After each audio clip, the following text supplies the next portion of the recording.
Chapter 905, Workshop expands. Are you seriously willing to say it? Yu Ziping eyed Shifeng suspiciously. Accumulating combat experience was not something easy to do, especially combat experience involving life and death situations. Training under such circumstances was practically gambling with one's life. There were quite a number of martial artists who had destroyed their own futures as a result of such training. If there actually was a method to accumulate life and death combat experience, improving rapidly within a short time would be an easy task. This rapid improvement was also the reason why so many martial arts experts like to challenge their own limits. Of course. However, I have a condition, Shifeng laughed. I knew it. Forget it. I won't be joining your dojo. Yu Ziping let out a soft snort. He had long since known that a person like Shifeng wouldn't reveal such a huge secret without conditions. However, Shifeng's attempt at poaching him would only end up in failure. Many major dojos in first-tier cities had come scouting Yu Ziping ever since his talent became known. Some had even offered very excellent treatment, much better than what he was currently receiving from the instructors of the White Tiger Dojo. However, he had still rejected them all. He was not someone who would betray his benefactor. When he was at his lowest, the White Tiger Dojo had given him an opportunity. Had the White Tiger Dojo not nurtured him, he would not have his current achievements today. Simply put, he would not abandon the White Tiger Dojo just for his own benefit. This kid sure thinks highly of himself. I really don't know what the chief sees in him, to actually want to nurture someone like him. Standing a short distance away, the bear-like Kola clicked his tongue when he overheard Yu Ziping's response, highly annoyed by Yu Ziping's attitude. Whether it was in God's domain or Jin High City, as long as Shifeng said that he was looking to nurture someone, tons of people would definitely come swarming. The boss might have his own thoughts, said Yu Wumian standing beside Kola. After taking a look at Yu Ziping, he continued, however, that kid indeed possesses some talent. Otherwise, he wouldn't have been able to become an intermediate disciple of the White Tiger Dojo at such a young age. Even his fellow intermediate disciples are looking at him with respect. Although Kola and the others spoke softly, their voices still failed to escape Shifeng's ears. The human brain ruled everything in the body. After Shifeng's brain activity improved, his five senses had also become much more acute. The trials of the battle tower, in particular, had further honed his five senses. Not to mention a distance of over a dozen yards, even if Kola and the others stood over 20 yards away from him, so long as he focused slightly, he would still hear their whispers. Meanwhile, regarding his companion's sotto voce discussion, Shifeng could only laugh inwardly in understanding. After all, not everyone was a reincarnator like he was, they did not know the things that would happen in the future. Not to mention, Yu Ziping was currently still a diamond in the rough. Who could possibly expect him to become an expert ranked within the top 50 of the God's Domain experts list in the future? Seeing Yu Ziping rejecting his offer righteously, Shifeng laughed and said, "You misunderstood. I'm not trying to scout you into the Big Dipper Dojo. I'm only inviting you to join the Zero Wing Gaming Workshop. Doing so won't affect your daily life in any way." Join a gaming workshop? Surprised, Yu Ziping asked, for real? In the current era, there were many gaming workshops in society. There were also plenty of professional gamers. Although not comparable to the fighting industry, the gaming industry was still an increasingly important business sector. Moreover, the majority of gaming workshops operated in the wee hours of the night, so joining one would not affect one's daily life. If he could really increase his life and death combat experience just by joining a gaming workshop, this would definitely be a worthwhile exchange. Shifeng nodded before turning to look at the members of Big Dipper and White Tiger and announcing, "This offer isn't just you but for everyone present. As long as you are below the age of 25, all of you have an opportunity to join Zero Wing's workshop." Zero Wing was already developing quite well. Originally, Shifeng had planned to wait a little while longer before recruiting for Zero Wing's internal training program. Now that a major dojo like the White Tiger Dojo had already started making its move and begun poaching talents en masse, he naturally could not fall behind. Previously, he had only intended to nurture a few core members of Zero Wing at the Greenwater Villa, so he had not bothered dragging in the disciples of the Big Dipper Dojo. Now that he had such an excellent opportunity, he could use this chance to recruit a few good talents and start internally nurturing experts in large numbers just like the various major powers of God's domain. With this, he wouldn't have to worry about lacking experts or talents getting poached away. Everyone was momentarily stunned when they heard this. Liang Jing was also at a loss for words. This place was a dojo, a place that nurtured experts for the world of fighting, yet Shi Feng was actually recruiting these people to become professional gamers. Doing so was simply ludicrous. If Director Shao learned of this matter, he was sure to fly into a rage. Instructor Shi, if we join Zero Wing's workshop, will we really become stronger? A few disciples asked curiously. Hearing these disciples asking such a question rendered Fire Dance and the others speechless. They were the high and mighty Zero Wing. Moreover, when all was said and done, Zero Wing was extremely famous in Star Moon Kingdom, and even possessed some fame in the world of God's domain. Despite all that, these people actually did not know anything about them.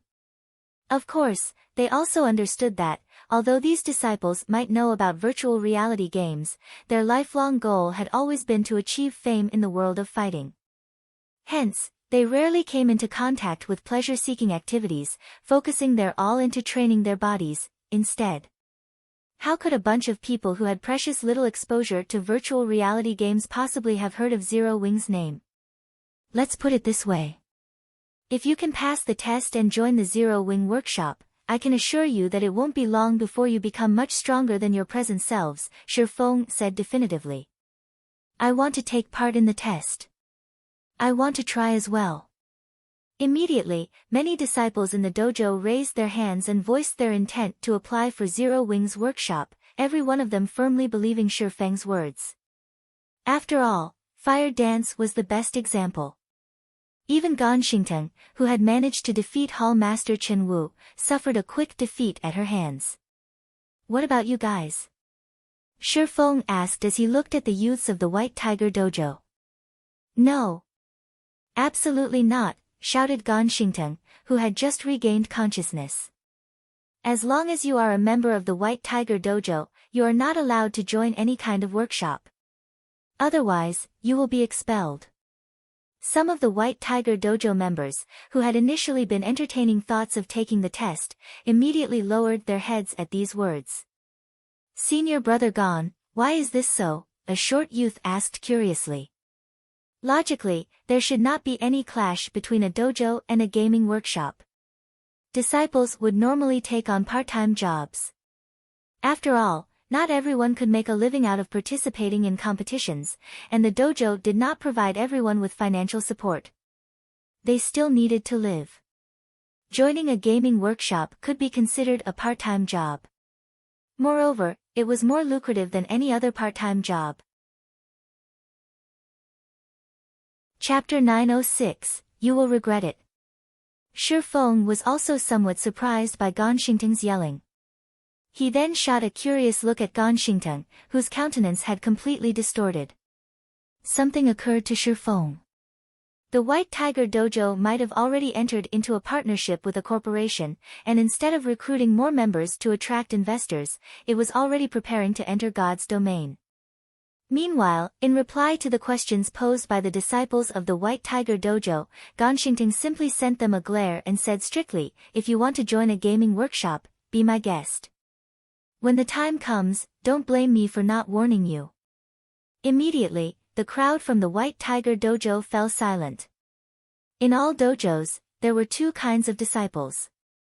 The first kind had to pay an exorbitant fee to join and was usually there just to train their body and learn some combat techniques. The dojo didn't place them under any restrictions. The second kind was under contract. They were subject to relatively strict restrictions. However, they paid only a small fee or, depending on their rank, nothing at all to receive nurturing from the dojo. Disciples under this category were all aiming to become professional fighters, and they were more like contracted artists working for an agency. The White Tiger disciples who had come to the Big Dipper dojo this time all fell under the latter category. They had undergone multiple examinations just to get accepted as a contracted disciple of the White Tiger dojo. After all, the White Tiger dojo was renowned in the industry, having produced many famous industry professionals. Just being able to get selected as a contracted disciple proved that one was already among the cream of the crop. If they were expelled from the White Tiger dojo, the consequences would be unimaginable. Faced with that sort of pressure, everyone naturally no longer dared to harbor thoughts of joining the Zero Wing workshop. The White Tiger dojo sure is overbearing. Their contracted disciples don't possess any freedom at all. If it were me, I wouldn't stay in such a dojo at all. It's not even a guarantee that I'd become a top-tier professional in the future. Sure enough, our dojo is much better. Aside from the usual training, we can do whatever we want during our free time. The disciples of the Big Dipper dojo were shocked at the restrictions the White Tiger dojo placed on its disciples. Previously, they still felt relatively envious of the White Tiger dojo members. Now, however, rather than envious, they felt fortunate that they had not joined such a tyrannical dojo. Moreover, Feng had already assured them that anyone who managed to join Zero Wing's workshop would definitely gain significant improvements in the future. Not only would they be able to earn money, but they would also be able to improve their strength. Compared to joining the White Tiger dojo, they would have a much better life staying at the Big Dipper dojo and joining Zero Wing's workshop. When the White Tiger dojo members heard the Big Dipper disciples' words, their complexions turned extremely ugly. At this moment, none of the pride they had before was evident on their faces. At the White Tiger dojo members' silence, Feng simply smiled and said, "The choice is yours. I won't force you to make a decision. If you guys really want to join, you are welcome to come here and take the test anytime." Although the White Tiger dojo's interference made it more difficult for him to poach Yu Zipping, now that the boy had come to Jinhai City, the White Tiger dojo would naturally come into conflict with the Big Dipper dojo. At that time, he would still have plenty of opportunities to scout Yu Zipping. Having already cast his bait, all he needed to do was wait patiently. As far as Feng knew, Yu Zipping had chosen to develop himself at the White Tiger dojo because he liked the daughter of one of the White Tiger dojo's branch heads.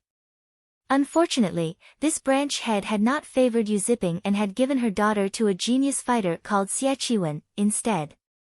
Xie was very amazing. At just the young age of 25, he had already managed to qualify for an international fighting competition. Meanwhile, Yu Zipping had been a mere advanced disciple of the White Tiger dojo back then, mingling only at the bottom ranks of national competitions. With such a great disparity between the two young men, it was obvious which person the branch head would choose. After that incident, Yu Zipping had left the White Tiger dojo and joined the Super Guild Pantheon. Afterward, his achievements had skyrocketed. According to the current timeline, that branch head should not have given her daughter to anyone yet. Yu Zipping and Xie were still competing with each other for her hand. However, if Yu Zipping did not present any outstanding performances to that branch head, then trying to gain her daughter would definitely be a pipe dream. Currently, Xie was a big celebrity in the White Tiger dojo. He was already a famous fighter on the national level. Yu Zipping simply stood no chance the way he was right now. If Yu Zipping wanted to have a fighting chance against Xie then the opportunity to strengthen himself that Feng was extending to him was his only chance.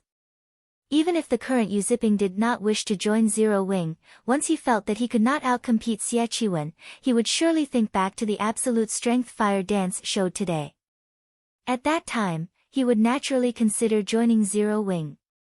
Just as Ganxingting thought that no one would dare to join the Zero Wing workshop, a White Tiger dojo member suddenly raised his hand. "I want to take the test." Ganxingting and the other White Tiger dojo members promptly turned to look at the origin of this voice. The person speaking was a young man around 20 years old. To those aiming to become professional fighters, his body was slightly too thin. It was truly hard to imagine how such a person had managed to become an intermediate disciple of the White Tiger Dojo. Lu Ping, have you lost your mind? Yu Ziping was filled with shock as he turned to look at the young man currently taking care of him. In the White Tiger Dojo, Lu Ping's talent was considered merely average. The only reason he had managed to become an intermediate disciple was his having trained at the dojo for many years. Currently, he was already 21 years old, yet he had been promoted to an intermediate disciple just recently. He could also be considered one of the few friends Yu Ziping had in the White Tiger Dojo. Yu Ziping never imagined that Lu Ping would actually forsake his future at the White Tiger Dojo just to join a gaming workshop. Although Yu Ziping wanted to dissuade his friend, Lu Ping forestalled him. I'm different from you. You are a genius, while I'm just an ordinary person. I know my own limits. It would be a miracle if I can even become an advanced disciple by the time I reach 30. Rather than continue walking on this path, I would rather take a gamble, Lu Ping explained. Hearing these words, Yu Ziping inwardly ridiculed himself. At the same time, he also understood that Lu Ping was firm on his decision. The other members of the White Tiger Dojo could more or less understand Lu Ping's feelings as well when they heard his explanation. Gan Xingteng, however, had an extremely ugly expression on his face right now.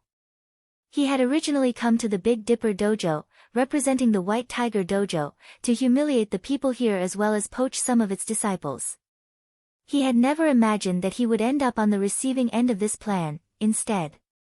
If news of this matter were to spread, the White Tiger Dojo's reputation would fall into ruin. Ha ha ha. Good. Very good.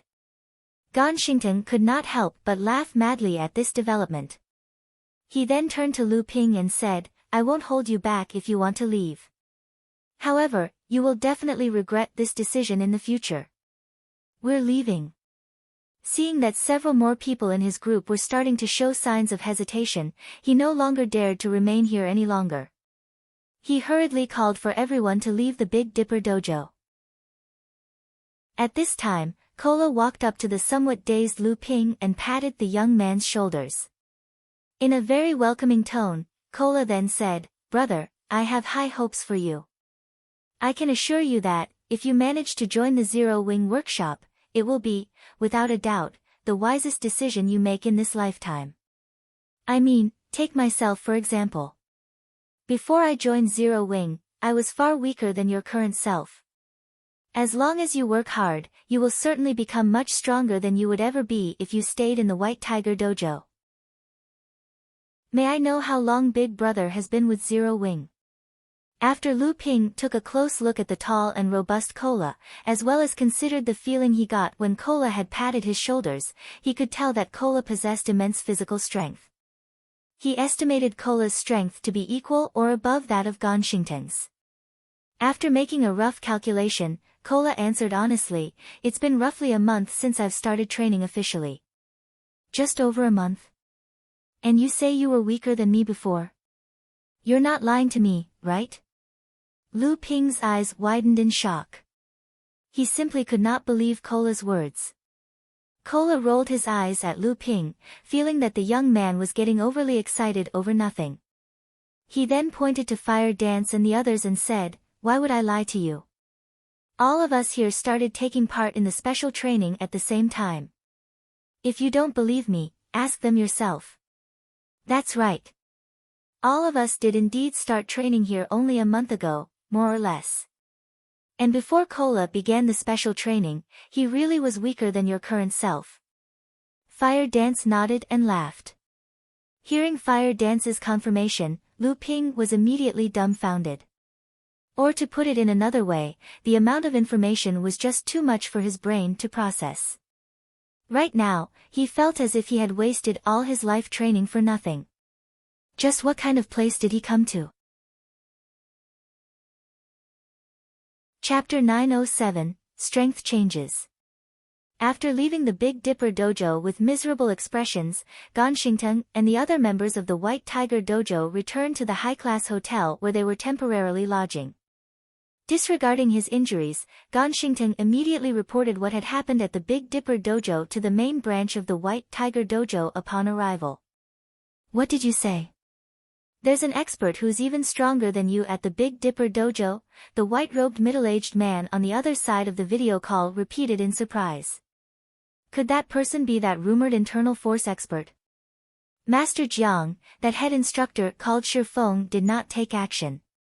The one who fought was a woman. Judging from her appearance, she should be around the same age as Shifeng. However, she is extremely powerful. Even Xie Qiwen would have difficulty defeating her.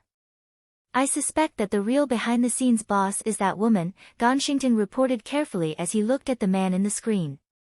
"Moreover, I believe that the Big Dipper Dojo has plans similar to ours."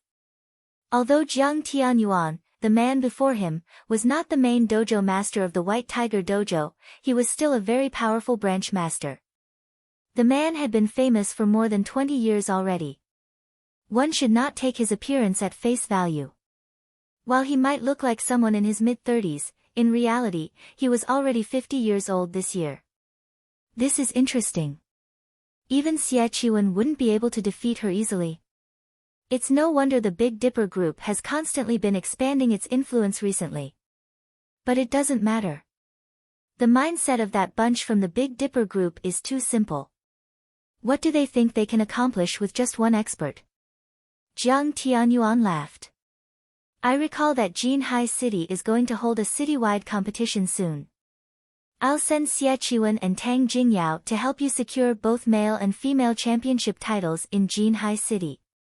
At that time, even if the Big Dipper Dojo tries to recruit members, it won't be able to outmatch us. For the moment, just focus on properly dealing with the matters of the branch dojo." "Understood." Ganshington nodded hurriedly, shock filling his heart. He had never imagined that Jiang Tianyuan would get so serious as to actually send both Xie Qiwen and Tang Jingyao over. The two of them were the pride of the White Tiger Dojo. Both of them usually took part only in national-level competitions, and they were also very famous fighters within the country. Having them participate in such a small competition was simply a waste of time. At that time, a commotion would definitely arise in Jinhai City. As long as those two people took action, none of the other dojos in Jinhai City would have any hopes of securing the championship title. Inside the Big Dipper Dojo, Shifeng had Fire Dance and the others preside over the assessment of the new applicants. Meanwhile, Shifeng himself discussed with Liang Jing the matters of recruitment and advertising for Zero Wings Workshop. Shifeng's approach to these problems was simple: advertising through the Big Dipper Training Center's connections. The advertisement would state that Zero Wing was trying to recruit internal elites, as well as some application conditions such as only men and women below the age of 25 were allowed to apply. It was simply a recruitment advertisement. Originally, Liang Jing thought that even if a gaming workshop utilized Big Dipper's connections to disseminate an advertisement, there would not be many applicants. Although the application conditions Shifeng proposed were not particularly strict, the criteria for passing the assessment itself was very high. As proof of this, only 10% of the disciples of the Big Dipper Dojo had managed to pass the assessment, and every single one of these disciples had been handpicked by Big Dipper. If ordinary people, who only exercised occasionally, were to apply to the Zero Wing Workshop, it would be great if even 1% managed to pass the assessment. Moreover, the treatment Shifeng offered was only average at best. She expected that anyone who saw the advertised benefits would directly give up on applying altogether. However, when the next day arrived, everyone in the Big Dipper Training Center was stupefied. There were actually tens of thousands of people swarming into the Big Dipper Training Center, every one of them wishing to take Zero Wing's test. These people had very nearly destroyed the entrance of the training center. The lively scene was even more exaggerated than Jinhai City's annual fighting competition. Meanwhile, the only thing these people talked about as they filled the hallways of the Big Dipper Training Center was Zero Wing, their eyes filled with excitement and admiration as they spoke. In Liang Jing's opinion, these people had all lost their minds. Since when did Big Dipper possess such powerful advertising capabilities? With this, there would be no need to run any training center or dojo. Big Dipper could simply start an advertising company and make a fortune. Wasn't Zero Wing just a gaming workshop? It was not as if these people were applying to join one of the Fortune 500 companies. When Xiao Yu found out about this flood of visitors, he thought that a major incident had occurred at Big Dipper. As a result, even though he resided in another city, he hurriedly took a flight back to Jinhai City. When he arrived at the Big Dipper training center and heard what the crowd was discussing, his mind stopped completely. He had never imagined that a game like God's Domain could actually garner such popularity as well as possess such massive influence. Previously, he still considered God's Domain to be like any other game. Even if those major corporations invested in it, they were only doing so to raise their prestige and help promote the game. Now, however, it would seem that was not the case. It looks like I'll have to find some time to have a discussion with Shifeng. At this moment, Xiao Yu finally understood why Shifeng was so intent on playing a virtual reality game. Otherwise, with the young man's abilities, he could easily become a star in the world of fighting. Meanwhile, the large number of applicants also made the extremely confident White Tiger Dojo impatient. Just what kind of trick did they pull? Why are all these people trying to join that place? No matter how many times Ganxingtong looked through Zero Wing's flyer, he could not figure out why so many people were trying to join Zero Wing's workshop.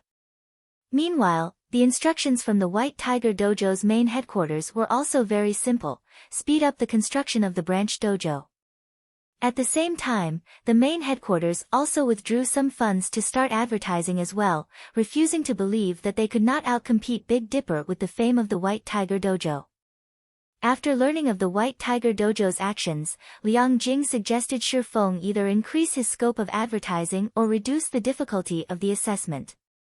However, Shifeng rejected her suggestions. In his opinion, the people of the White Tiger Dojo were truly fools. He was currently recruiting members for a gaming workshop, not a dojo.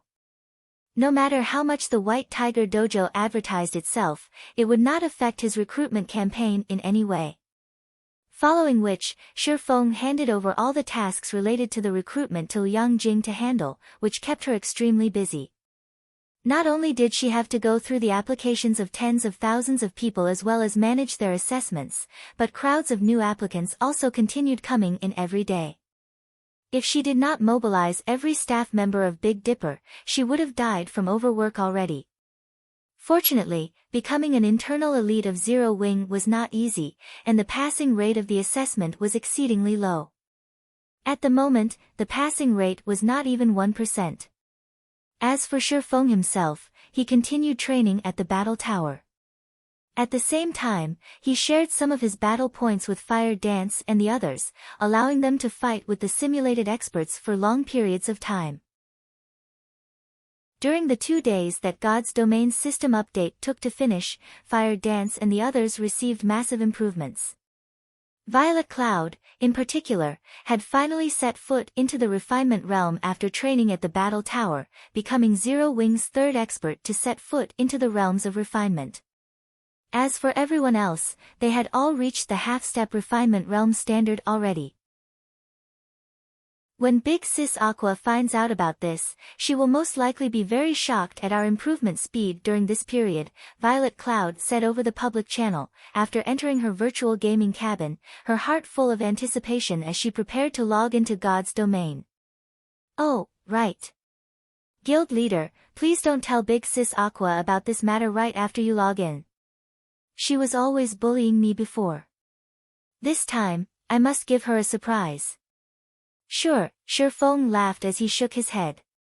After Aqua Rose obtained her epic staff, although she was still a bit inferior to Violet Cloud in terms of techniques, she became far superior in terms of basic attributes.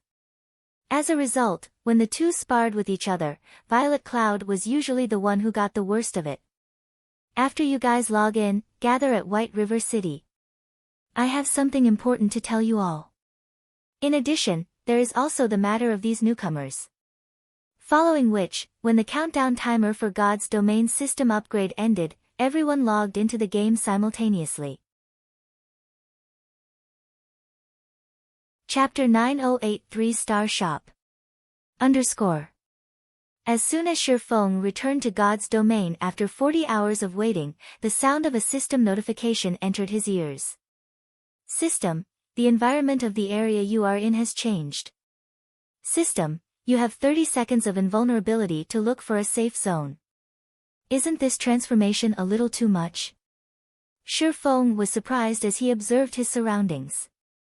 At this moment, the previously lush, green valley was nothing more than scorched earth.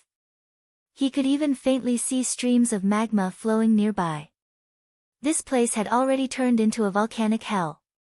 When the waves of hot air blew over Shifeng, even with his high fire resistance, his skin still registered a burning sensation. The pungent smell in the air was almost unbearable. After God's domain underwent its fourth evolution, the 5 senses of players had evidently become much more acute. As a result, such severe external environments would have a greater impact on the combat power of players. Likewise, monsters also had their senses heightened. With their enhanced senses, monsters would now have significantly greater perception ranges. This change was extremely disadvantageous for players who grinded at night. After all, while players would have their acuity reduced at night, monsters would not. Now that the senses of monsters were sharper, most likely, players would be under attack even before they could detect these monsters. This change was a nightmare, particularly for players who were usually active in high-level maps, which were already very dangerous to adventure in the first place. Now, things just became even more dangerous. Although Shifeng had already chosen a safe zone to set up a teleportation point before he logged out, with such drastic changes to the environment, his previously safe zone was now infested with extremely fierce level 40 monsters. If not for the invulnerability provided by the system, he would have long since become dinner for these monsters. He immediately activated Wind Rider and continued searching for a safe zone to set up a teleportation point. After looking for about half an hour or so, he finally found an elevated location for the teleportation point. He also set up a protective barrier using the ancient Abyssal Book. Aside from the monsters that were originally in the valley, one could also frequently see abyssal monsters flying overhead. These monsters were much higher leveled than those residing in the valley, with the lowest being level 80. To current players, these monsters were practically invincible existences. Without the barrier set up using the ancient Abyssal Book, any player that came here would only become food for the abyssal monsters. However, it was also thanks to these abyssal monsters that he could get an opportunity to make a fortune. Eventually, he would only need to pay out some magic crystals in order to rake in large sums of coins. After he was done with all of his tasks here, Shifeng took out a return scroll and left the valley. At White River City, Shifeng discovered that the city's defensive magic array had already been activated, as soon as he walked out of the teleportation hall. There were also thousands of abyssal monsters hovering about in the air beyond the magic array, with the lowest leveled among them being level 180 and the highest being level 200 Grand Lords. With the appearance of such terrifying monsters, the atmosphere within White River City had become subdued. The players walking around the street all felt extremely stressed, all of them fearing that the defensive magic array in the sky would suddenly crumble. We're doomed this time. With so many monsters here, will our White River City be captured as well? That can't be possible, right? Although White River City is not comparable to the capital, it is still a major city in the kingdom's eastern region. If even White River City falls, won't the surrounding cities fare even worse? When everyone thought about the gigantic monsters flying in the sky above the city, their scalps involuntarily numbed. In this situation, they couldn't grind and level up within the region of White River City at the same time. The guilds based in the eastern region of Star Moon Kingdom were also holding urgent meetings one after another. The various guilds had initially believed that the Abyss invasion would only affect the Twin Towers Kingdom. They never thought that it would embroil the surrounding countries as well. Now, these guilds had no choice but to decide whether or not they should relocate to another city. However, the consequences of doing so were something that no guild could accept. It had taken them a lot of time and resources to establish themselves in their current respective cities. If they were to leave the city they controlled and choose to start developing all over again in another city, the cost of doing so would be much higher than the first time. The number 2 guild in Star Moon Kingdom's eastern region, Overwhelming Smile, was currently extremely busy. Over 100 people were seated inside its spacious meeting room. These people were all members of Overwhelming Smile's upper echelon, and they were existences that ordinary players would rarely get to meet. Ha ha ha. The timing of these abyssal monsters is simply impeccable.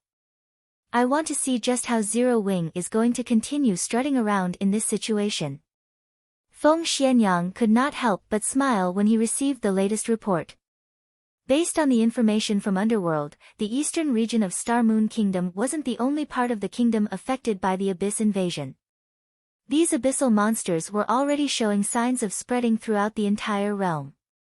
By the time that happened, it would be relatively dangerous for players to go out and grind. Along with this report, the upper echelon of Underworld had also given the command for Overwhelming Smile to move its elites temporarily to the Black Dragon Empire, which did not receive any harassment from the abyssal monsters. Underworld's influence spread across multiple kingdoms. A pause in its operations in Star Moon Kingdom would not affect the entire organization too significantly.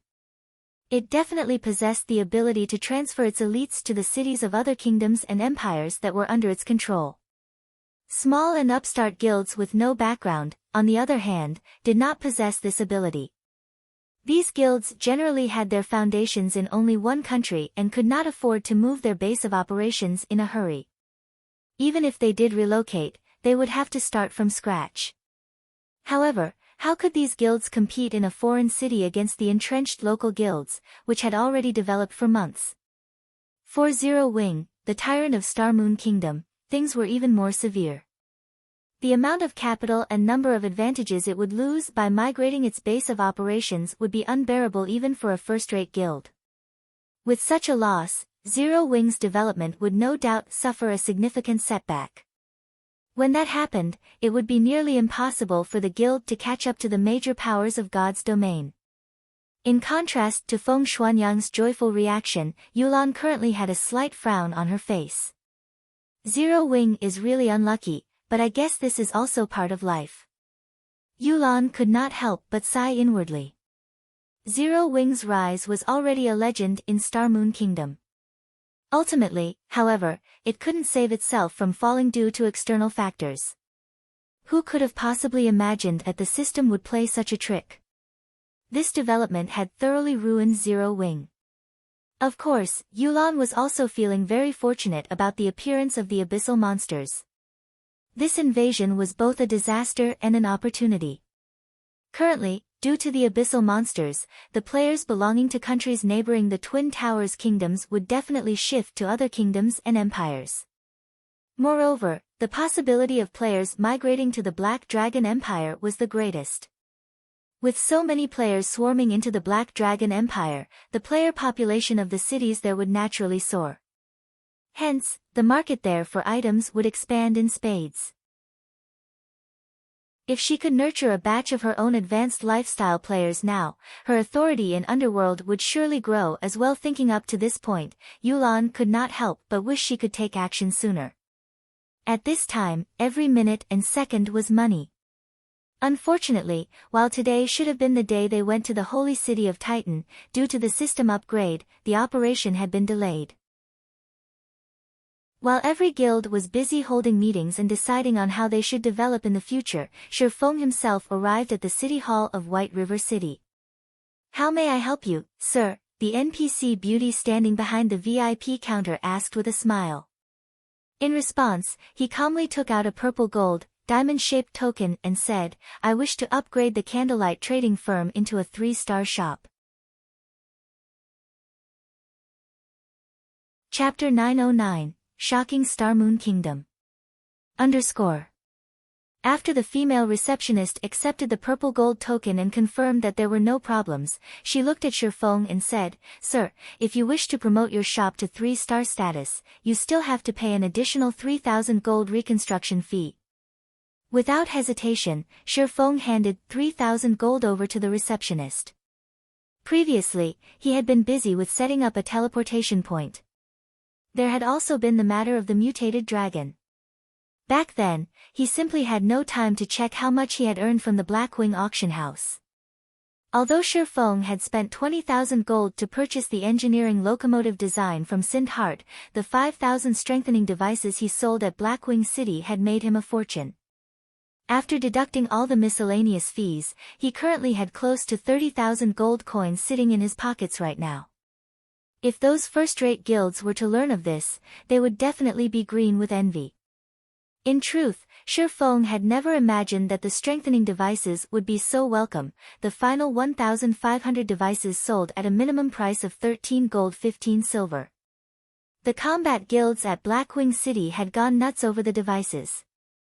It's a pity that the number of people who can produce the strengthening device is limited. Otherwise, with just the strengthening device, I could probably earn enough money to construct a city, Shi Feng sighed inwardly. While the strengthening device forging design itself was already extremely rare, the forgers capable of producing the item at a profitable rate were even rarer. As a result, the number of designs he had on hand was much more than the number of forgers he had who were capable of producing the item right now. As players reached higher levels, their chances of obtaining the strengthening device forging design would rise. As the number of strengthening devices on the market increased, its price would definitely fall. By then, it would be very good if he could sell one for 8 or 9 gold. In another few months' time, even selling a strengthening device for 5 gold would be an extravagant dream. After Shi Feng paid the fees and completed all the necessary procedures, as soon as he walked out of the city hall's entrance and was about to head back to the guild residence, a commotion broke out among players on the street. Did you hear? The candlelight trading firm's shop has transformed again. Transformed? Could there be a new product? No, that's not it. The entire trading firm itself has undergone a transformation. Before, it was only a 5-story building. Now, it is 7 stories tall. Currently, it is only second to the NPC-operated Starstreak trading firm in terms of floors. What? Aren't the number of floors for shops fixed? That's right. That's why everyone suspects that Candlelight's shop has been promoted to a 3-star shop. What? Even the Black Dragon Empire had a 2-star shop appear in its imperial capital only recently. How can the Candlelight trading firm possibly upgrade to a 3-star shop so quickly? News of the Candlelight trading firm obtaining a 3-star shop spread like wildfire. Very quickly, every guild in the entire Starmoon Kingdom had found out about it. This incident completely offset the depression and silence brought on by the abyssal monsters. Just what is Zero Wing thinking? The abyssal monsters have already started to spread throughout the entire kingdom. White River City is even under siege right now. To upgrade a shop in White River City to 3 stars, isn't Zero Wing throwing good money after bad? Doesn't Zero Wing know that players have already begun migrating to other kingdoms and empires? Rather than constructing a 3-star shop in a city with a rapidly decreasing population, they might as well construct it in a small city in the Black Dragon Empire. When the various guilds received this news, their first reaction was to comment on Zero Wing's foolishness. Meanwhile, the guild that was the most excited about this news was naturally Overwhelming Smile, Zero Wing's longtime rival. Some guilds that wished to overtake Zero Wing also got a kick out of this development, ha ha ha. Zero Wing is done for this time. It won't be able to rise back up even if it wanted to now. Initially, when Feng Xianyang received news of the Candlelight trading firm's promotion, he had been both shocked and envious. Overwhelming Smile had yet to possess even a single 2-star shop up to now, yet the Candlelight trading firm already had a 3-star shop. Shortly after, however, he started gloating over Zero Wing's misfortune. If not for the invasion of the abyssal monsters, the fact that the Candlelight trading firm possessed a 3-star shop would have indeed dealt a heavy blow to Overwhelming Smile's overwhelming trading firm. With the special workshop of 2-star shops as an example, even a fool could imagine just how many more additional benefits a 3-star shop could bring. Even a meager increase in the number of special workshops would still greatly enhance the candlelight trading firm's ability to nurture lifestyle players. In the current God's domain, economic battles between guilds were becoming increasingly important. This change in trend also led to Feng Xianyang loathing Yulan to the extreme. He deeply regretted not contesting for the rights of the overwhelming trading firm, allowing Yulan to obtain them, instead. Right now, Yulan was already a very important figure in Underworld, even he had to treat her with respect before Shi Feng even walked into Zero Wing's residence. He could already hear the merriment coming from inside. Just moments ago, Melancholic Smile had even directly contacted Shi Feng to report every functionality of the candlelight trading firm's new 3-star shop, her voice bubbling with excitement. Although the building itself had increased by only 2 floors, the difference between the functions of a 2-star shop and 3-star shop made Melancholic Smile think that she was dreaming. That was right, dreaming. In order to develop itself, the candlelight trading firm had recruited many lifestyle players. Some of the new hires had very good potential. The only thing they lacked was experience. Unfortunately, the candlelight trading firm had only 5 special workshops. With 3 rooms reserved exclusively for Melancholic Smile, Cream Cocoa, and Roasted Ironheart, only 2 were left for the others to use in turn and increase their production experience. With this, the amount of time allotted for each lifestyle player was not calculated in hours or days, but in minutes. Generally, a lifestyle player with good potential would have roughly 30 minutes to learn and train inside a special workshop, once every several days. Now, they had a total of 12 special workshops. Aside from the 3 reserved, they now had 9 special workshops for those with excellent potential to use. This would increase their efficiency over 4-fold. Finally, there was the basic meditation room, which was what truly shocked Melancholic Smile. Out of curiosity, she had spent 300 magic crystals to activate the room. Although the price was indeed costly, the effects of the room left her speechless. While inside the meditation room, her mind experienced a calm like never before. In that calm state, even the most complicated production procedures became very simple for her. As a result, her production success rate had risen by roughly 10% while her production speed had improved by at least 30% as well.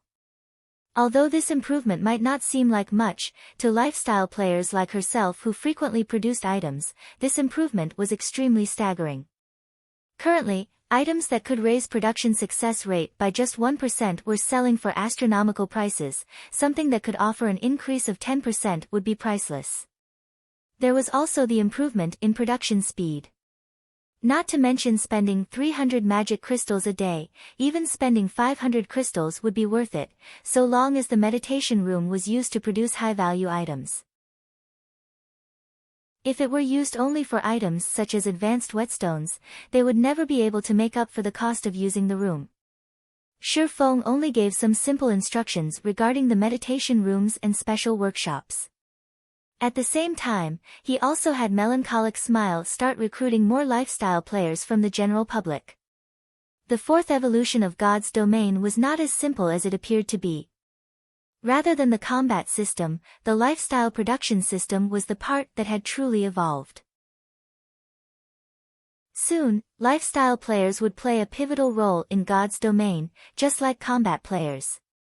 Otherwise, a master forger wouldn't have attained such a high standing in society in the past, to the point where even the guild leader of a second-rate guild like himself had to treat them with respect. Back then, even the members of Shadow's board of directors had treated the guild's master forgers like their own babies. Chapter 9-10, Killing Multiple Birds with One Stone.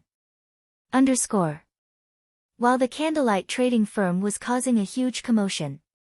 Over 100 people were currently gathered inside the meeting room of Zero Wing's guild residence. Every person present was a core member of Zero Wing. Not only did everyone possess very high levels, but even the equipment they wore could easily make expert players of God's domain envious. While the general public considered level 35 dark gold equipment rare, it was just basic equipment for them. As for their combat standards, every one of them could easily reach the 5th floor of the trial tower or higher. Experts capable of reaching the trial tower's 5th floor could easily become a first-rate expert in a city with a player population of over 100,000. Nevertheless, all these experts were gazing at the figure seated on the guild leader's throne with eyes filled with reverence and shock. The reason for their reverence was the identity of the man before them. He was a legendary character who had single-handedly established Zero Wing and developed the upstart guild to its current overbearing state. The man was even the publicly acknowledged #1 expert of Star Moon Kingdom, and until now, he still maintained his indomitable record. As for the reason for their shock when they looked at Shi Feng, it was his level. At this moment, Shi Feng had not done anything to hide his level. As long as one paid a little attention, they would be able to see it. Level 42. Even the current top players in Empires were only level 39 at best. They were also still relatively far from reaching level 40. Previously, when Fire Dance and the others had revealed themselves to be at level 40, the other core members had already been flabbergasted. Although there was just a difference of 1 level between them and the top players of Empires, the amount of EXP required to cross this gap was massive. Now, Shi Feng was even more terrifying. He was actually 2 levels higher than Fire Dance and the others. Not to mention the other core members present, even Fire Dance and her team were staggered. After all, when they had last met, Shi Feng was only level 40. In just a short time, Shi Feng had actually managed to pull ahead of them by 2 levels. His leveling speed was simply ludicrous. Guild leader, everyone's here already, Aqua Rose said softly to Shi Feng after checking the entire meeting room. Nodding, Shi Feng swept a glance at everyone present and said seriously, "I've asked you all to gather here for 2 matters. The first matter is that Zero Wing is going to start branching out and developing at the Twin Towers Kingdom and the Black Dragon Empire. The exact locations where we'll be setting up the branches have also been determined already. When the time comes, I'll have you all split up to these 2 locations. I'll also set up a new main force in both of these locations. As for who will become part of this main force, I'll be choosing them from the guild's elite members. Of course, you all can put in your recommendations as well. The treatment provided will be the same as Star Moon Kingdom's main force." Truthfully speaking, Shi Feng did not wish to develop outwards so quickly. However, now that God's domain had experienced its 4th evolution, the economic war involving lifestyle classes had also officially begun. Even if he did not wish to develop Zero Wing in other kingdoms, he had no choice but to do so. Without sufficient resources, it would be impossible for them to contend against other large guilds. Before Shi Feng was done speaking, everyone present had already fallen into a daze. Even Aqua Rose, the vice leader of Zero Wing, was shocked at this news. Although Zero Wing expanding to other countries was something that was bound to happen sooner or later, she had never imagined that that day would come so quickly. Or to put it in another way, they had long since grown impatient waiting for the arrival of this day. Currently, Zero Wing simply had too many members. While playing virtual reality games, guilds always had one big problem to face: the limited amount of resources in an area. If a guild wished to develop and grow stronger, it needed to secure more resource-rich areas for itself. Otherwise, sooner or later, it would face resource deprivation due to their constantly increasing member count. Then, the amount of resources each guild member could receive would decrease, which would affect the overall development speed of the guild members. This problem was also the reason why first-rate guilds would spread their roots throughout multiple kingdoms and empires. The influence of the major powers of the virtual gaming world spanned several dozens of countries. However, one thing that confused everyone was Shi Feng's choice to develop at the Twin Towers Kingdom and the Black Dragon Empire. Setting aside how muddy the waters were at the Black Dragon Empire and the fact that the Dragon Phoenix Pavilion was Zero Wing's enemy, just the Twin Towers Kingdom was already a huge problem. The Twin Towers Kingdom was infested with abyssal monsters. The players living there were scrambling to leave, yet Zero Wing was actually choosing to charge into the kingdom. The situation in the Twin Towers Kingdom was much more severe than Star Moon Kingdom's. There was simply no way for them to level up there. Just how were they supposed to develop themselves? Guild leader, abyssal monsters have already conquered the Twin Towers Kingdom. Why don't we consider developing at the Purple Thorns Kingdom, the kingdom west of Starmoon Kingdom? The abyssal monsters haven't reached there. Moreover, the two first-rate guilds in that kingdom have constantly been at each other's necks all this time. With our guild strength, we can easily make a place for ourselves there. In addition, the Purple Thorns Kingdom is rich in herbs. Our guild will have a much easier time procuring herbs if we develop there, Aqua Rose suggested hurriedly. She had long since made ample preparations regarding Zero Wing's development, only she never bothered making suggestions, as Shifeng had always said that the time was not right yet. The Candlelight trading firm was the largest source of economic power for Zero Wing. With the Purple Thorns Kingdom's abundance of herbs, they could definitely advance the Candlelight trading firm a step further. They would no longer have to rely on external sources to obtain their herbs. If they developed properly, they could definitely achieve self-sufficiency in herbs and greatly reduce the expenses of the Candlelight trading firm. The players in the room voiced their agreement with Aqua Rose's suggestion one after another. The current combat power of Zero Wing's elite members was in no way inferior to a first-rate guild's. In addition, they also had quite a number of experts in the guild now. Even if they sent only a portion of their forces, they should not have any problem handling the threats present in the Purple Thorns Kingdom. Moreover, Zero Wing already possessed several plots of land in the cities of the Purple Thorns Kingdom. With this foundation, they would be able to construct a guild residence in that kingdom right away. One could say that the Purple Thorns Kingdom was the best option by far. While the Purple Thorns Kingdom is indeed a good option, the Twin Towers Kingdom is much better, Shifeng replied, shaking his head. Better? All the core members were filled with questions as they looked at Shifeng. They simply could not figure out what exactly was good about branching out to a place infested with abyssal monsters. I know that you all are worried about the abyssal monsters, but that is also the greatest opportunity for Zero Wing. Shifeng naturally understood everyone's worries.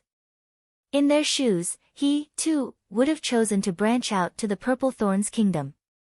However, he now had both the ancient abyssal book and the teleportation magic array in his possession.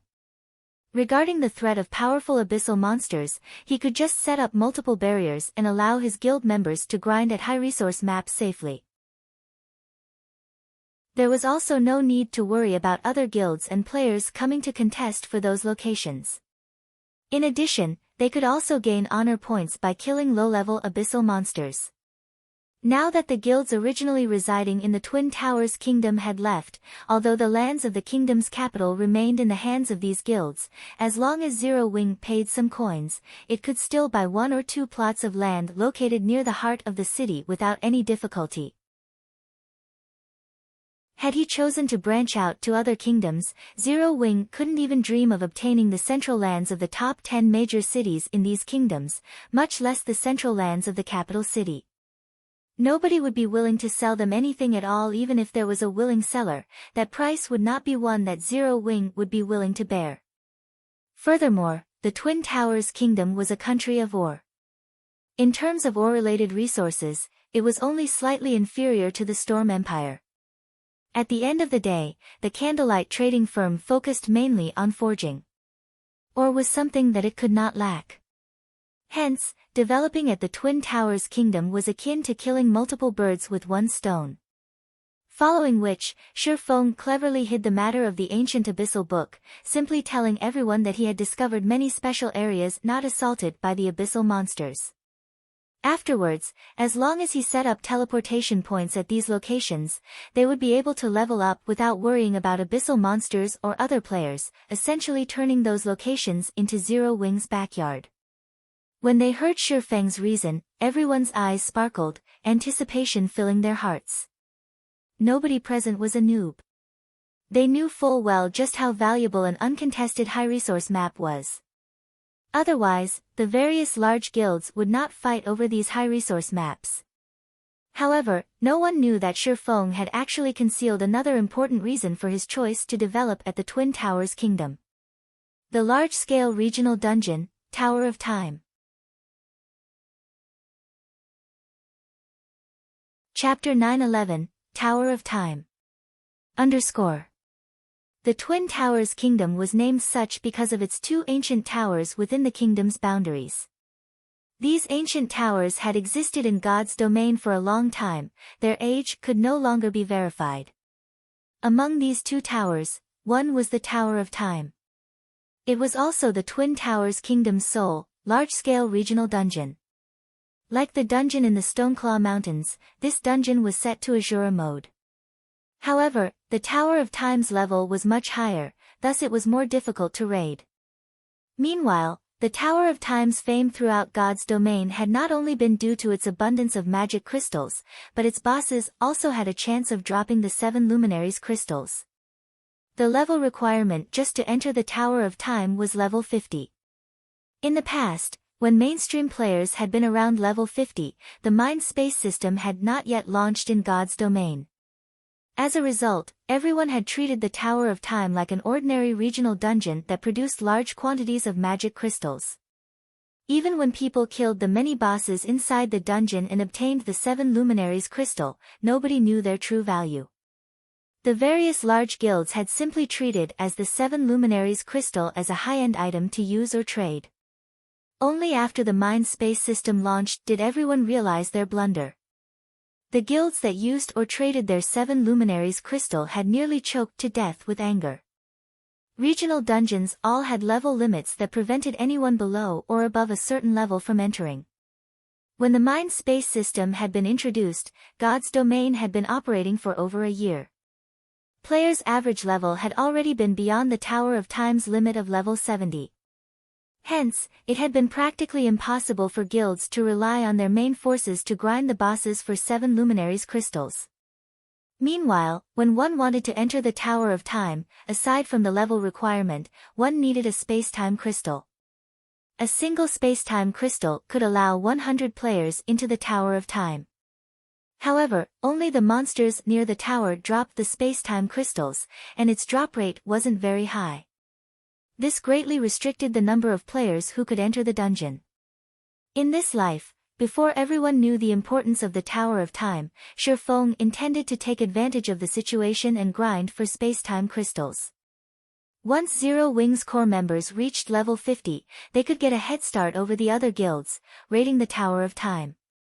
After Shifeng explained his plans for the guild's expansion to everyone, he continued with notifying everyone about Zero Wings' preparation to nurture a large batch of internal experts. Guild leader, if we try to recruit members now, it will be far less effective than our past recruitment campaigns.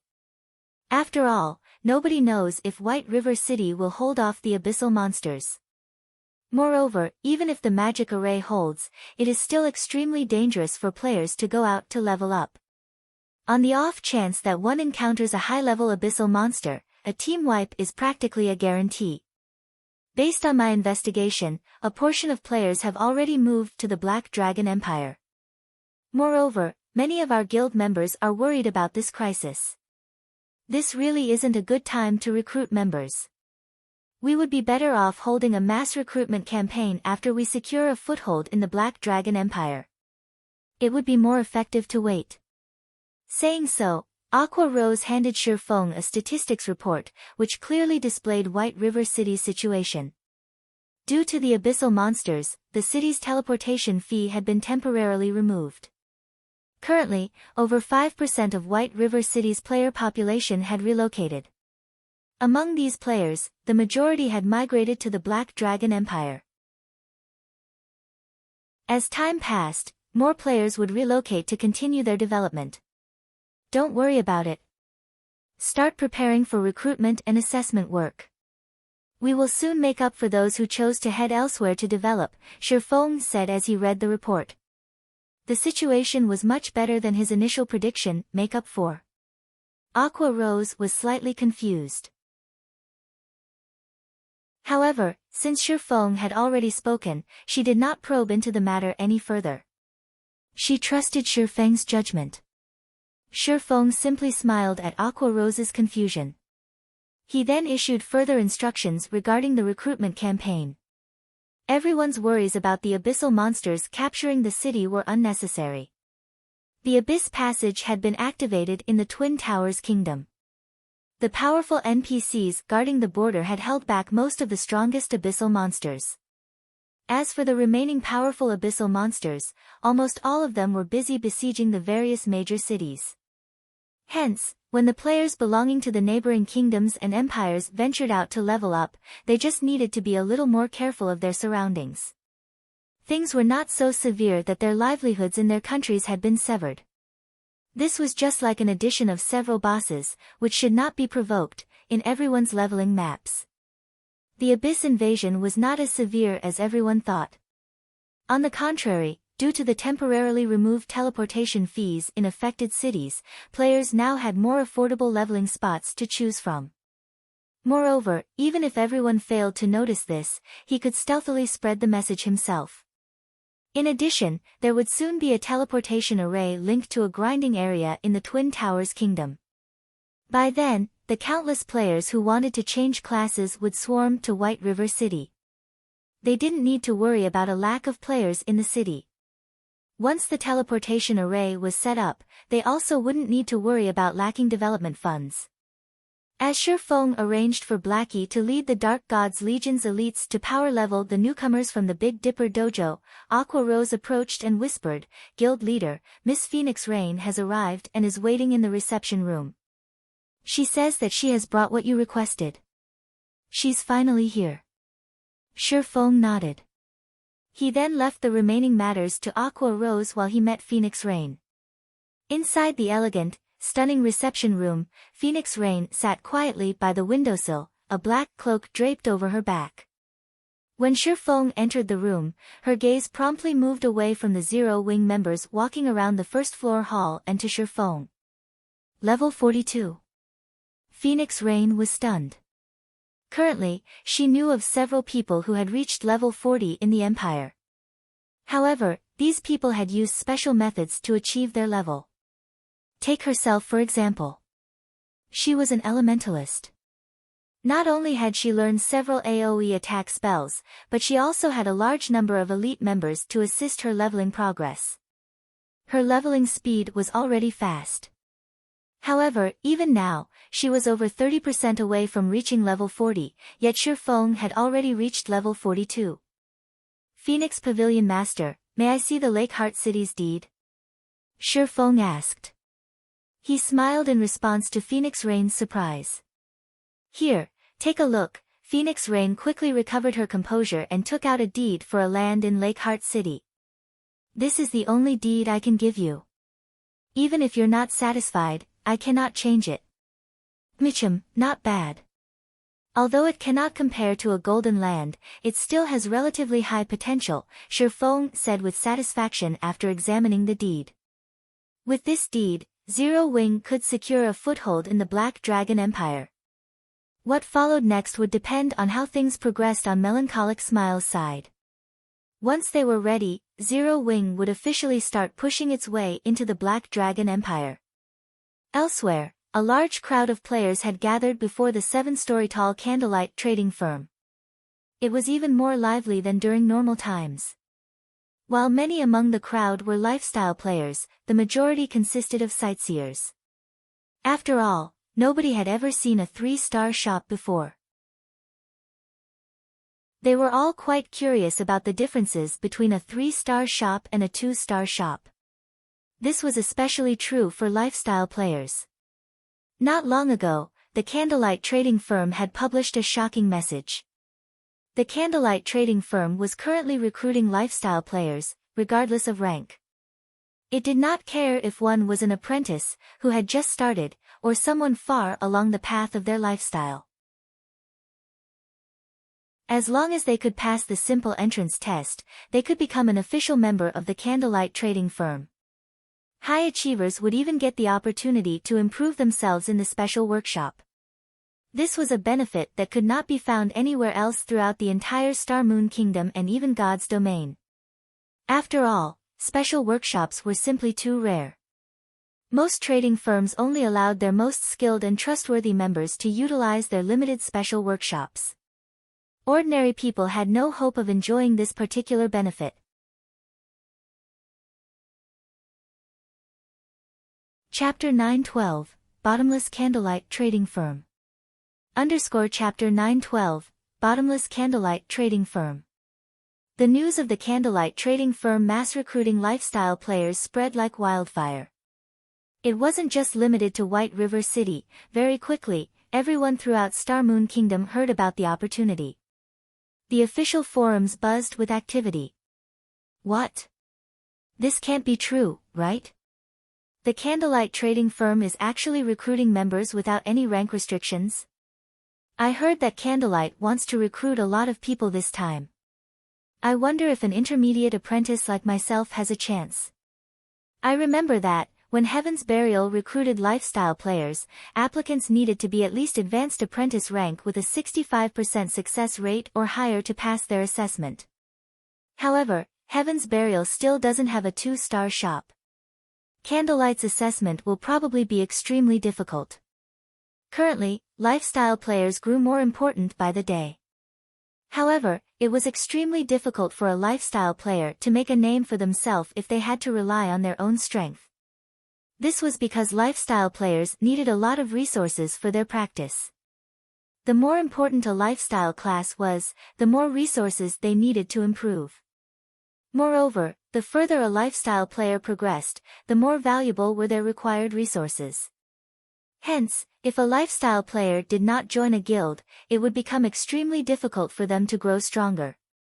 Just hours after the candlelight trading firm announced its recruitment campaign, thousands of players had lined up outside the firm's 3-star shop in White River City, and the crowd was still growing. Melancholic Smile arranged for these lifestyle players to take the firm's assessment, one after another. The test was very simple. Lifestyle players were required to produce a tool or item corresponding to their ranks, and they would be given a pass as long as they achieved a success rate of above 60%. What, exactly, is Zero Wing trying to do? When the various large guilds heard the news, they immediately assumed that Zero Wing had gone nuts. Although lifestyle players were important, one needed to invest a lot of resources to nurture profitable lifestyle players. Moreover, a loss was guaranteed during the early nurturing stages. Hence, when guilds like themselves recruited lifestyle players, they set their requirements very high and would only recruit a limited number. Otherwise, the expenditure would do more harm than good. Yet, not only was Zero Wing recruiting lifestyle players regardless of rank, but it had also significantly lowered the assessment's difficulty. During Zero Wing's previous recruitment campaigns for lifestyle players, it had required a success rate of 70% or higher. In just half an hour, Zero Wing had recruited over 30 lifestyle players. Among them, only 7 were advanced apprentice rank, while the others were below that. This outcome worried the lifestyle players still outside of the candlelight trading firm. They were afraid that the available slots would be taken up before their turn arrived. Contrary to expectations, however, more lifestyle players were accepted.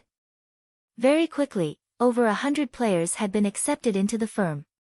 However, the candlelight trading firm showed no signs of stopping its recruitment. Seeing this, the spies the various guilds had sent reported this information to their respective guilds. What? They have accepted over 100 apprentices? Has Zero Wing's upper management lost their minds?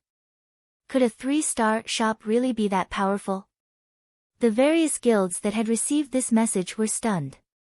Normally, they would only recruit around 40 lifestyle players when they gained an additional 1-star shop. If they recruited any more, there wouldn't be enough workshops and resources to go around.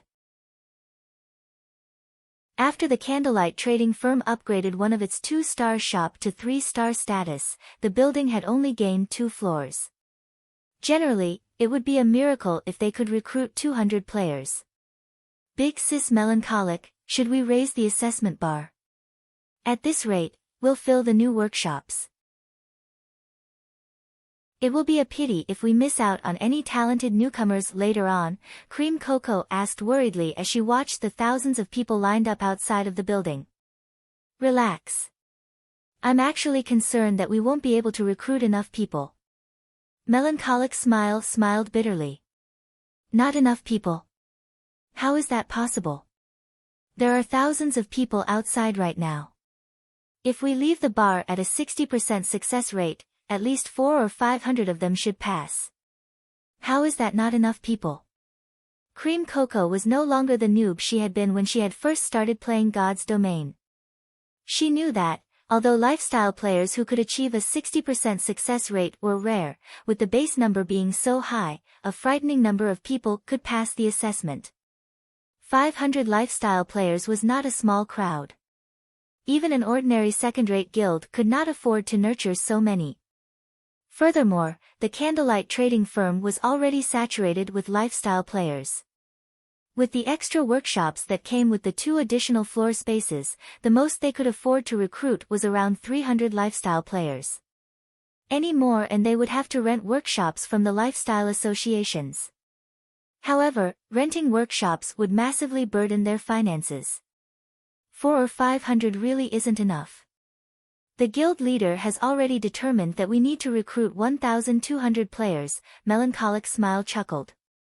With just the lifestyle players in front of us, we probably won't reach that goal. Hopefully, more players will show up. Cream Coco was rendered speechless. Lifestyle players were only a small minority of the player population in God's Domain.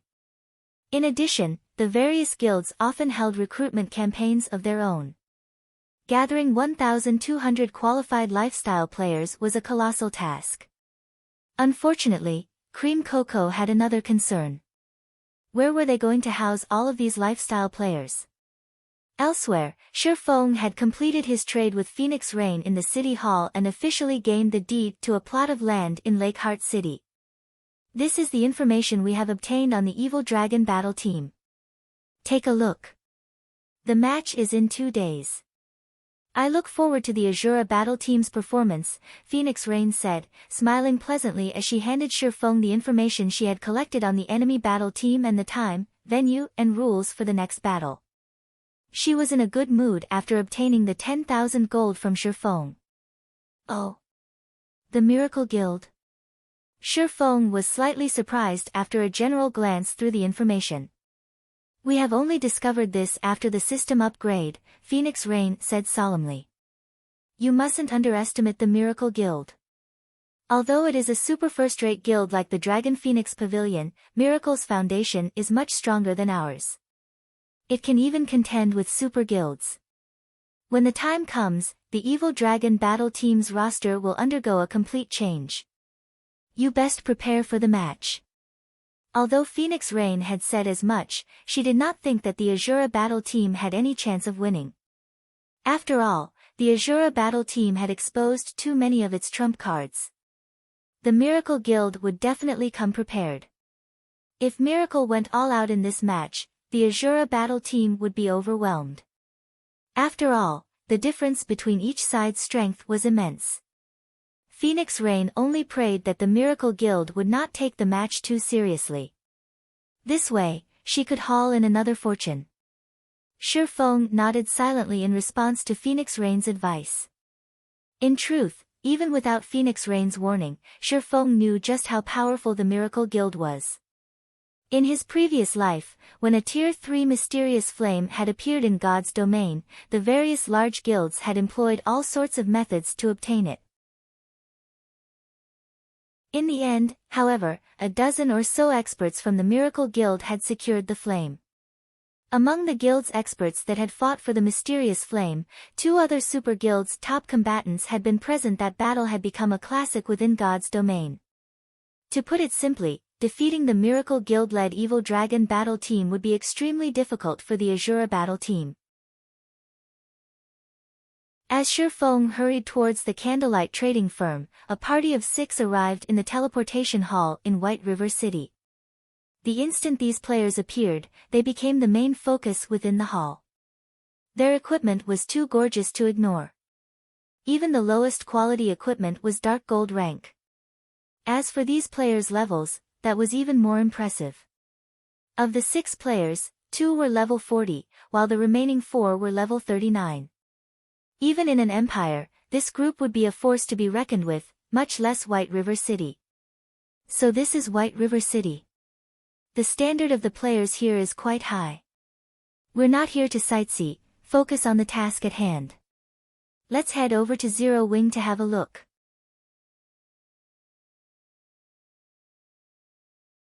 Chapter 9:13, Intermediate Shop. After these 6 players conversed among themselves, they left the teleportation hall and stepped onto the busy street as everyone watched. As soon as the group left the building, the leading white-haired, middle-aged man carrying a black and white spear summoned a giant snow-white wolf.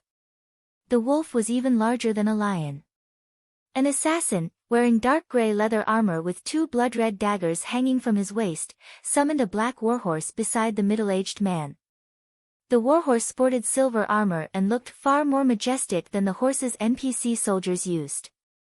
The instant these 2 mounts appeared, they had immediately attracted the attention of every player on the street. Damn, who are those people? Their mounts are definitely not common rank. You're right. I've never seen any common mounts that look that cool. At the very least, they should be bronze, maybe mysterious iron, mounts. To current players, even common mounts were a luxury, not to mention mounts ranked bronze or above. Hence, when the players on the street saw these mounts, both envy and admiration filled their hearts. Some beautiful female players even sent the white-haired man on the giant wolf flirtatious glances. Nowadays, God's Domain was increasingly popular. One frequently saw the game mentioned in the news. Moreover, powerful guilds were offering annual salaries ranging from 500,000 credits to 6 million credits, depending on a player's strength. To ordinary people, this was an astronomical amount of money. Seeing as the white-haired man rode a bronze mount or greater at this stage of the game, his salary must have been in the 7-digit range. Ha ha ha. Boss Blood, I think those beauties are interested in you, an elementalist, who wore a robe embroidered with runic symbols and exuded a refined air, poked fun at the white-haired berserker leading his group. It's a pity that these beauties will never catch Boss Blood's eyes. After all, his heart already belongs to someone. Why won't these beauties look at me instead? A level 39 skinny, male swordsman said as he sighed. Masked, you really should learn a thing or two from the boss. If you put more effort into your improvement, you would have already reached level 40 and could amount to woo those beauties, the male assassin on the black mare snorted. How can I possibly compare to Boss Blood? Even now, I have not passed the test or obtained a title, unlike you, Kirin, who obtained your title half a year ago, the swordsman named Masked Angel said enviously. Alright, that's enough chit-chat. Focus on our task. I will head to Zero Wing with Kirin. The rest of you, catch up with a carriage, the leading berserker named Bloodsucker ordered sternly. Immediately, everyone fell silent and did as they were told. The 4 level 39s rode an advanced horse carriage and followed Bloodsucker and Kirin towards Zero Wing's guild residence. Although the advanced horse carriage was fast, it was still slightly slower than the snow-white wolf and black warhorse. As a result, the gap between the 2 groups gradually increased. The party caused a commotion everywhere they went. Meanwhile, the candlelight trading firm's entrance was overcrowded. Before anyone knew it, the candlelight trading firm had recruited over 300 lifestyle players. With this number, everyone could see how powerful the firm's foundations were. The other trading firms in Star Moon Kingdom could not compare to this. Guild leader, we've reached our recruitment limits for the moment. Any more and we'll have to send these people to the lifestyle associations, Melancholic Smile reported worriedly as she looked at the numerous files on the newcomers. 1,200 people, this was already beyond what the candlelight trading firm could handle. If they really recruited this many people, they would lose money each day, rather than make it. It's fine. Bring all of the information you have on the candlelight's branch shops, Shifeng instructed, waving his hand dismissively and chuckling in God's domain. Shops were officially categorized by star ranks. However, one could also categorize a shop by its size. Players in his previous life had realized his and summarized the differences. There were a total of 4 categories: Basic Shop, Intermediate Shop, Advanced Shop, and Special Shop. To begin with, 1-star and 2-star shops fell under the Basic Shop category. A basic shop could only accommodate a limited number of lifestyle players, and a firm had to rely on numbers to make up for the lack of space. A basic shop's assistance it could provide to lifestyle players was also quite limited. The intermediate shop category included 3-star shops to 5-star shops. In terms of size, intermediate shops were massively different than basic shops. As long as a shop reached 3-star status, it gained far more room than a 2-star shop. Hence, when the various guilds opened their own shops, while it was relatively easy to upgrade a 1-star shop to 2-star status, it was many times more difficult to upgrade a 2-star shop to a 3-star shop.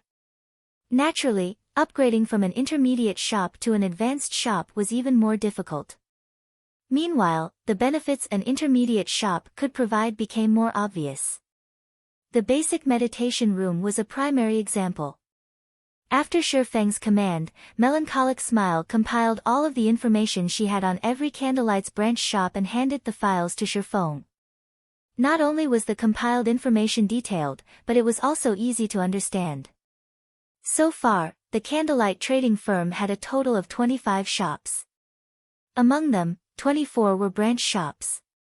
These branch shops covered 22 cities. The fact that the firm had expanded so much was partly due to Phoenix Rain's secret assistance. Her help had allowed the Candlelight trading firm to set up shops in the cities of a few neighboring countries. Moreover, she had only sold the shops to Shifeng at a price slightly higher than the initial cost. Phoenix Rain is certainly dedicated in her work. Shifeng smiled slightly after reading the information. Among the many shops, 6 were within the Black Dragon Empire. Moreover, 5 of these shops were in cities with a player population in the millions.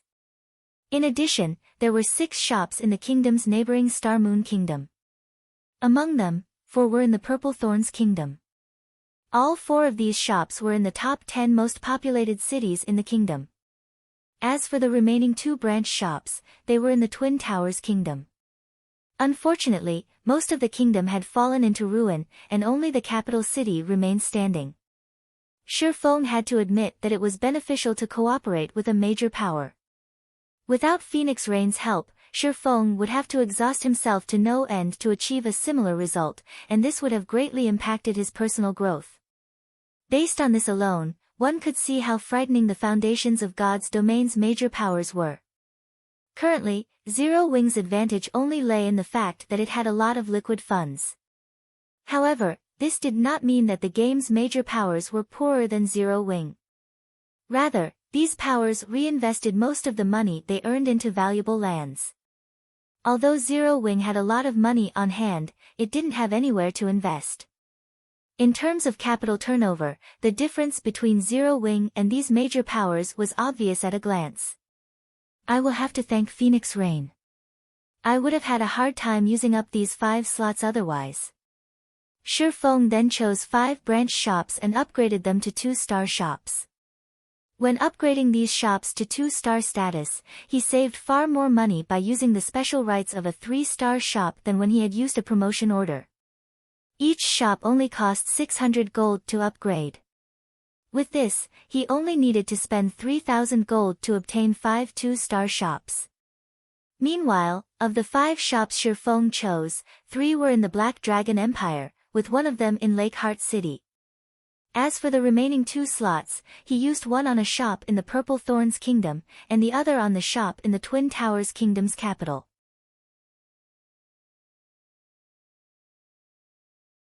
Hellscythe_Fluffy Goblin. The reconstruction of the 5 branch shops completed fairly quickly. Only 10 minutes after Shifeng chose to upgrade them, the 5 1-star shops evolved into 2-star shops.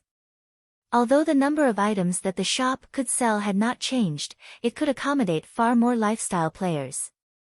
The additional space was more than enough for the 1,200 lifestyle players the Candlelight trading firm wanted to recruit. God's domain was already developing faster than Shifeng had expected. When Shifeng had first obtained the 3-star shop promotion order, he had not intended to recruit so many lifestyle players. At most, he had planned to recruit around 500 or 600 players. However, after the game's 4th evolution, items became more complicated to produce, and this, in turn, would impact production speeds. After the system upgrade, Melancholic Smile had calculated the statistics of everyone's production speed within the trading firm. To put it simply, the more advanced an item was, the more its production speed had been affected. For common items such as whetstones, production speed had experienced roughly a 15% reduction. As for items such as advanced whetstones, their production had slowed by around 20%. In other words, if a lifestyle player was capable of producing 5 advanced whetstones within a certain time before the system upgrade, then now, they were only capable of producing 4 advanced whetstones within the same period. As for items that only intermediate forgers or higher could craft, such as the strengthening device, their production speed had decreased by roughly 40%. Before the system upgrade, the Candlelight trading firm had not been able to produce many strengthening devices each day. Now, the item's output was pitifully low.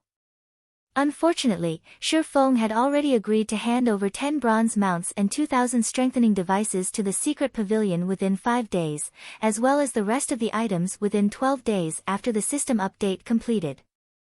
If he failed to do so, not only would he have to return the 10 black cards he had received, but he would also be out of the items he had already paid. Hence, Shifeng was very short on time. If he wished to increase production speed, he had 2 options: increase his current workforce's success rates or grow his workforce. As there was a limit to how much he could raise a lifestyle player's success rate, his only viable option was to bolster his workforce. However, Shifeng did not have much hope of nurturing a large batch of excellent lifestyle players from the new recruits. Rather, he wanted the new advanced apprentices to take on the workload of the firm's basic forgers, while the basic forgers would take on the intermediate forgers' work. In turn, the intermediate forgers would take care of the advanced forgers' workload. This way, he would have a higher chance of completing his task within the allotted time. Following which, Shifeng explained his plans to Melancholic Smile and had her begin preparations. After all, it would not be easy to sort so many people in a short time. Guild leader, I'm afraid that this will be very difficult to accomplish. Even with the help of the special workshop, Coco, Uncle Ironheart, and I only have a 40% success rate with the strengthening devices. Even if the firm's intermediate forgers have the help of the special workshop, they will only have, at most, around a 15% success rate. With such a low success rate, we'll be lucky if we break even, let alone make a profit. Melancholic Smile was very familiar with the success rates of the trading firm's forgers as she usually analyzed the trading firm's statistics. Although a 15% forging success rate seemed relatively high, when one started the actual work, they would most likely fail 10 out of 10 tries. Based on her analysis, only with a 20% success rate would a forger have a chance of succeeding once out 10 tries. Only after reaching a 25% success rate would a forger notice a qualitative change. Once a forger reached that milestone, they would generally succeed once or twice out of 10 tries. If they allowed intermediate forgers to produce the strengthening device, they would be pushing their luck. Cream Coco, who stood beside Melancholic Smile, nodded her agreement. After a long period of research and experimentation, she decided that, as long as the system-calculated success rate was below 20%, she would give up on making the item. After all, her chances of successfully crafting the item were too low. Even if she did produce the item, the firm would only take a loss. Wasting money was one thing, but wasting resources was another thing altogether. The resources in God's domain were limited. The materials required to produce advanced items were even rarer. It would be foolish to produce an item without guaranteed success. Look at this, Shifeng said, chuckling as he retrieved a fist-sized, aqua-blue ingot and placed it on the table. Immediately, Melancholic Smile and Coco were stunned. The mana the ore faintly emitted was actually denser than the mana from the magic crystal. When the two forgers clicked to read the item's introduction, their jaws dropped. Guild leader, where did you get this? Melancholic smile locked her eyes with Shifeng's, excitement evident on her face. Do you have a lot of them? Mysterious flames were extremely rare in God's domain.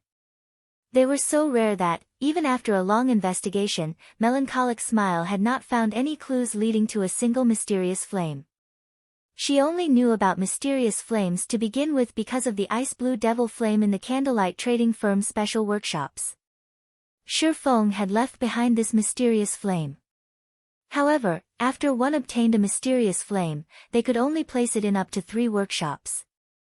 If not for the ice blue devil flame, they would not have reached a 40% success rate with the strengthening devices. However, the mana source ore was the perfect item to make up for their lack of mysterious flames. The intermediate mana source ore Shifeng had revealed could grant an ordinary flame the effects of a tier 3 mysterious flame. The only downside was that, unlike true mysterious flames that could be used indefinitely, the ore was only effective for 30 minutes. With the aid of a tier 3 mysterious flame, the intermediate forgers could at least reach a 25% success rate with the strengthening devices. If they had a large stock of intermediate mana source ore, these intermediate forgers could definitely produce the strengthening devices. Currently, the candlelight trading firm had close to 20 intermediate forgers, more than their strengthening device forging designs. If they allowed 3 intermediate forgers with the highest success rates to learn their 3 remaining forging designs, they could double their production team. Meanwhile, if the 3 of them utilized the intermediate mana source ore, their success rate might even exceed 50%. Including the basic meditation room's effects, if they forged strengthening devices non-stop, they might achieve a production volume of more than 700 devices. Rather than suffering a slower production rate due to the system upgrade, they could significantly increase their production. They could absolutely hit the target Shifeng had requested. Relax. I have enough for your needs. Shifeng nodded, laughing.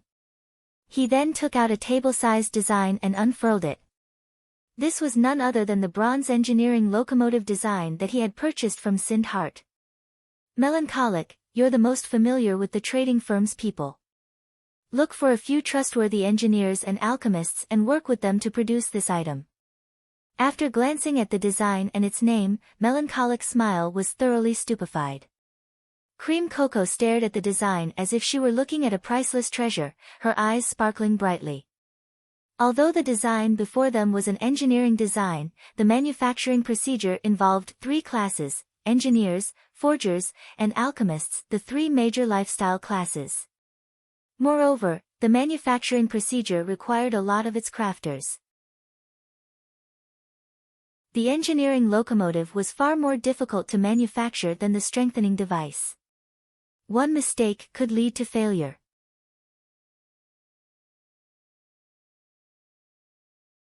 Chapter 9:15, Difference in Mounts. Mounts' importance to players went without saying. Even Melancholic Smile and Cream Cocoa understood the importance of any mount, not to mention bronze mounts. Currently, God's Domain's elite and expert players moved ever closer to level 40. However, how could common mounts possibly satisfy these experts? Unfortunately, obtaining a bronze mount was easier said than done. Even large guilds could only get their hands on a few, and these mounts were usually reserved for the guild's upper echelons. The other members could only dream of riding one. If it were truly possible to produce bronze mounts, they would sell tens of times better than the strengthening device. However, the engineering locomotive was extremely difficult to manufacture. At the very minimum, they needed an advanced engineer, an advanced forger, and an advanced alchemist to have any possibility of success. Even if they were equipped with a variety of support tools, they'd be lucky if they had even a 30% success rate of producing the locomotive. In addition, manufacturing the engineering locomotive was a tedious process. It would take a very long time just to produce one. Producing one per day would be an impressive feat.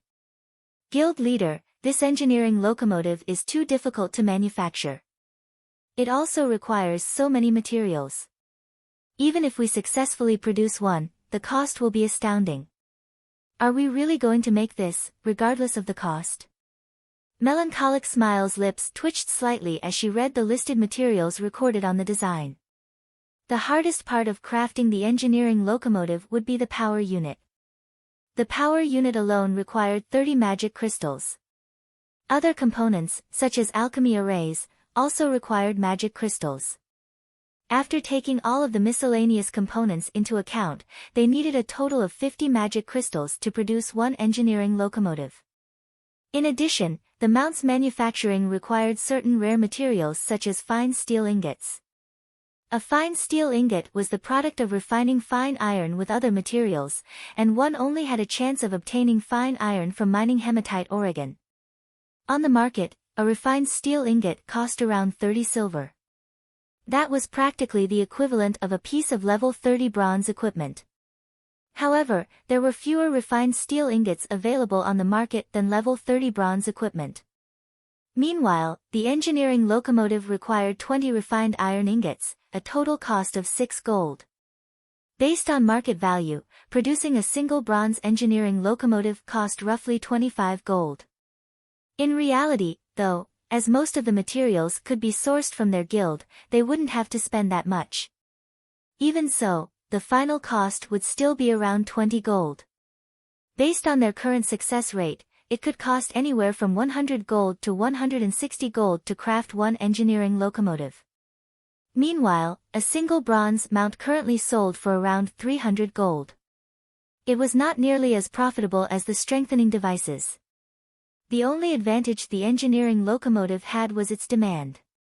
If they offered the mounts for sale, someone would buy them if the price were reasonable. If they wished to save more money, they would need the help of a master engineer.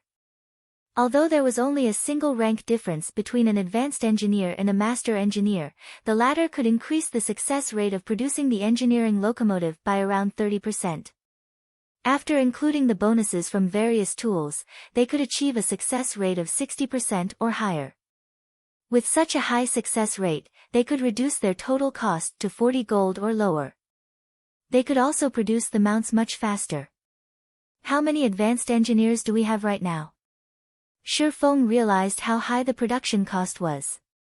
However, he had already signed an agreement with the secret pavilion. They had to manufacture the engineering locomotives regardless of the cost. Moreover, producing the engineering locomotive would allow lifestyle classes to rapidly gain proficiency. We only have 2 people at the moment. There are 3 others who are close to reaching the advanced engineer rank, Melancholic Smile replied, 2.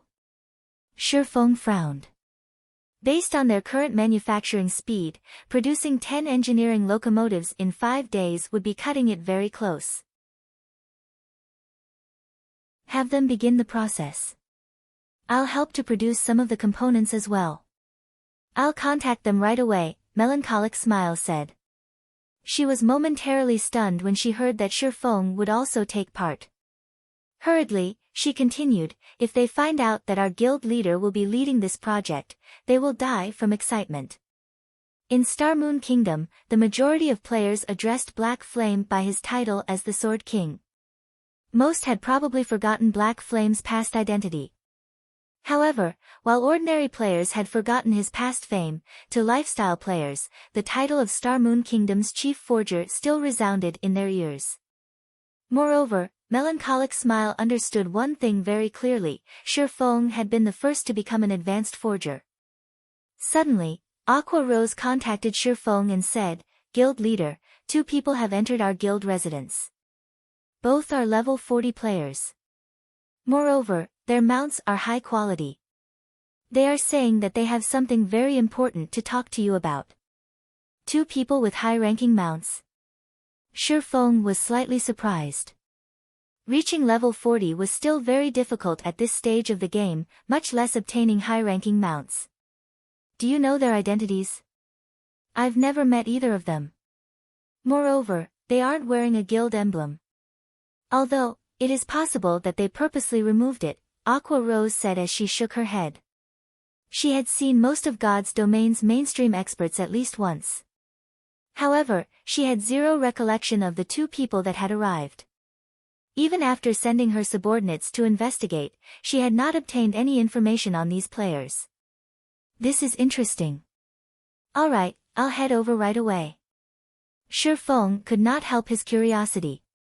After disconnecting the call, he rode the demonic flame tiger back to Zero Wing's residence. In front of Zero Wing's residence. As Zero Wing had announced another mass recruitment, players crowded around the guild's residence.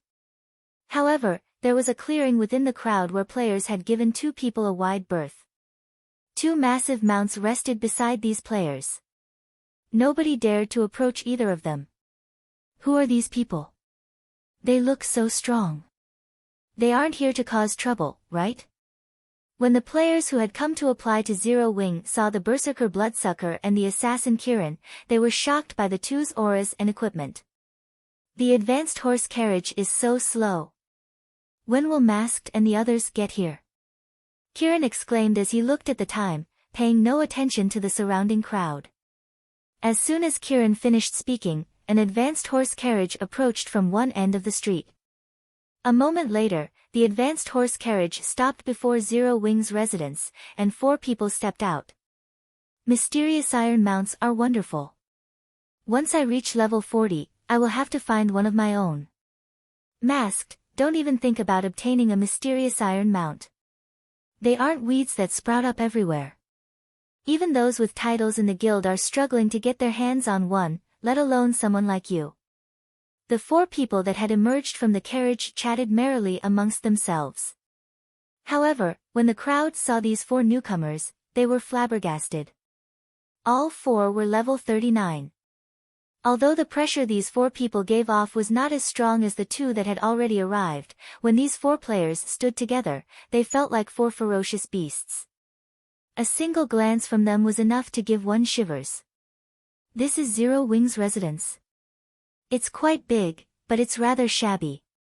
The standard of the guild members isn't much to look at, either. Masked Angel gave a rough evaluation after a cursory examination of Zero Wing's residence. The other 3 agreed with Masked Angel. However, the Zero Wing members coming and going were somewhat annoyed when they heard the comment. Zero Wing's residence had cost a lot of gold to build. Even if it did not rank number 1 in Star Moon Kingdom, it ranked near the top. However, these people spoke as if their residence belonged in the slums. These Zero Wing members had intended to argue with these people. However, when they saw a black figure appear at the entrance, they immediately fell silent. Even the independent players lining up outside the residence stared at this figure with admiration. Although the giant, snow-white wolf and pitch-black warhorse in front of the entrance were quite attractive, they were on an entirely different level from the demonic flame tiger that had appeared like lightning. In front of the demonic flame tiger, the wolf and warhorse were practically newborns.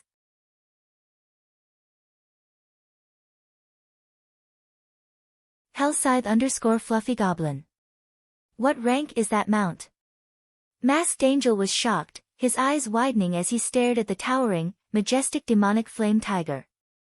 Although he already knew that Zero Wing possessed this mount, after witnessing it personally, he could not help his surprise.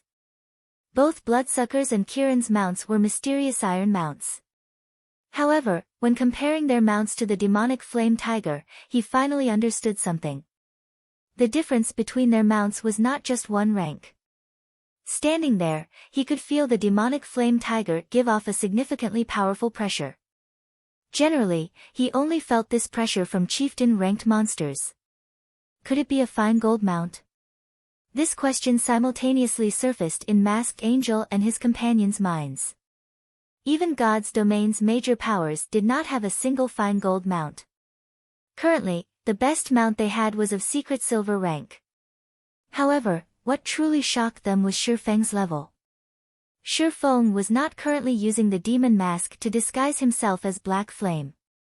He did not even bother hiding his level, so if one paid attention, they would discover that Shi Feng had already reached level 42. He was actually 2 levels higher than Bloodsucker and Kirin. There was not a single player with such a high level throughout the various empires. It was hard to imagine that such an expert resided in a kingdom. I am Yi Feng, an honorary elder of Zero Wing. Our guild leader has some urgent matters to attend to, so he can't meet with you right now. I can represent Zero Wing in any matters you wish to discuss. May I know what business you have with Zero Wing? Shi Feng asked, chuckling as he swept a glance over Bloodsucker and the others as he remained on the demonic flame tiger. Even an elementalist like Phoenix Rain had only reached level 39, yet among these 6 people, not only had 2 surpassed Phoenix Rain, but the other 4 were the same level. Achieving such a high level was impossible without a special method or a powerful team. To Aqua Rose, these players might be strangers. To Shi Feng, however, they were extremely familiar. All 6 players were super red names belonging to the dark guild known as Raven. Raven had appeared in the virtual gaming world in the past. It was an upstart guild that had only established after God's Domain had launched. Moreover, even now, Raven was not famous in the least. Dark guilds could not compete against normal guilds in terms of member count. However, the Raven Guild's member count was impressive with less than 1,000 members. Even a decade after God's Domain had launched, the guild had less than 3,000 members. However, nobody in God's Domain dared to underestimate Raven. In the past, Raven had been one of the top 6 dark guilds in God's Domain. The guild was extremely powerful, even super guilds had avoided provoking it. While the 6 people before him looked like ordinary players, this was only a disguise. Without an advanced identification skill, one could not uncover any of their information. This disguise was similar to the demon mask. It could even hide one's aura. However, under Shi Feng's omniscient eyes, nothing would remain hidden. Such dense blood auras. How many people have they killed already? When Shi Feng used omniscient eyes, he discovered that their names were no longer red. Rather, they were thoroughly black. In God's Domain, when one actively killed other players, aside from their IDs changing color, a faint red blood aura would surround their bodies. However, this blood aura was barely visible. Generally, only after one had killed hundreds of players would this blood aura become more evident. Even so, this blood aura would gradually fade with time. However, the blood aura surrounding the 6 before him was powerful enough to make one's hair stand on end. Currently, their blood auras had thickened into a bloody mist that enveloped a radius of 4 to 5 yards around them. Shi Feng could not even begin to fathom just how many players these 6 people had killed to achieve such a dense blood aura. However, this was still not why their IDs had turned black. In God's Domain, only players who had committed unforgivable sins would sport pitch-black IDs. This was a type of curse. This curse could allow players to grow stronger. In return, however, cursed players were restricted to areas controlled by the dark forces. If NPC guards in an ordinary NPC city found them, the consequences would be unimaginably severe. Hello. My name is Bloodsucker. This place isn't suited for our discussion. Why don't we look for somewhere more private to talk? Bloodsucker suggested, smiling faintly as he looked at Shi Feng. Alright, follow me, Shi Feng nodded. He then led Bloodsucker and the others into Zero Wing's residence. After Shi Feng entered the guild residence, the crowd outside of the residence grew excited. Their eagerness to join Zero Wing grew. Inside the reception room of Zero Wing's residence. As Shi Feng was about to prepare some refreshments for Bloodsucker and the others, Bloodsucker stopped him.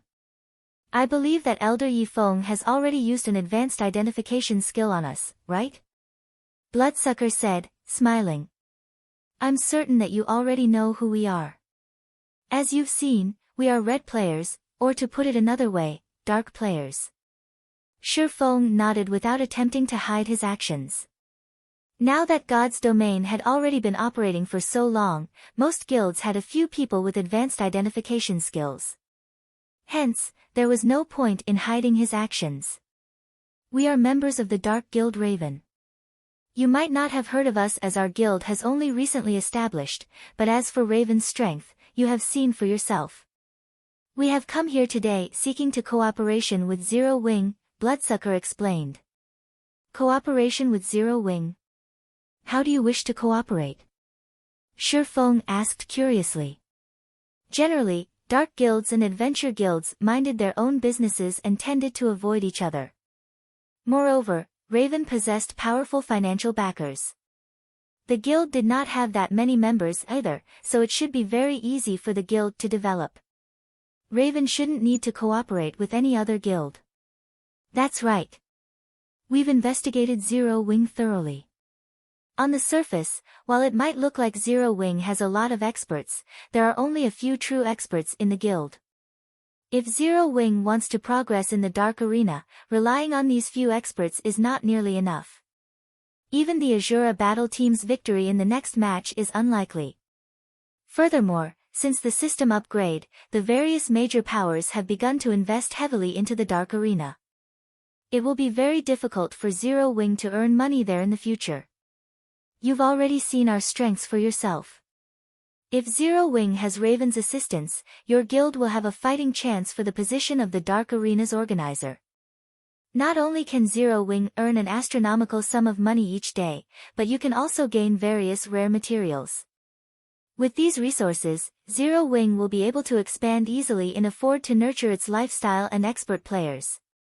I'm sure you can see the benefits of such an outcome. When Bloodsucker finished his proposal, he snapped his fingers. Immediately, several pieces of Bloodsucker and Kirin's equipment revealed the special glowing effect of epic equipment. Bloodsucker and Kirin's weapons, in particular, were epic weapons. With this array of equipment, they could rank at the peak of God's domain. What do you want in return? Shifeng asked, somewhat interested. Just as Bloodsucker had said, in the eyes of ordinary players, Zero Wing seemed like a guild full of experts. However, in the elite Dark Arena, Zero Wing was bland. Currently, only he, Fire Dance, and Violet Cloud could reliably win a fight. Unfortunately, Aqua Rose was still a little off the mark.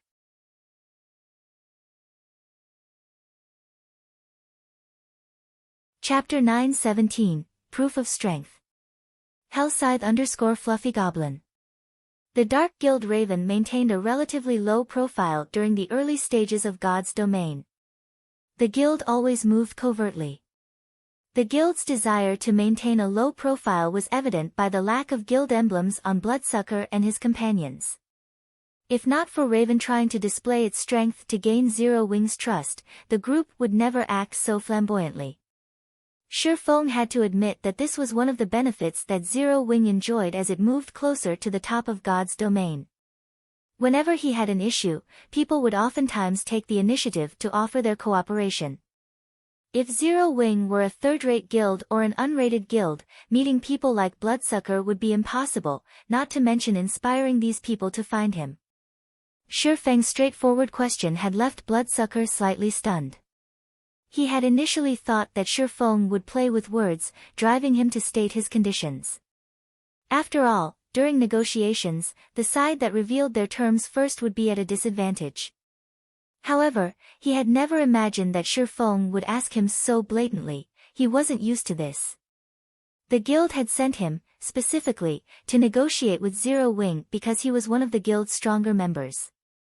Now, however, all of his subtle arguments he had prepared to persuade Shifeng and his efforts to show off Kirin and his team's strength had gone to waste. What? You don't have any conditions? Shifeng chuckled. No, it's just that your straightforwardness surprised me a little. After all, Raven is only a small, unknown guild, Bloodsucker said, shaking his head. Since Elder Yifeng has said as much, I'll tell you Raven's conditions. In return for Raven assisting the Azura battle team, we want 50% of the income you gain from the Dark Arena. You guys sure are ballsy. 50% is too much. I can offer you 20% at most. Shifeng instantly rejected Bloodsucker's offer. He was already splitting the income from the Dark Arena with Phoenix Rain. If the Raven Guild took another 50%, Zero Wing would be left with nothing. I'm guessing that you don't fully understand Raven's strength. How about we prove ourselves first?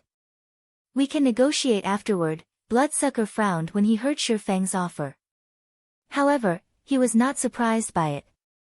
Their guild had remained in the shadows. As of now, practically nobody knew how terrifying Raven was. If not for the resources the recently launched mind space system required, they would not have sought out Zero Wing for cooperation. In his opinion, Shifeng had only offered such a low percentage because he didn't know Raven's true power. However, once they showed Shifeng that, with Raven's assistance, Zero Wing's chances of becoming the Dark Arena's organizer would improve, he would agree to 50%. After all, this was a sure profit exchange. Proof. Shifeng understood Bloodsucker's train of thought. However, he really could not afford to lose 50%. As Shifeng considered rejecting Bloodsucker's offer, he suddenly had a good idea. Previously, his head had ached over the lack of experts. Now that he had a chance to gain the help of 6 top-tier experts, it would be a waste not to put them to good use. Following which, he nodded and smiled, saying, "If Raven wants to prove its strength, I just happen to have a very difficult quest that I need some expert help with. If you can show me that you are sufficiently powerful during this quest, there might be room for further negotiations. Of course, I'll pay you for your help." "No problem. You can leave this quest to Raven. As for the remuneration, there's no need. Consider this Raven's gift to Zero Wing," Bloodsucker confidently stated. From the beginning, proving Raven's strength had been their goal in coming here. When the time came, they would shock Zero Wing's members. "I still need to prepare. It'll take around 3 hours. You should do the same. This quest is very difficult. I just need you to send a party of 6 experts," Shifeng said. "No need. The 6 of us will be enough," Bloodsucker assured. Seeing Bloodsucker's determination, Shifeng ended the conversation. After leaving the reception room, he contacted Yulan, telling her that they could challenge the Holy City of Titans entrance trial immediately. Both sides would send 50 experts each, and Zero Wing would lead the team. Yulan agreed upon receiving Shifeng's message. Her original plan had been to challenge the entrance trial in 3 days. However, the system upgrade had wasted nearly 2 days, so they had no choice but to delay the operation by 2 more. However, after the system upgrade, lifestyle players' production speed had slowed significantly. As a result, the various large guilds now urgently needed a batch of advanced lifestyle players. Naturally, the sooner she got her hands on Titan City's slots, the better. After confirming the plan with Yulan, Shifeng contacted White Knight, having him send 14 of their experts over. Zero Wing's members would fill the remaining 30 slots. Although Shifeng did not know what kind of experts Yulan would dispatch, he had a true gathering of experts.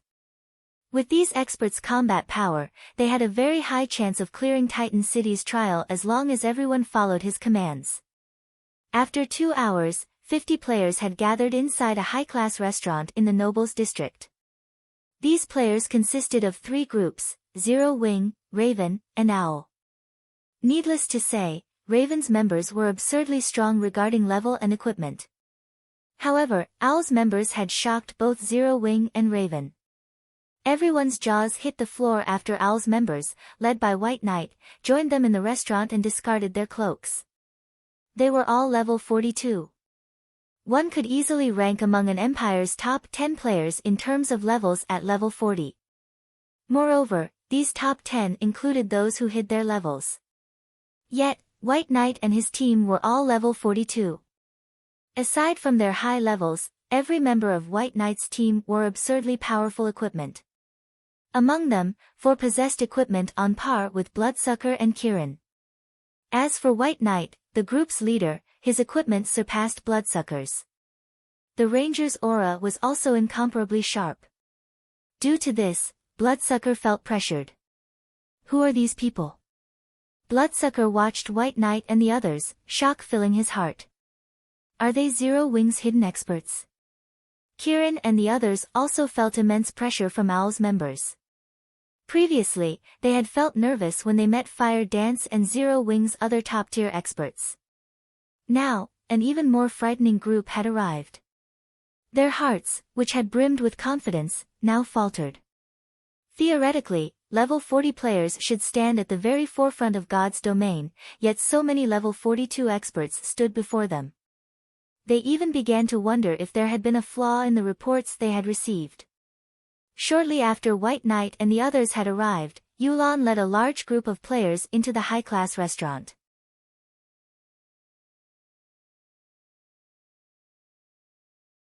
Chapter 9:18, Holy City of Titan. _ The high-class restaurants in the Nobles District were famed for their luxury. Even large guilds' elite members were reluctant to dine in these restaurants. These players would rather have a few drinks at a bar or eat their fill of ordinary food to get more bang for their buck. Upon joining Shifeng and the others in the restaurant, Yulan glanced at the various players. Immediately, she was shocked. How does Zero Wing have so many experts? Yulan had already thoroughly investigated Zero Wing, so she was very aware of Zero Wing's current combat power. She had never imagined that Zero Wing still had secrets. Owls and Ravens members were the source of her surprise.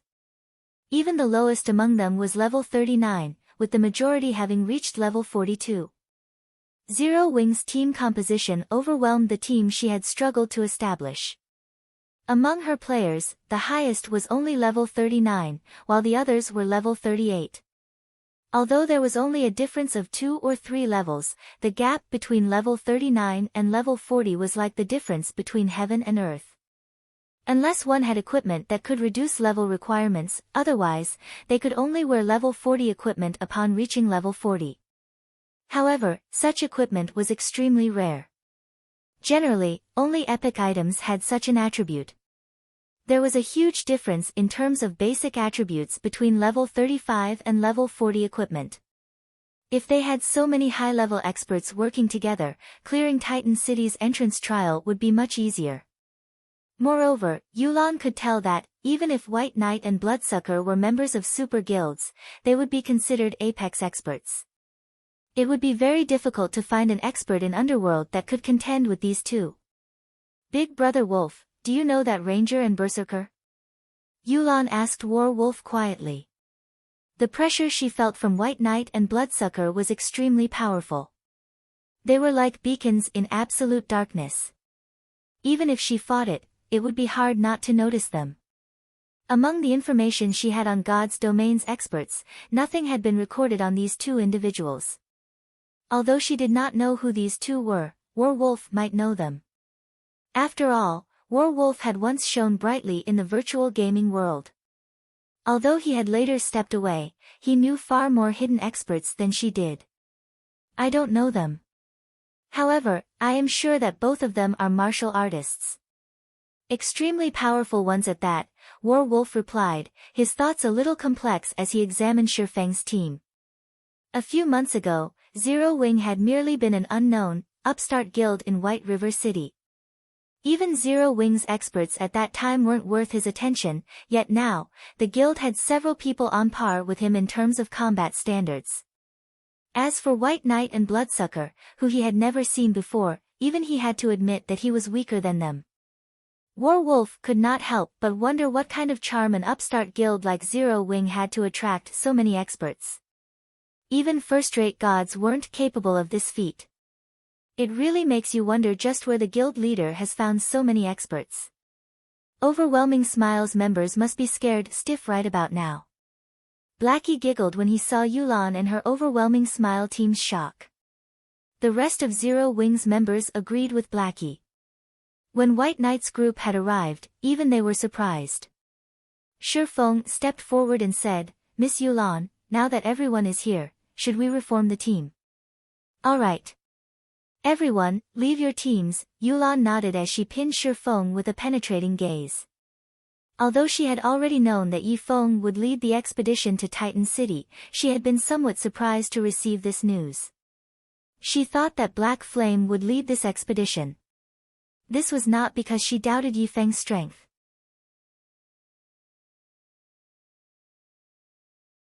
I want everyone to send me a list of your skills, Shi Feng instructed Yulan and the others after inviting them to his team. That is a guild secret. How can we just reveal that information to an outsider? Overwhelming Smiles members immediately complained. All guilds kept their players' basic attributes and skills secret. It was especially true for guild experts. If others discovered this information, it would be very easy to exploit their weaknesses. Shi Feng then looked towards Yulan and said seriously, I believe you know how difficult Titan City's entrance trial is. If I don't know everyone's abilities, I can't guarantee our success. After giving it some thought, Yulan nodded and said, it's all right. Tell him. Titan City's entrance trial was much harder than a 100-man Hell Mode team dungeon. If the team leader did not even know what skills his members possessed, it would be hard for him to issue effective commands. After receiving Yulan's instructions, Overwhelming Smiles members sent their skill lists to Shi Feng, albeit reluctantly. As for the skills Owls and Ravens members possessed, the two groups had long since notified Shi Feng. Owls members had not held back in the least. However, Shi Feng was certain that Ravens members had held back some information. Regardless, though, it would not affect the overall situation. After Shi Feng examined the skills of Overwhelming Smiles members, he was a little surprised. 23 of these players wielded berserk skills. Among them, Yulan had learned a large-scale destruction spell and a large-scale buff spell. This would be of great help to the team. Before we enter Titan City, I'll give everyone certain responsibilities. Make sure you understand your tasks. When the time comes, you just need to do your part. Shi Feng then called up his system interface and split everyone into groups. Shi Feng had split the team of 100 players into 5 teams of 20. Among them, one team would serve as the main force while the remaining 4 would serve as support. Raiding Titan City's entrance trial was different from raiding a 100-man team dungeon, where players only had to deal with one boss at a time. The entrance trial resembled a field battle. Only, the team would face far more danger. In the entrance trial, one could encounter a powerful boss at any time. It was even possible for multiple bosses to appear at once. It would not come as a surprise if one mistake led to a team wipe. Hence, they needed to prepare before they challenged the trial. There was only one MT on the main team, Kola. This decision confused Yulan and the others. Kola was only level 40, while the Guardian Knight White Knight had brought was level 42. In terms of techniques, the Guardian Knight was also much stronger than Kola. No matter how they looked at it, Kola should not be the main team's MT. Even if Shi Feng placed Kola on the main team, he should include another MT. How was a single MT going to tank a boss? However, Shi Feng did not bother to explain his decision. He had chosen Kola because he had previously passed the epic rank Dragon Scale shield to the MT. With this shield alone, none of the other MTs could compete with Kola. Not to mention, Kola was using the Tier 1 set equipment for Guardian Knights. Comparing basic attributes, he was stronger than Moonlight Knight, Owl's level 42 Guardian Knight, by a large margin. He was the best choice to serve as the lead MT. After the various tasks had been distributed, Yulan took out a golden key and began to chant an incantation. In the next moment, a pair of tightly shut, black stone doors appeared in the hall. The stone doors towered over 3 meters high, and there were countless magical runes carved into the door's stone. As the thick, heavy doors slowly parted, a terrifying aura surged out, and everyone immediately felt a powerful mental suppression weigh on them. This mental suppression could rival that of Grand Lords. However, every player here was an expert. Even if the mental suppression affected them, the effects were minimal. After everyone calmed their nerves, Shi Feng took the lead and stepped through the doors. One after another, the other players followed him.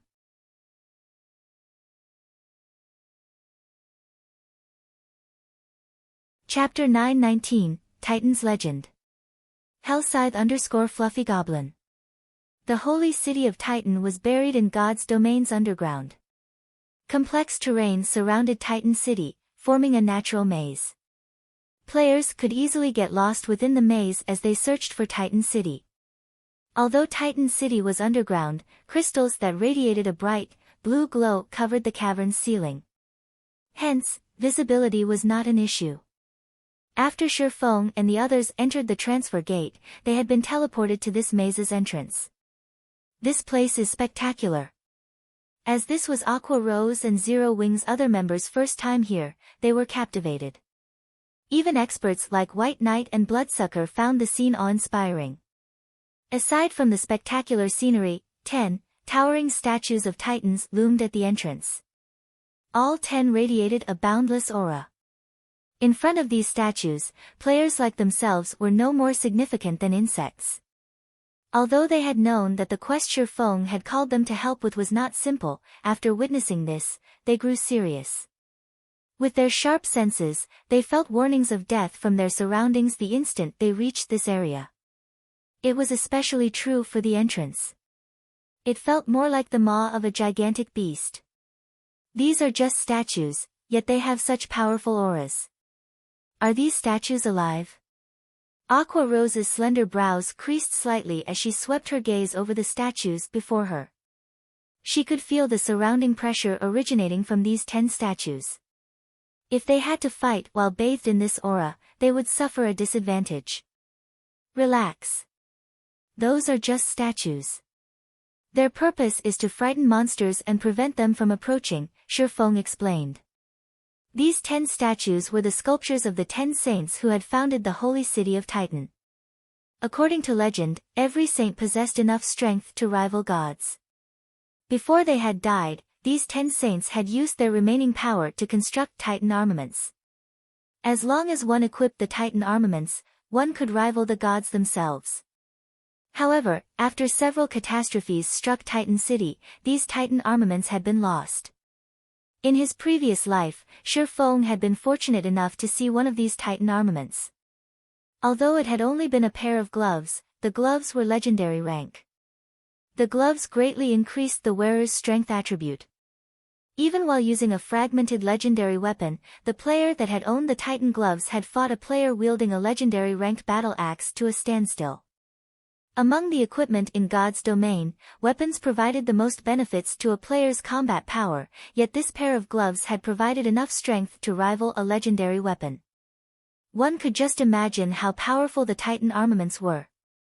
In Shifeng's opinion, it was possible to rival a god if a player obtained the complete set of Titan armaments. Unfortunately, the Titan armaments were a mystery to players. Even after 10 years, players had only discovered 3 Titan armaments. Moreover, 3 different players had owned them. These players had been the targets of numerous assassination attempts in the past. Alright, let's head inside, Shifeng said as he clapped his hands. After everyone took up their formation, they officially entered Titan City's entrance trial. After several minutes of traveling down the straight pathway, the team halted. Leader, there are 4 paths ahead. Which one should we take? Aqua Rose asked Shifeng. Should we send someone to scout ahead? Each path felt equally dangerous to her, so it was impossible to determine which path they should take. Which path did you take last time? Although Shifeng knew which path they should take, he still asked Yulan. We investigated all 4 paths the last time we were here. Among them, a great lord guards the first path, while the next 2 are littered with traps and ambushing monsters. A large number of mobs guard the last. After we had killed those monsters, we discovered that the path led to another crossroad. In the end, we took the path with the Great Lord. However, after a short distance, 3 Great Lords annihilated us. Yulan explained. Truth be told, they had gathered almost no information before they reached an abrupt end. Hence, Yulan had thought to search for experts to challenge the three bosses. When Overwhelming Smiles members recalled the three great lords that had ganged up on them, a chill ran down their spines. There were not many players who could face a great lord, not to mention three great lords simultaneously. Moreover, even a 100-man team would be hard-pressed to deal with one great lord here because, aside from the great lord itself, there were many monsters traveling with the great lord. Before they had dealt with the three great lords, the weaker monsters had swarmed and slaughtered them. So, that's the case. Let's go down the path with the crossroad, then, Shifeng nodded. Generally, the path with a boss it should be the correct option. Taking the path with the crossroad is a waste of time, Yulan explained. That might be true in other virtual reality games, but in God's domain, it is only half correct, Shifeng said, chuckling. This is an entrance trial. Our ultimate goal is to pass through the maze, not to defeat the bosses, isn't that right? In reality, all four paths led to Titan City. If a team were strong enough, they could choose the most difficult path, which contained various bosses. This path was also the most direct and would save the most time. In contrast, the path with the crossroads, as Yulan had said, would be time-consuming. However, it was the safest path among the four. Yulan's group had grown comfortable with the mindset of using brute force to resolve issues. Hence, they had chosen to challenge the most difficult path after entering the entrance trial. It was no wonder why they had only traveled a short distance before team wiping. The first time Shifeng had come here in his previous life, he had been just as ignorant. He and his team had insisted on taking the most difficult path and killing all of the bosses. In the end, they suffered team wipe after team wipe. Fortunately, unlike Yulan's group, his team was not as simple-minded. When they challenged a boss, they had a cleric stay some distance away from the team to revive everyone in the event that the boss slaughtered them. This way, they could challenge the bosses endlessly. Moreover, as this was an entrance trial, no matter how many times players died here, they would not lose any EXP after reviving, although, they would lose some skill proficiency. After Yulan and the others heard Shifeng's reasoning, realization dawned on them. Following which, Shifeng led everyone down the path with the crossroads. As they progressed through the maze, Shifeng often deliberately took the wrong path, leading the team into difficult situations and traps. However, with the team's abilities, overcoming the traps and level 40 or so elemental beings wasn't an issue. After walking for nearly 2 hours, the team arrived before a large temple. The temple was as big as 5 football fields, and a pair of tightly shut iron doors sealed its entrance. A steel statue with glowing red eyes that stood over 10 meters tall walked back and forth before these iron doors. There were also groups of smaller steel statues patrolling the temple grounds like trained soldiers. Steel Slaughterer, Elemental Being, Grand Lord, Level 44 HP 50, 00000/50, 0000000. Steel Guardian, Elemental Being, Lord, Level 42 HP 7, 00000/7, 0000000. Steel Watcher, Elemental Being, Elite, Level 40 HP 120, 000/120, 000. Cola, you'll tank the Steel Slaughterer later. The other MTs will each handle one Guardian. White, lure those elite monsters to us first. All magical classes will assist to clear out the elites. Go!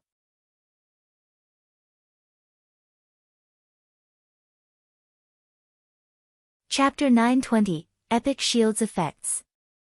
Hellscythe_Fluffy Goblin. Sister Yulan, should we go? Why is a Grand Lord here? It's stronger than any of the bosses we faced before. Trying to fight that is suicidal. Shifeng's commands had left Overwhelming Smiles members speechless. Although Shifeng's orders sounded simple, carrying them out would be very difficult. Monsters surrounded the temple. There were at least over 400 Steel Watchers. Moreover, there were as many as 6 Steel Guardians. Any 20-man elite team would struggle against a Lord-ranked monster. Just luring a fraction of the Steel Watchers would be a challenge. These monsters stood too close to each other. If they attacked one of these monsters, they would alarm them all. Over 400 Watchers would chase them down. Everyone, get ready. Yulan understood exactly what Shifeng was trying to do. However, while realizing this plan was difficult, she had committed to Shifeng's leadership. Since he had not voiced any concerns with his plan, they had to believe in him. A short moment later, everyone fell into formation and prepared. Now, they only had to wait for the Ranger White Knight to lure the monsters. White Knight did not rush in luring the elite monsters. Rather, he stood to one side and waited patiently for the patrolling Steel Watchers to move past before he attacked. However, White Knight did not attack the elite monsters directly. Instead, he set up a trap along the Steel Watchers' path. Rangers were not just adept at ranged attacks. The class was also capable of setting various kinds of traps. White Knight had set a poison trap. When a monster stumbled into it, it would suffer a poison debuff and lose some HP every 3 seconds for 15 seconds. Traps were not limited by range, but by time. Even if a player were 100 yards away from their trap, it would still trigger. After setting up a series of traps, White Knight distanced himself from the temple and waited for the patrol of Steel Watchers to return. After another few minutes, the Steel Watchers came back along their previous path. Without any suspense, one of the Steel Watchers triggered White Knight's trap, and its entire body took on a dark green hue. Although the remaining 19 Watchers noticed the abnormality, White Knight was outside of their perception range. Hence, the 19 Steel Watchers stood there ignorantly as they searched for the enemy. However, the poisoned Steel Watcher was different.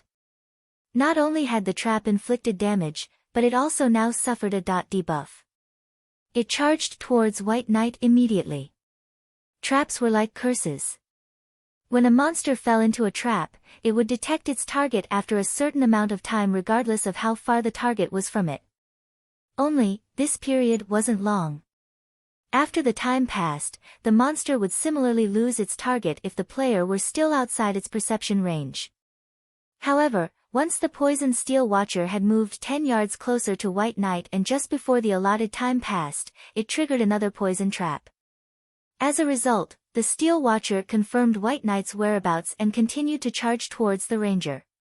In such a way, the Steel Watcher triggered a series of 3 traps, the traps luring it roughly 30 yards away from its companions.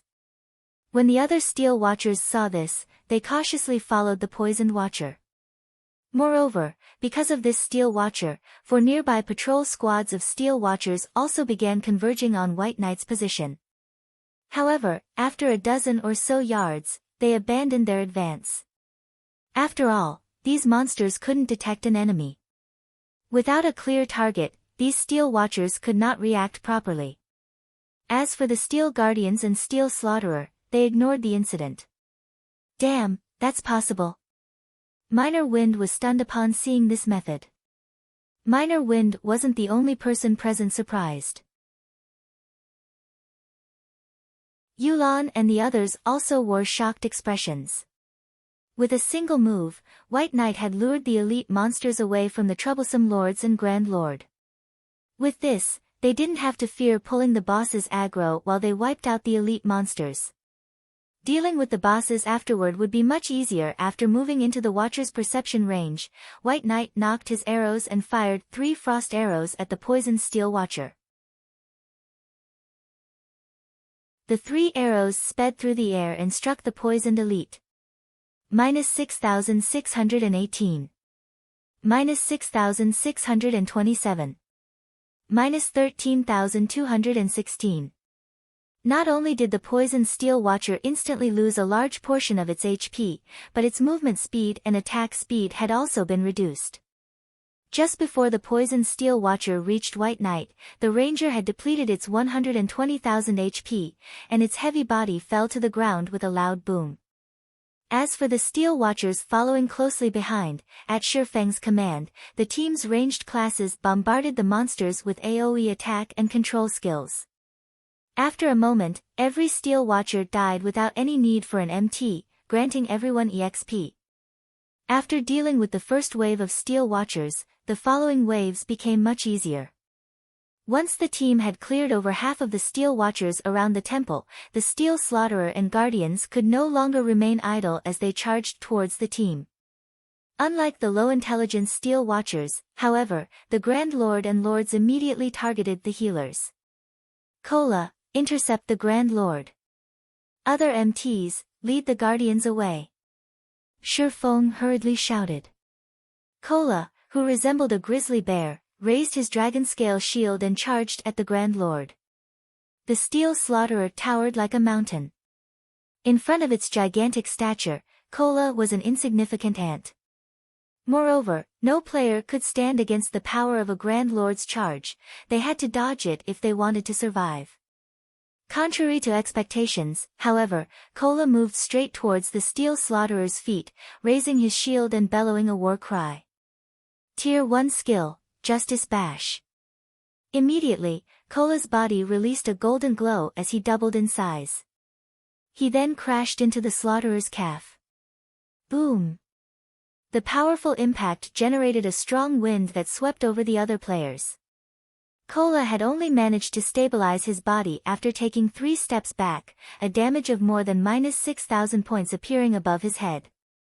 To Kola, who had 22,400 HP, the damage was acceptable.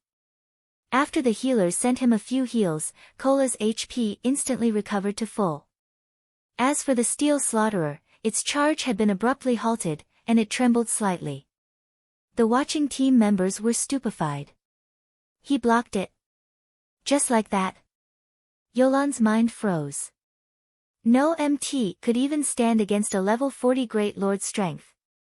They needed at least 3 to 5 MTs blocking to stop one of its attacks. But this was a Grand Lord, and even sending 5 MTs would be tantamount to suicide. Yet, Kola had stopped the Steel Slaughterer''s charge without any help. It was unbelievable. So, Zero Wing has such a powerful MT. I see why Yi Feng said that one person would be enough. White Knight, Bloodsucker, and the others were similarly shocked. Although they had not tested the Steel Slaughterer''s strength personally, they could make an educated guess. Most likely, no other MT on their team could replicate Kola's feat of tanking a Grand Lord by himself. This epic shield is the best. Kola was ecstatic as he looked at the shield in his hand. Initially, he had been prepared to be thrown when he charged at the Steel Slaughterer. In the end, however, he was only forced back by 3 steps. However, Kola quickly regained his focus and proceeded to use Shield of Vengeance against the Steel Slaughterer''s calf, causing -3,475 damage. Shield of Vengeance came with a shock effect. Although its damage was not particularly high, the skill felt powerful to others and would draw a monster's attention to the skill's user. In the blink of an eye, the Steel Slaughterer switched focus to Kola.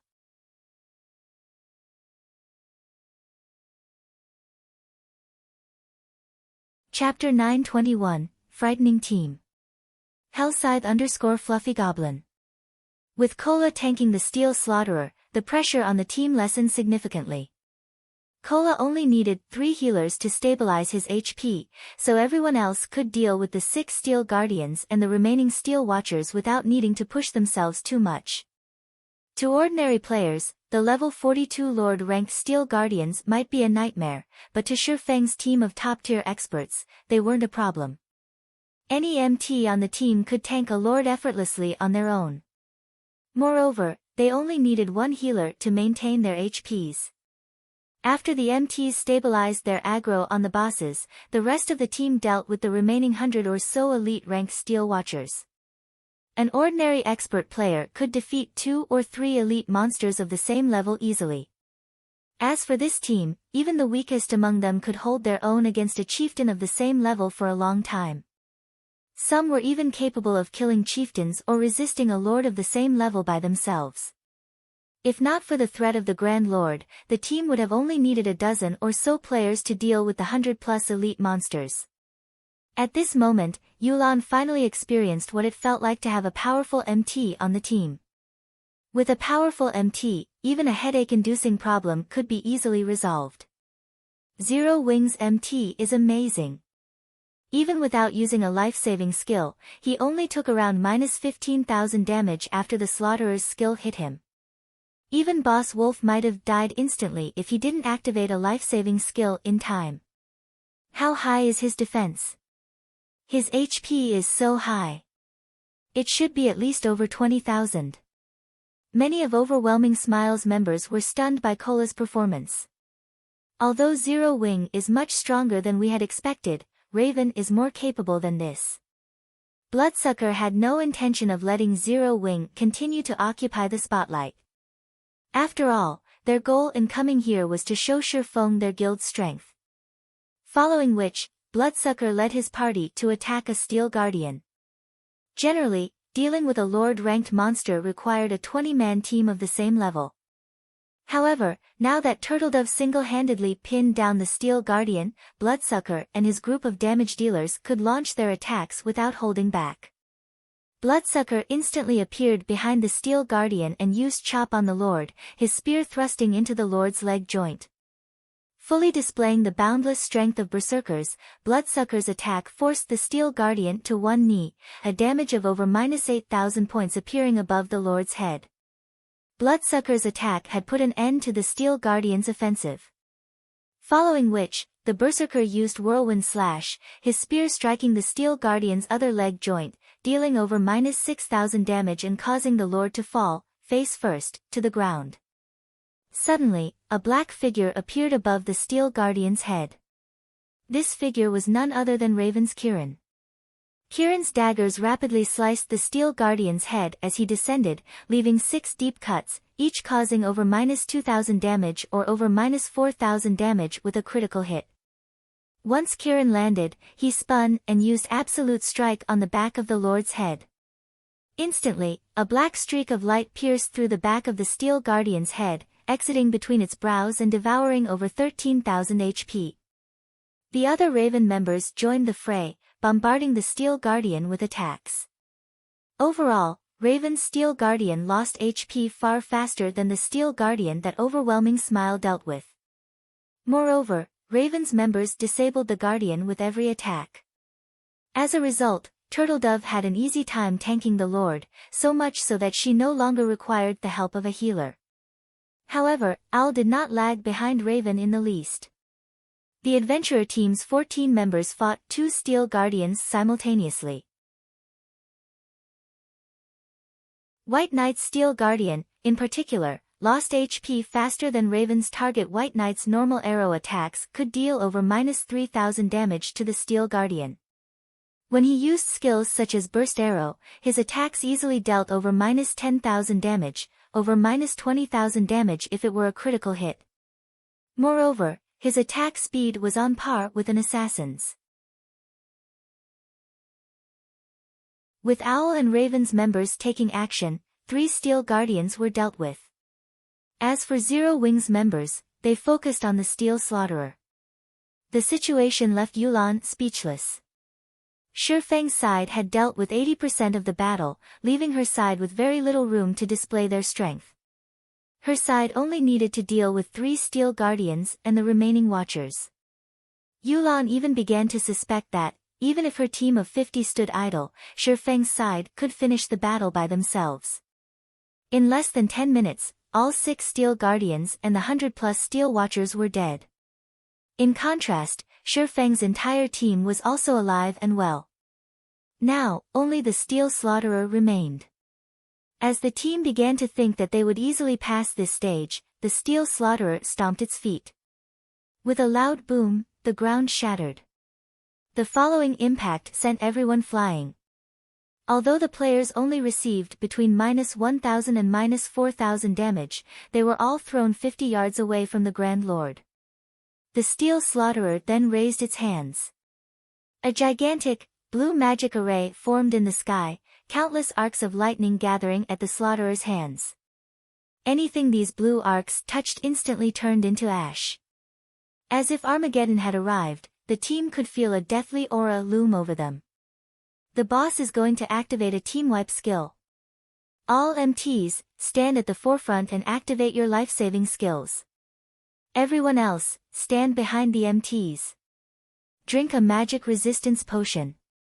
Guardian Knights, activate your magic resistance aura. Shi Feng ordered, showing no signs of panic. After the monsters around the Steel Slaughterer died, the Grand Lord would activate a powerful AoE skill called Thunder Destruction. The skill's range covered the temple and its grounds, so it was impossible to dodge. Their only option was to survive it.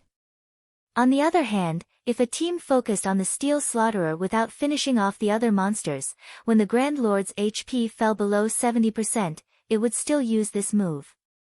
After receiving this skill, the team would either be dead or crippled. Facing the lords and elites after that would only end with their deaths. Hearing Shi Feng's command, everyone flew into action. All 10 MTs stood in front of the team and activated either Shield Wall or Protection Blessing. As for the clerics and oracles standing at the rear, they cast their respective shields on the MTs. Simultaneously, everyone drank a basic magic resistance potion. Although the potion did not provide much magic resistance, it was better than none at all. Suddenly, the Steel Slaughterer's fists hammered the ground. Immediately, blue ripples spread out from the Grand Lord. The collision from a single blue ripple forced the MTs back by 5 or 6 steps, shattering the support barriers around them and dealing around -8,000 damage to each. As for the others, the attack sent them flying. However, they received much less damage, only around -4,000. Quickly, heal everyone. Shi Feng shouted. The Steel Slaughterer's attack would only happen once, but multiple times. As soon as the healers finished casting the first wave of heals, the second shockwave struck, followed by the third, fourth, fifth, and sixth. Only after the sixth shockwave did the Slaughterer's attack end. However, because of this shockwave attack, nearly half of the team members had died. As for the MTs standing on the front line, only 5 of the 10 were still alive. At this moment, everyone finally realized that they had greatly underestimated Grand Lords. A Grand Lord's AoE skills were far more powerful than an ordinary Great Lord. If not for Shi Feng's quick thinking, they might have team-wiped. Suddenly, the Steel Slaughterer split into 2, transforming into a silvery white and a pitch-black Steel Slaughterer. The team was flabbergasted. They now had to face 2 Grand Lords.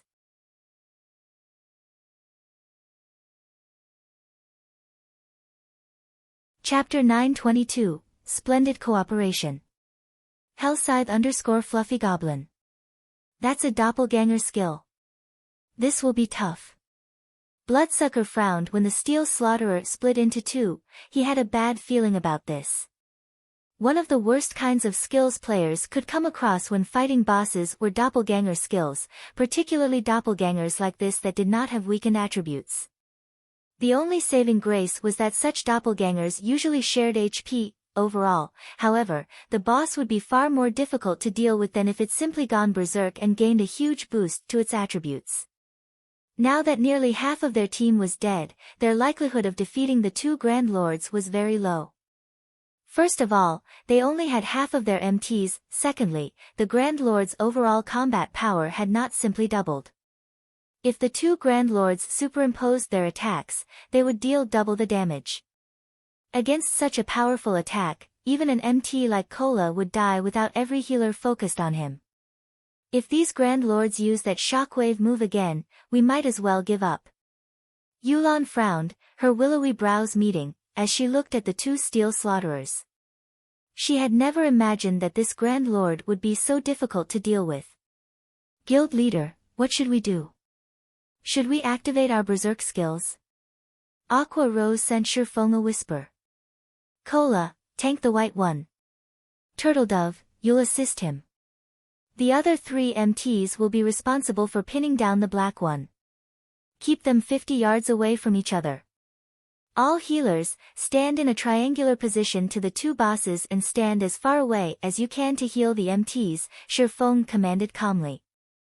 The Steel Slaughterer was an important stage boss.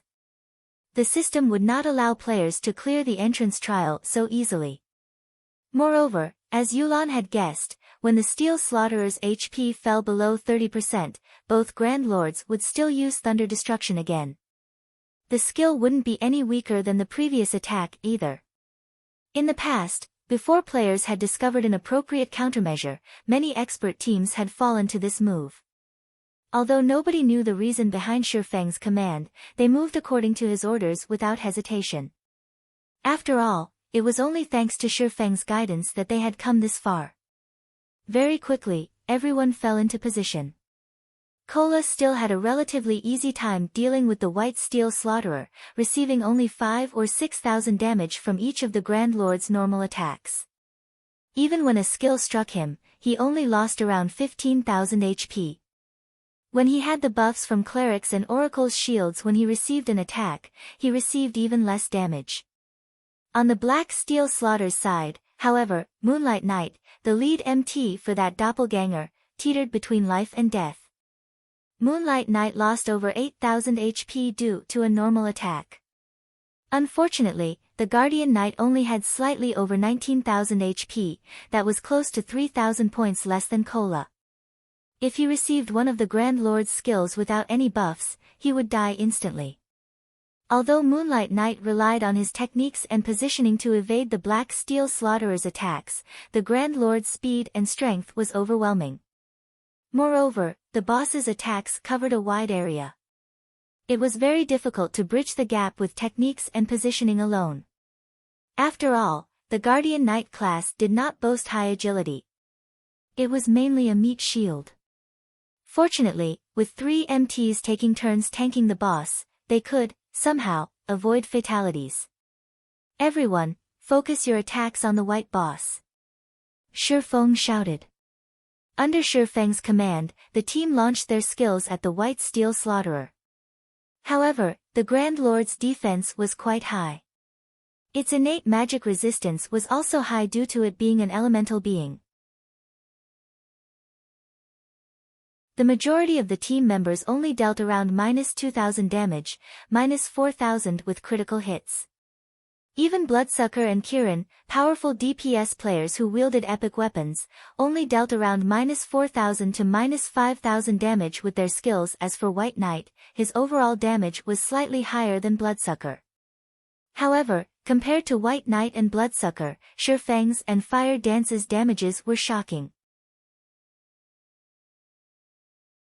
Epic weapon wielders like White Knight and Bloodsucker already dealt awe-inspiring damage, yet Shifeng and Fire Dance surpassed them by a large margin. Upon arriving behind the Steel Slaughterer, Shifeng brandished Killing Ray. Immediately, damages of over -6,000 points appeared above the boss's head, one after another. Moreover, every hit was a critical normal attack. When Shifeng used a skill, his damage soared to 10 or 20,000. His performance was dazzling. The various players wouldn't be terribly surprised if only Shifeng's performance were so magnificent, yet Fire Dance, who fought beside him, also resembled a humanoid lord. With an overwhelming lead, these two occupied the first and second place in the boss's damage rankings. Among them, Shifeng only held first place with a small lead. Although Fire Dance possessed the fragmented legendary weapon Thousand Transformations, Shifeng's Abyssal Blade and Heavenly Dragon's Breath had both improved. Including the gap between their techniques and skills, Fire Dance had no advantage over Shifeng. Moreover, they both possessed extremely high strength attributes. When the two of them attacked, they matched their attacks to strike a single location. One person's strength might not cause a significant impact, but with their strengths combined, their attacks affected the Steel Slaughterer. Unfortunately, such combination attacks were difficult to achieve. If both individuals had not reached a certain combat standard, accomplishing such a feat was practically impossible. Overall, Shifeng and Fire Dance's occasional combination attacks against the Steel Slaughterer's joints had greatly lessened the burden on Kola and Turtledove. The healers could now split their concentration and focus more on the MTs on the other side. How are they accomplishing this? Am I seeing things? They can actually combine their attacks to shake such a powerful Grand Lord? Everyone was dumbfounded as they watched Shifeng and Fire Dance's attack rhythms, which closely resembled each other's. They had never imagined that players could use this method to deal with bosses. Although they, as experts, could also match their attack rhythms with others, Shifeng and Fire Dance's achievement was not that simple. These two were even capable of accurately striking the same position as if they had discussed this beforehand. In addition, they were fought impressively fast, which increased the feat's difficulty exponentially. The intricate control required to combine two sources of strength could easily cause an expert to go mad. This was no longer a lack of techniques. This feat required two people to possess a relatively high synchronization rate with each other. However, what everyone did not know was that, during their daytime training sessions in the real world, Shifeng often sparred with Fire Dance. Hence, they were very familiar with each other's attack patterns. Otherwise, they wouldn't be able to cooperate this seamlessly. How high are their attributes? Bloodsucker and White Knight had not only noticed the two players' perfect coordination. They were actually more curious about Shifeng and Fire Dance's basic attributes. Without sufficient strength, even if Shifeng and Fire Dance could combine their attacks, they would not shake the Steel Slaughterer. Previously, Bloodsucker had thought that Shifeng and Fire Dance was only slightly stronger than him in terms of attributes. After witnessing this, however, he finally understood just how wide the gap was between them. As for White Knight, he was curious about the Guild Zero Wing. After witnessing Black Flame's performance, he had already begun to re-evaluate his opinion of the upstart guild, yet another two monsters had emerged from Zero Wing. Feng Xianyang has truly doomed Underworld. Yolan's eyes twitched as she watched the team's damage statistics against the boss. Even now, Feng Xianyang wanted to annihilate Zero Wing and replace it as White River City's overlord. After watching this, however, Yulan realized how foolish the man's actions were. Previously, she had not had a clear grasp of Zero Wing's top experts. Now, she understood. She also how wide the gap was between Zero Wing's main force and hers, which she formed with Underworld's connections. It was no wonder why Zero Wing had not feared the Dragon Phoenix Pavilion and later dared to offend King's Return. Now, it seemed that Zero Wing's main force was no weaker than the main force of God's domain's major powers. One would even be hard-pressed to find frightening damage dealers such as Shifeng and Fire Dance on those teams, not to mention a powerful MT like Cola. With such a composition, they could collect top-tier equipment as fast as those major powers. Following which, the Steel Slaughterer's HP decreased at a rate visible to the naked eye. Very quickly, its HP fell to 30%. Suddenly, the Steel Slaughterers on both sides stomped the ground, forcing the players away. We're doomed. Everyone knew that the battle was over when they saw the Grand Lords prepare to use Thunder Destruction simultaneously. One boss using this skill had already left them standing at death's door.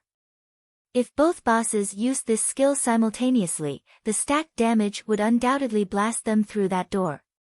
Everyone, hide beside the white boss. Moonlight, you three hide beside the black boss. You'll be responsible for tanking the boss. Blackie, give Moonlight Night Guardian of Light.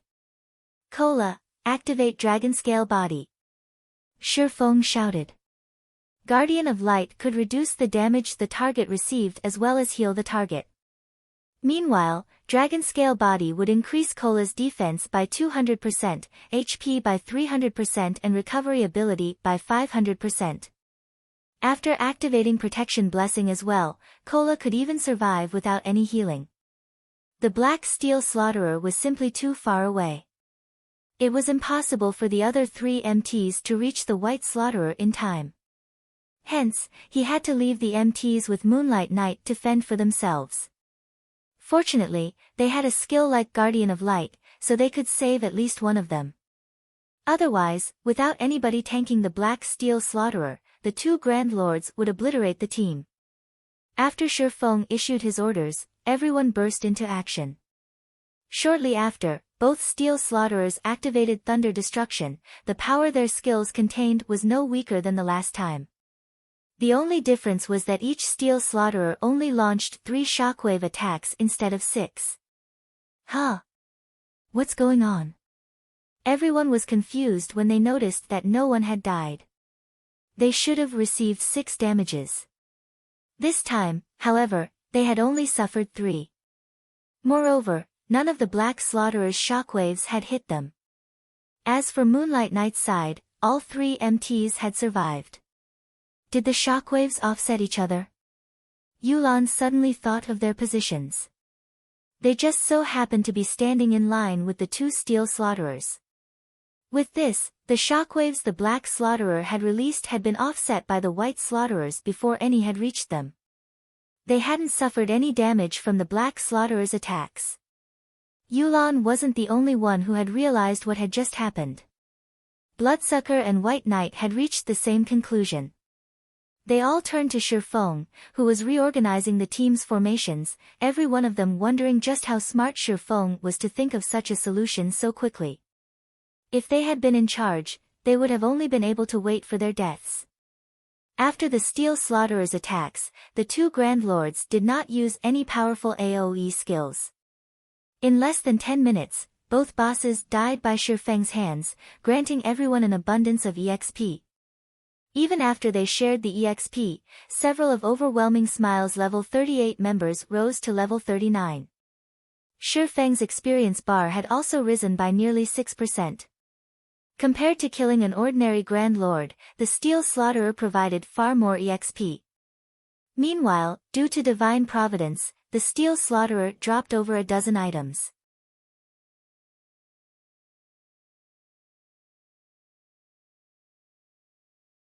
Chapter 923, Steel Crown. As the Steel Slaughterers crumbled into a pile of scrap metal, the temple's locked iron doors opened. It's finally dead. I was nearly out of mana. We won. Just like that. This is so awesome.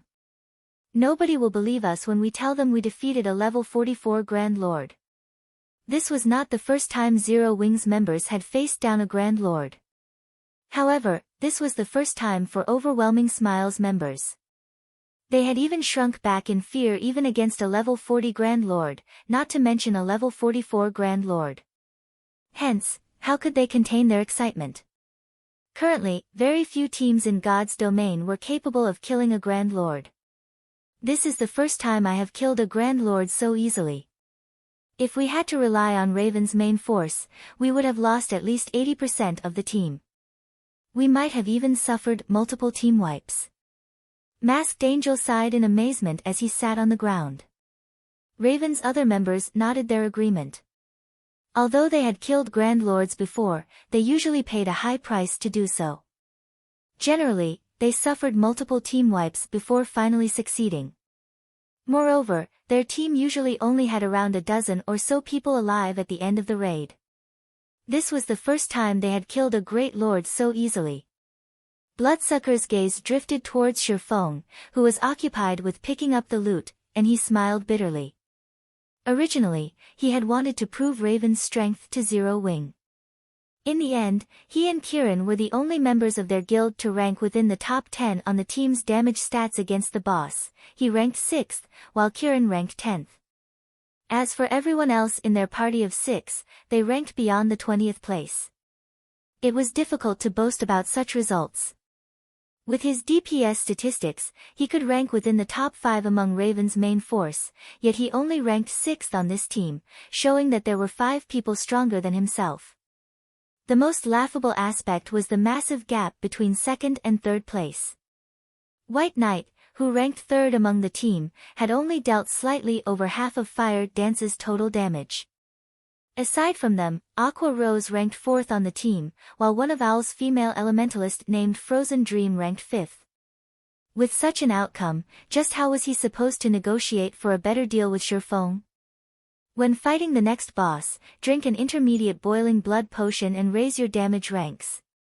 I don't want to be at a disadvantage during out negotiations, Bloodsucker whispered to his party members. The intermediate blood-boiling potion could increase a player's damage by 20% for 10 minutes. It was not available on the market and could only be obtained by killing certain special field bosses. It was extremely rare. Boss Blood, are you sure that you want to use such a precious potion here? Our guild only has a dozen or so of these potions, Kiran asked worriedly. This time, as a precaution, the guild had given each of them a bottle. Even when the guild had raided Grand Lords, they had refused to use it. Do you think we can top the damage charts if we don't use this potion? Bloodsucker retorted, smiling bitterly. Truthfully, he did not want to use the potion either. He had thought that he and Kiran would rank among the top 5 players in terms of damage, while the rest of his party would rank within the top 20, yet they had not, and now, their reputation was in ruins. As the healers revived the dead, Shifeng organized the loot he had collected. Leader, did they drop something good? Kola asked excitedly when he noticed Shifeng's smile. The other Zero Wing members turned to Shifeng as well. They all knew Shifeng's personality. Items that they considered top tier were ordinary in Shifeng's eyes. Items that could garner Shifeng's interest were precious first-class items. Not bad. The boss dropped a piece of growth-type equipment. Shifeng chuckled as he shared the equipment's attributes in the team chat. Steel crown, helmet, plate armor, bronze rank. Level 40, level 90.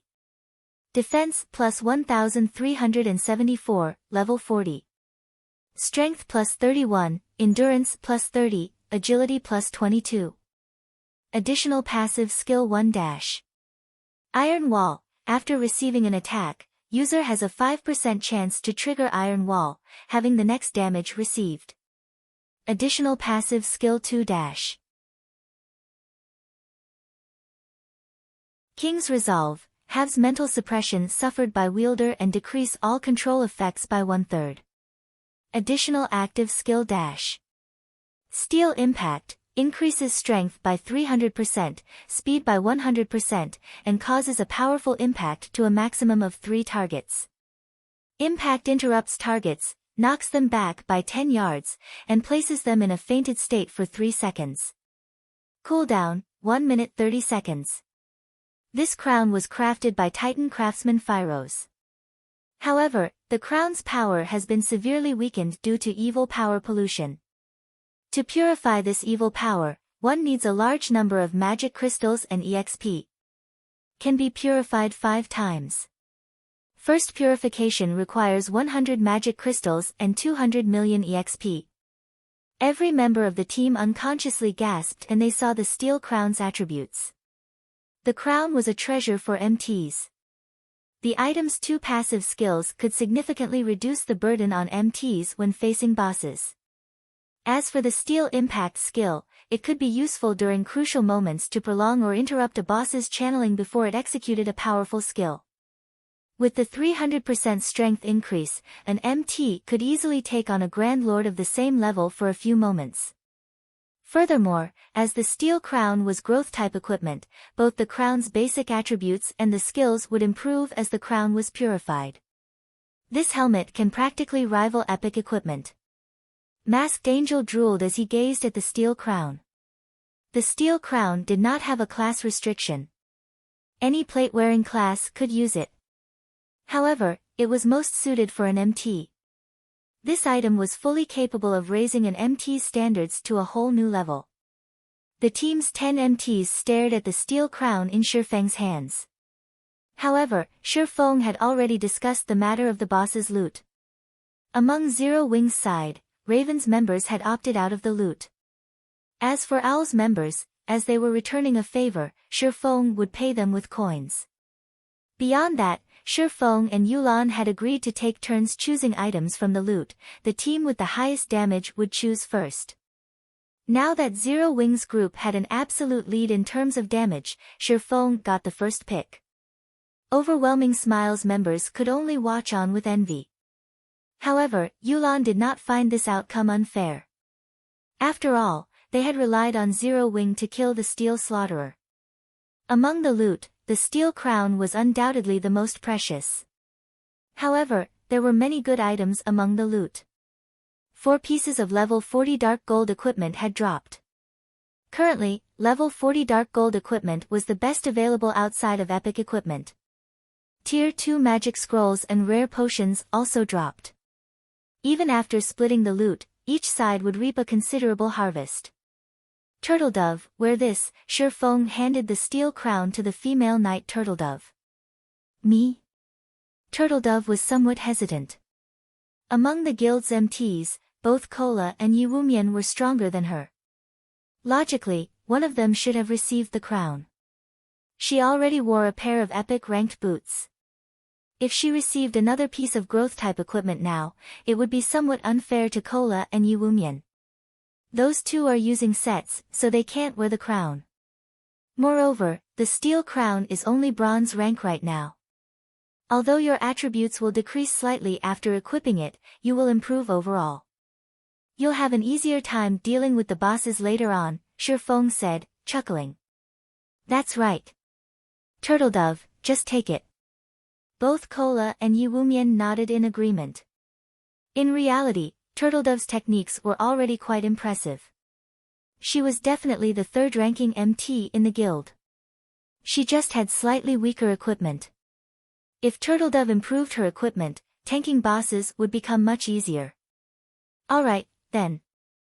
After some thought, Turtledove accepted Shifeng's offer. She was moved as well, and she inwardly swore not to let anyone down.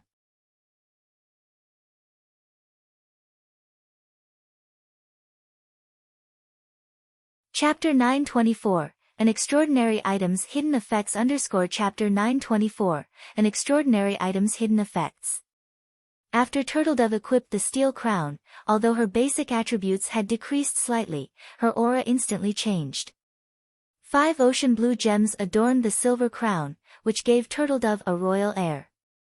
Moreover, Turtledove appeared far more relaxed.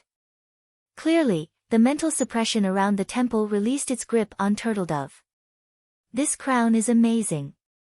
Wearing it actually calmed me down. With this, I don't have to worry about mental suppression against a high-tiered boss anymore.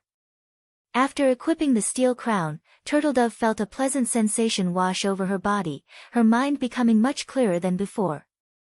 However, the greatest change she sensed was her body's flexibility. Her previous helmet could not compare to the steel crown. Growth-type equipment is similar to an extraordinary item. Aside from providing a huge boost to one's basic attributes, it generally provides some hidden effects, Shifeng explained.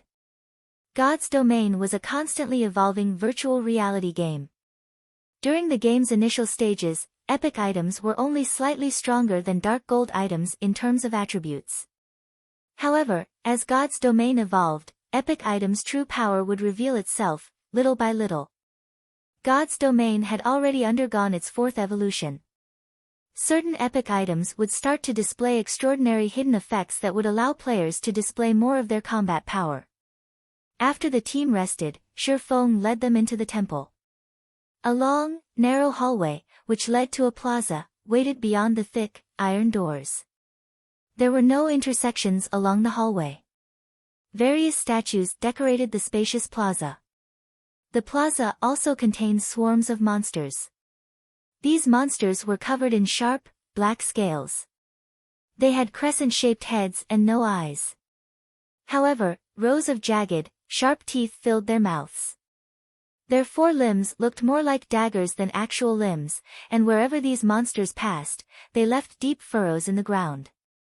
Silver versions of these pitch-black monsters also wandered the plaza. In terms of size, however, the silver monsters were nearly 3 times larger than their black brothers. Clearly, they would be more difficult to deal with than their smaller counterparts. Corrosive Beast, Dark Creature, Elite, Level 42 HP 150,000. Corrosive Beast King, Dark Creature, Lord, Level 43 HP 8,000,000/8,000,000. The plaza seemed to be these corrosive beasts' nest. There were more than 10,000 monsters wandering around, just looking at them sent a chill down one's spine. Meanwhile, a gigantic teleportation magic array occupied the plaza's center. If they wanted to proceed through the trial, the teleportation array was their only option. Why are there so many monsters? Do we have to clear all of them? Yulan frowned as she watched the disgusting corrosive beasts. With a rough glance, she could see over 10,000 monsters in the plaza. Among them, several hundred were silver corrosive beast kings. Taking out these monsters would be a massive undertaking. Yulan wasn't the only one who with a headache. Everyone was dumbfounded. This was the first time they had seen so many lords in one place. These players even suspected that every one of these monsters would swarm them the moment they descended the staircase. The thought of facing hundreds of lords made everyone more than a little tense. There was no way they would survive so many. As their team stood there, shocked over the sight of so many powerful monsters, a pair of steel doors on the other end of the plaza opened, and a group of players emerged. Why are there other people here? Yulan muttered in surprise as she watched the players from across the plaza. It seems you're not the only one who obtained a Titan City Pass. We need to move faster now. Although Shi Feng found the situation strange, he was not particularly shocked. The Holy City of Titans entrance trial was not a dungeon. It was just an extremely dangerous special map. In addition, it was categorized by levels, with every 10 levels sharing one map. Players between level 36 and level 45 would share one map, and players between level 46 and level 55 would share a different map. Any player who obtained the pass could venture here. God's domain was massive, and with so many players, it'd be surprising if no other top-tier players managed to find their own pass. Unfortunately, the other party was clearly a powerful team, based on the fact that they had come this far, and Shi Feng didn't want to benefit another team in the entrance trial. The trial's 4 paths had 3 main stages, with each having a different challenge set for the first stage. However, all 4 paths would converge here for the second stage. The 4 paths also shared the same final challenge. The first team to clear the final stage would gain an additional benefit, reputation for the Holy City of Titan. It was usually extremely difficult to raise one's Titan City reputation, so this was a massive benefit for the first team that cleared the trial. At the same time as Shi Feng and the others discovered those players, that group of players had also discovered Shi Feng's group. Boss Peerless, there's another team over there. Should we get rid of them? A level 40, burly assassin suggested, making the gesture of slitting one's throat while he stared at Shi Feng and his team. Ignore them. We'll decide what to do after we pass through this area. It won't be too late to get rid of them if we meet them later, Peerless, the group's leader, said as he waved his hand at the assassin. Get ready. We need to clear this area quickly. Understood. As if this were not their first time here, the team burst into action. Leader, the other team is making its move. Aqua Rose asked softly, should we watch them for a moment first? Naturally, Shi Feng understood Aqua Rose's concern. With their team's strength, taking on 7 or 8 lords at once might be easy, but against several hundred lords, even Shi Feng felt powerless. Hence, their best option was to observe the other group as they cleared this stage. This way, they would increase their chances of clearing the stage as well. However, Shi Feng had no intentions of letting the other side get ahead of him. Titan City's reputation was on the line, and he must have it. Although there were a lot of monsters in the plaza, their numbers weren't the largest cause for his headache. The corrosive beasts had an extremely abominable ability which could rapidly deplete players' durability. With this ability, it was impossible to defeat them all before their equipment broke. MTs and plate armor classes, gather around me, Shi Feng said. He then revealed a large number of strengthening devices. Each of you, take 2 of these strengthening devices. After using them, 30 of you will form a protective circle while the other melees will serve as replacements when needed. All ranged DPS and healers will stand in the middle. We'll charge for the teleportation array. As soon as Shi Feng said so, everyone understood his plan. They didn't actually need to kill all of these monsters. Rather, they needed to reach the teleportation magic array. Unfortunately, while this task might be easy for MTs, it was very difficult for melee classes. There were also countless corrosive beasts. They were all bound to receive some damage. If the healers only had to focus on a few MTs, they could bear it. However, they had to keep as many as 30 people alive. There was also a fairly long distance between the staircase and the plaza's center. If their healing failed to keep up with the damage the melee classes received, everyone would die before reaching the teleportation array. Shifeng's decision was definitely risky. However, Yulan and the others could not think of a better plan. Hence, they had to put their faith in Shifeng once more. Moreover, two groups of players were charging into the plaza. This would reduce the number of monsters they had to deal with. If they started moving after the other side had cleared the stage, it would be far more difficult to succeed. By the time everyone finished preparing, Shifeng had noticed that the other team had begun to move. Immediately, he shouted, "Move out."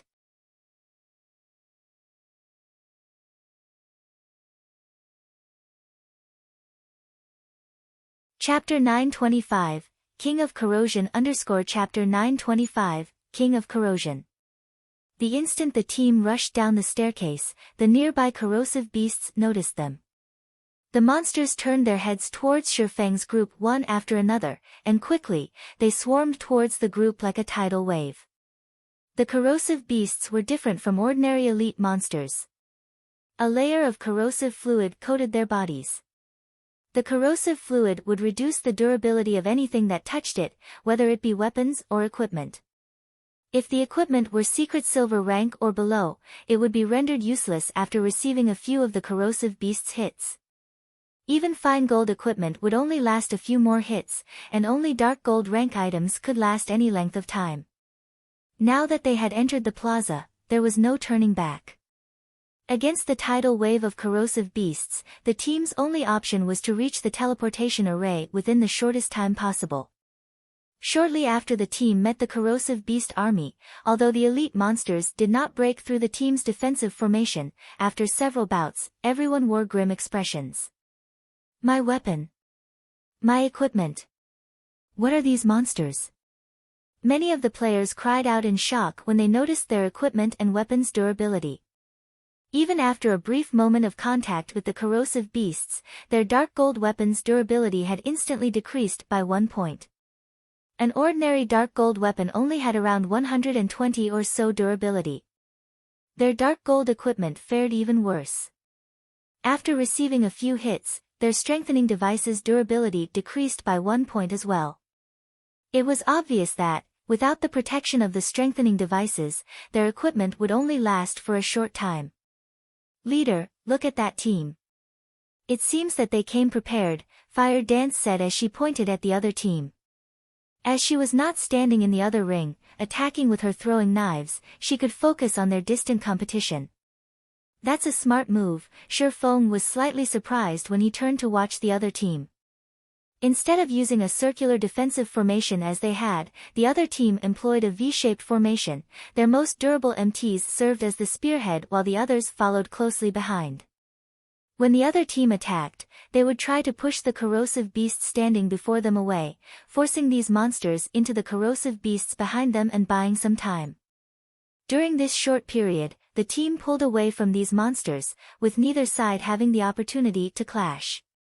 In addition, the magical classes in the middle of the formation used one tier 2 magic scroll after another. The magic scrolls they used all contained AoE spells. Whenever a corrosive beast king charged at the team, these magical classes used a series of magic scrolls to knock back the oncoming corrosive beasts and beast kings, allowing the team to move faster. Despite both sides starting towards the teleportation magic array at the same time, the other team was much faster. Boss Peerless, your method is really effective. We'll reach the teleportation array in half the time of our previous attempt. That's right. Boss Peerless is the best. We'll definitely clear the entrance trial. That team is pretty stupid. At this rate, we won't have to worry about them. Ha ha ha. I hope they can clear this stage, though. The fact that they reached this stage shows that their weapons and equipment are excellent. We might be able to earn some top-tier equipment. Everyone on Peerless' team chatted cheerfully among themselves. As both teams were fairly far apart, they couldn't tell who the other team was. However, as they had experienced the first stage's difficulty personal, they knew that the other team must possess high-quality weapons and equipment. Otherwise, reaching the second stage would have been impossible. Team leader Yifeng, we can't continue like this. These corrosive beasts are wearing out our equipment too quickly. Yulan said anxiously after examining the team's situation. Why don't we start using magic scrolls as well? The monster's corrosive ability was much stronger than she had expected. If not for the strengthening devices, their equipment would have long since broken. However, there was still a long distance to the teleportation array. Moreover, more corrosive beast kings approached. In the beginning, they only had to deal with one or two at a time. Now, over a dozen attacked simultaneously.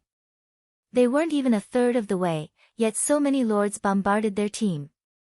Soon, they may have to face dozens of corrosive beast kings. The corrosive beast kings were many times stronger than the corrosive beasts. Not only were they stronger in terms of attributes, but their corrosive abilities were also stronger by a large margin. Even Kola, who used an epic shield, was having a difficult time against these lords. Currently, their only way to break through was to utilize the same method as the other team, which employed AoE magic scrolls. Although their team had not prepared to use these scrolls, they had brought some with them. Unfortunately, using large-scale destruction spells would only add to the chaos of their situation. Large-scale destruction spells did not differentiate between friend and foe. Even if they cleared out the monsters in an area with the spell, they would have to wait until the spell's effects were over before proceeding. In the end, the monsters they had left behind would catch up while they wasted time. No rush. We'll use them after we reach the halfway point. Shifeng rejected Yolan's suggestion. Using magic scrolls with impact effects was certainly a method that many teams had employed in Shifeng's previous life. However, the second stage had another hidden mechanism. When two or more teams were halfway to the plaza's center, they would awaken the slumbering king of corrosion, Seilu Taiban. Now that the other team had passed the midway point, Shifeng did not want to do the same too soon. At the very least, they should wait until the other team completed 2/3 of their journey. This way, the King of Corrosion would target that team rather than theirs, which had just entered the king's domain. Hearing Shifeng's rejection, Yulan was momentarily speechless. However, since Shifeng's leadership had already proven successful, it would not be wise to oppose his commands now. As time passed, more corrosive beast kings converged on both teams. In the blink of an eye, each team faced over 100 lords. Even Peerless' team began to slow due to the large number of monsters. However, when Peerless' team was a quarter of a distance away from the teleportation array, Shifeng and the others reached the halfway point. Immediately, a pillar of green light rose from the center of the plaza, releasing a dense, green fog. As this fog passed over the area, everything it touched heavily corroded, eroding hundreds and thousands of little holes across the ground. The scene sent chills down everyone's spines. What's going on here? Peerless stared at the pillar of light, his expression twisting into something ugly. This was not his first time here. Rather, it was his third visit. The first time he had reached this plaza, his team had only crossed 2/3 of the distance before they fell under the overwhelming sea of monsters. On their second try, while they had forged through this stage after many difficulties, they had not encountered anything like this. As he stared at the pillar of green light, he involuntarily shivered, his mind continuously warning him that it was extremely dangerous to continue forward. As everyone was caught in their stupor, a ferocious monster that stood over 20 meters high emerged from the green light. This monster was nearly 3 times larger than the corrosive beast kings, and green scales covered its entire body. A green liquid seeped from the gaps between its scales. When the liquid touched the ground, it ate through the earth, creating a large hole. A green fog also circled the monster's humongous body. This was none other than the king of corrosion, Psilocybin. Seeing this, everyone involuntarily gulped in fear. Why has such a monster appeared? Peerless' complexion paled as he stared Psilocybin.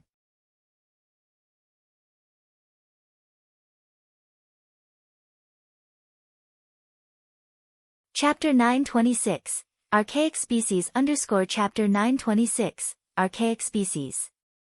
The King of Corrosion's sudden appearance cast a dark cloud over the two teams. Damn it! We must have triggered this monster because there are 2 teams here.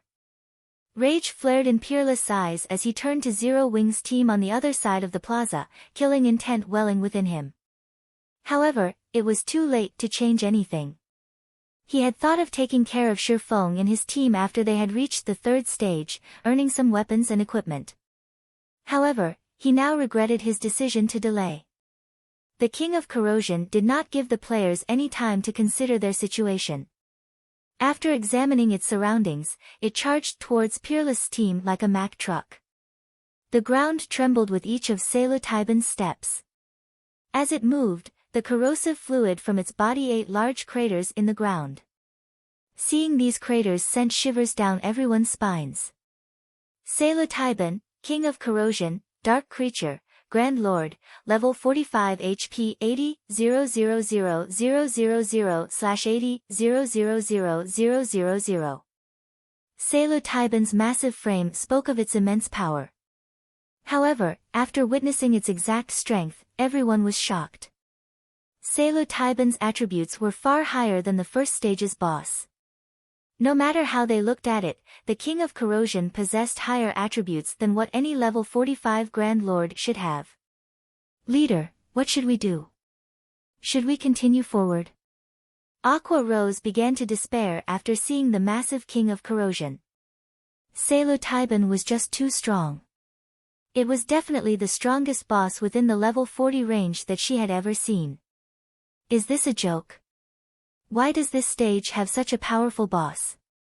Bloodsucker's expression was particularly grim. Among the team, only White Knight and the other members of OWL remained relatively calm. After all, they had faced a dragon not long ago. The King of Corrosion was slightly weaker than the Tier 2 mutated dragon had been. However, they had only defeated the mutated dragon thanks to a monster like Black Flame. Without such a monster, defeating this boss was unlikely. At this time, Shifeng issued his commands in the team chat: Fire Dance, use the frost grenades to stop the corrosive beasts.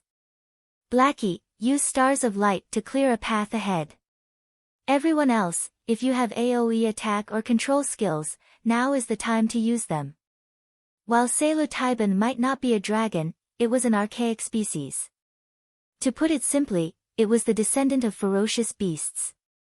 Ferocious beasts were from the same life order as dragons, capable of killing gods. Although the blood of ferocious beasts flowing through Psilocybin's veins had been diluted over several generations, making the Grand Lord far weaker than a ferocious beast, ordinary monsters couldn't compete with its power. Tier 1 players could not take this boss down. At the very least, they needed Tier 2 players to have any chance against Psilocybin. Fortunately, defeating Psilocybin wasn't necessary to proceed to the next stage. Under Shifeng's command, the team began to move like a well-oiled machine. Fire Dance and the other melee classes who were not fighting in the defensive ring threw one intermediate grenade after another, freezing the distant lords and elites before them. Blackie then used Stars of Light while Shifeng used Firestorm. Yulan contributed as well as she used Thunder Beast's Descent. When the 3 large-scale destruction spells struck, light, flame, and lightning descended upon the plaza, looking as if doomsday were upon them. For a time, damages in the tens of thousands appeared above the frozen monsters' heads. In a few short seconds, over 1,000 corrosive beasts died, and a clearing appeared before Shifeng's team. Everyone's experience bar soared rapidly, a few of the team's level 38 players reaching level 39. Some of Zero Wing's level 39 players rose level 40 as well. Due to the frost grenade's freezing effect, the monsters that were fortunate enough to be outside the AoE spell's range remained frozen. For a short time, no other corrosive beasts could fill the new clearing, which allowed Shifeng and the others to proceed any resistance. Shortly after, the magical class players began to use magic scrolls to repel the incoming corrosive beasts. Not only did this speed up the team's advance, but it also significantly reduced their weapons and equipment's durability consumption. As Shifeng's team began to spring, the other team grew desperate. Everyone, prepare for battle. Blade, get ready to use that tier 3 magic scroll. No matter what, don't let that monster near us. Peerless knew that there was no point in regret now. He needed to deal with the problem before them quickly. If they could hold on until they reached the teleportation array, victory would be theirs. Boss, we had prepared that magic scroll for the 3rd stage. If we use it now, a summoner in his mid-20s voiced his concern. Just use it. Fortunately, it isn't our only trump card for the 3rd stage, Peerless growled as he gnashed his teeth. He didn't want to use the tier 3 magic scroll either. Just before Sailor Titan reached their team, the summoner named Blade used the tier 3 magic scroll he held. Suddenly, a golden magic array appeared above them. A gigantic beast then descended from the array, knocking away the surrounding corrosive beasts. Blade, use the golden lion to lure the boss away. Peerless ordered. The king of corrosion was simply too dangerous. Even if it simply stood still and did nothing, the corrosive mist around it could claim their lives. They could only rely on the tier 3 great lord they had summoned to hold it off. The golden lion, which stood over 10 meters tall, then pounced on Sailor Tiban. However, before it crashed into the king of corrosion, Sailor Tiban swiped its claws at the lion. Pang! The attack sent the lion flying, its massive frame crashing into a crowd of corrosive beasts. What? Everyone's jaws dropped. A single hit had sent a level 55, tier 3 great lord flying. The golden lion was actually 10 levels higher than Sailor Tiban. Even if it weren't a match for the level 45 Grand Lord's strength, there should not be too much of a difference. Yet, the one attack had thrown the golden lion over 30 yards. This was unbelievable. Fortunately, the golden lion had attracted Sailor Tiban's attention. Rather than stomping towards Peerless' team, the king of corrosion approached the fallen lion, one step at a time. Seeing the boss change targets, Peerless and his team released a sigh of relief. Taking this opportunity, they made a mad dash for the teleportation array. Unfortunately, the golden lion wasn't doing well as the king of corrosion trampled upon its body, its HP decreasing at a rate visible to the naked eye. Peerless and his companions shuddered in fear as they watched. As the golden lion's HP plummeted, Peerless' team sped towards the teleportation array. When the golden lion had less than 10% of its HP remaining, Peerless and the others were finally inside the teleportation array. Damn it! Damn this thing! It made me waste a tier 3 summoning scroll. A cold glint flashed in Peerless' eyes as he glared at the golden lion, which was on its last breath. He had hoped to take the lion with them through the 2nd stage. However, that was no longer possible. This had severely disrupted his plans. He shouted sternly, "Blade, remove the summoning. I want those people to die." Understood, the summoner understood Peerless' intentions. While it was no longer possible to leave with the golden lion, that did not mean they should let others take advantage of it. Immediately, he cancelled the summoning. Shifeng's team still had to cross another quarter of a distance or so to reach the teleportation array. With the king of corrosion's strength, that was more than enough time to annihilate the team. Sure enough, the moment the golden lion vanished, Salo Taiban's gaze shifted to Shi Feng and his players.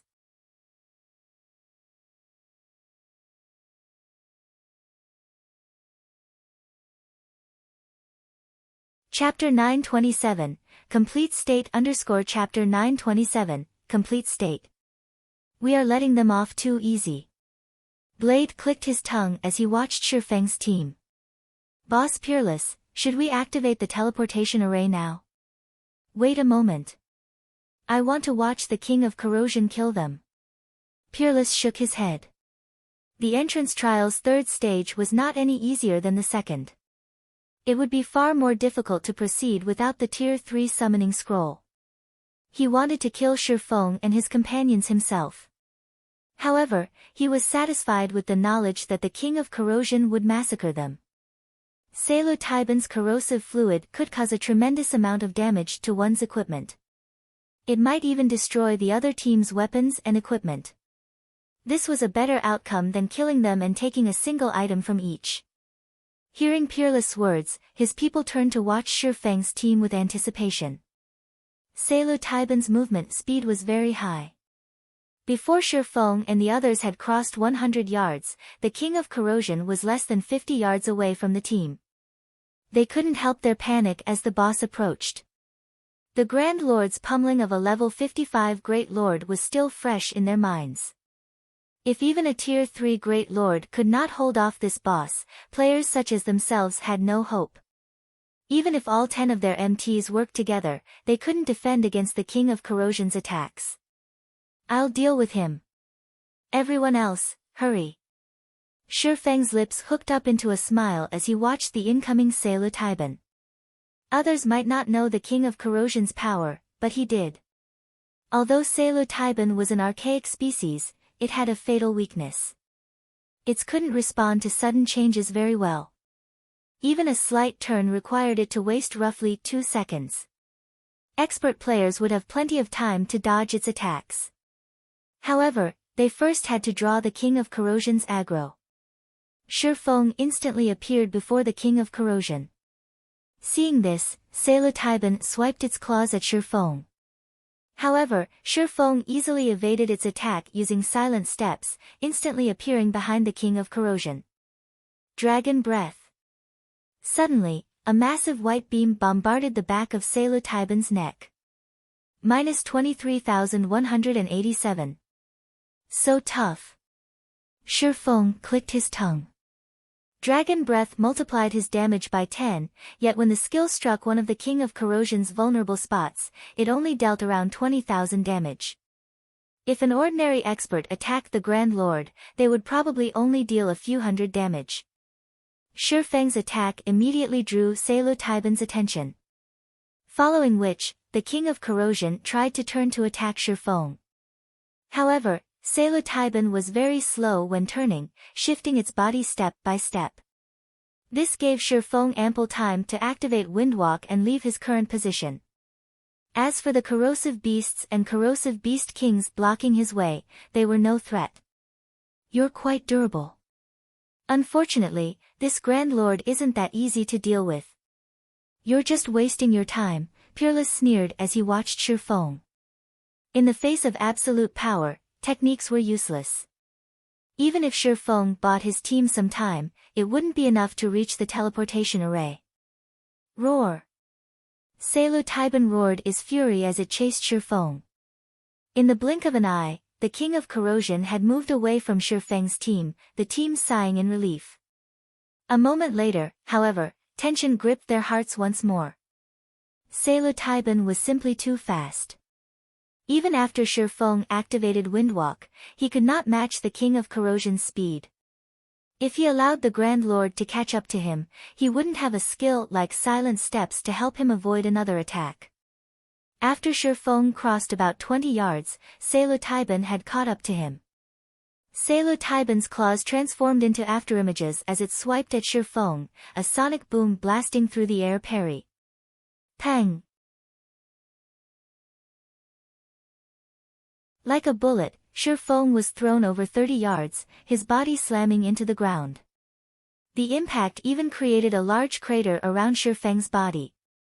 as expected of an archaic species. Although its strength is lower than the mutated dragons, it is still stronger than an ordinary Grand Lord.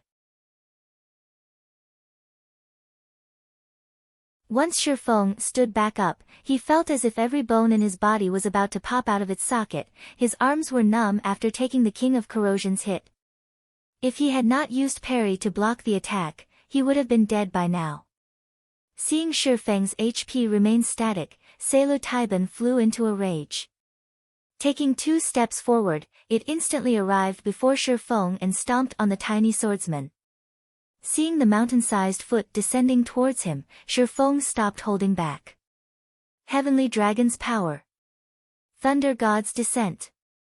The 2 skills instantly increased Shifeng's strength attribute by 150%, HP by 500%, defense by 300%, agility by 60%, movement speed and attack speed by 150%, and damage by 50%. He also received a 50% damage reduction. Shifeng's HP climbed to 122,800. As for his defense, even Kola couldn't match his. After receiving these massive buffs, Shifeng swung Killing Ray towards the King of Corrosion's feet. Chop!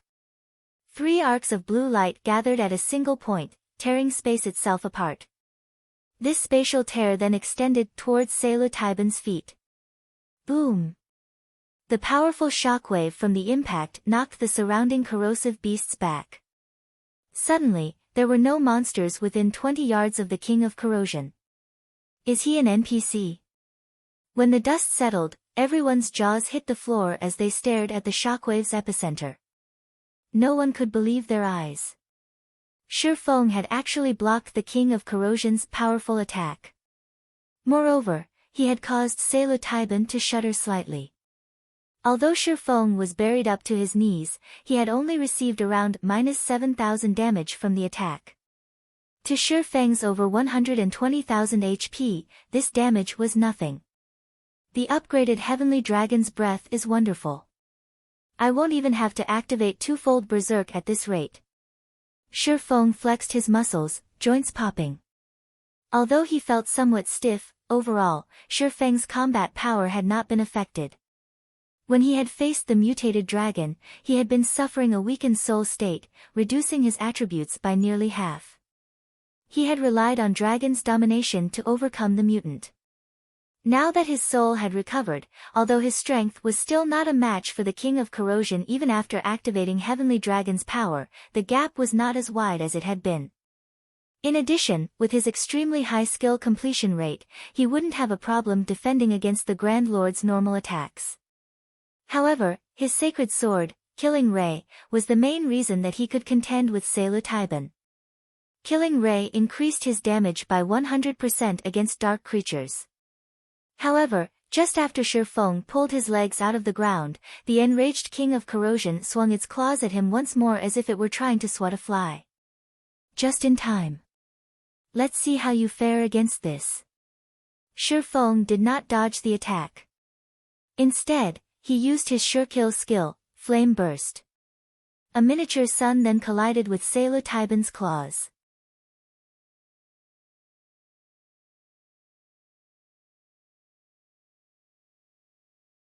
Chapter 928, Holy City's Treasure. Hellscythe_Fluffy Goblin. The instant Selu Taiban's claws met the scorching light, a tear appeared on its originally impenetrable green hand. The corrosive gas that surrounded its body also began to vanish.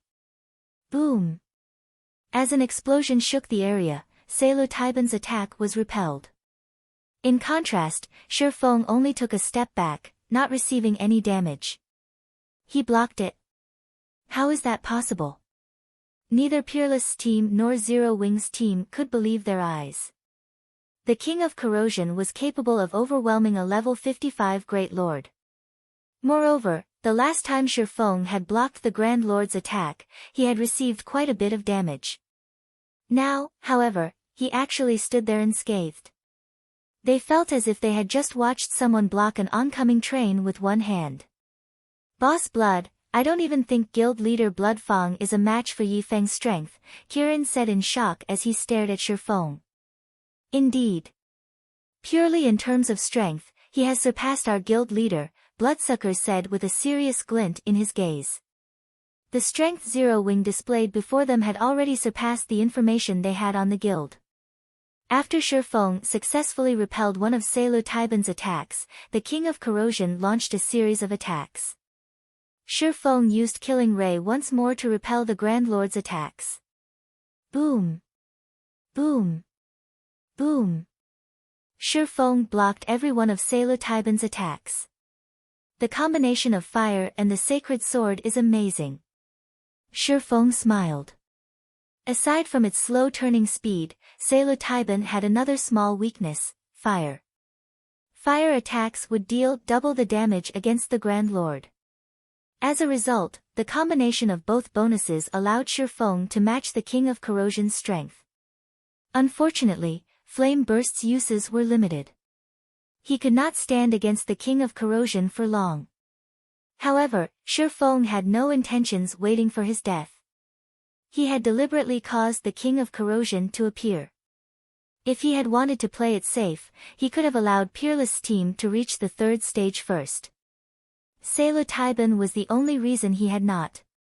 In the past, many teams had reached the entrance trial's second stage. Many teams often challenged the trial at the same time. Initially, when players encountered the King of Corrosion, they had treated it as if it were undefeatable. They only attempted to shake the boss off and proceed to the next stage.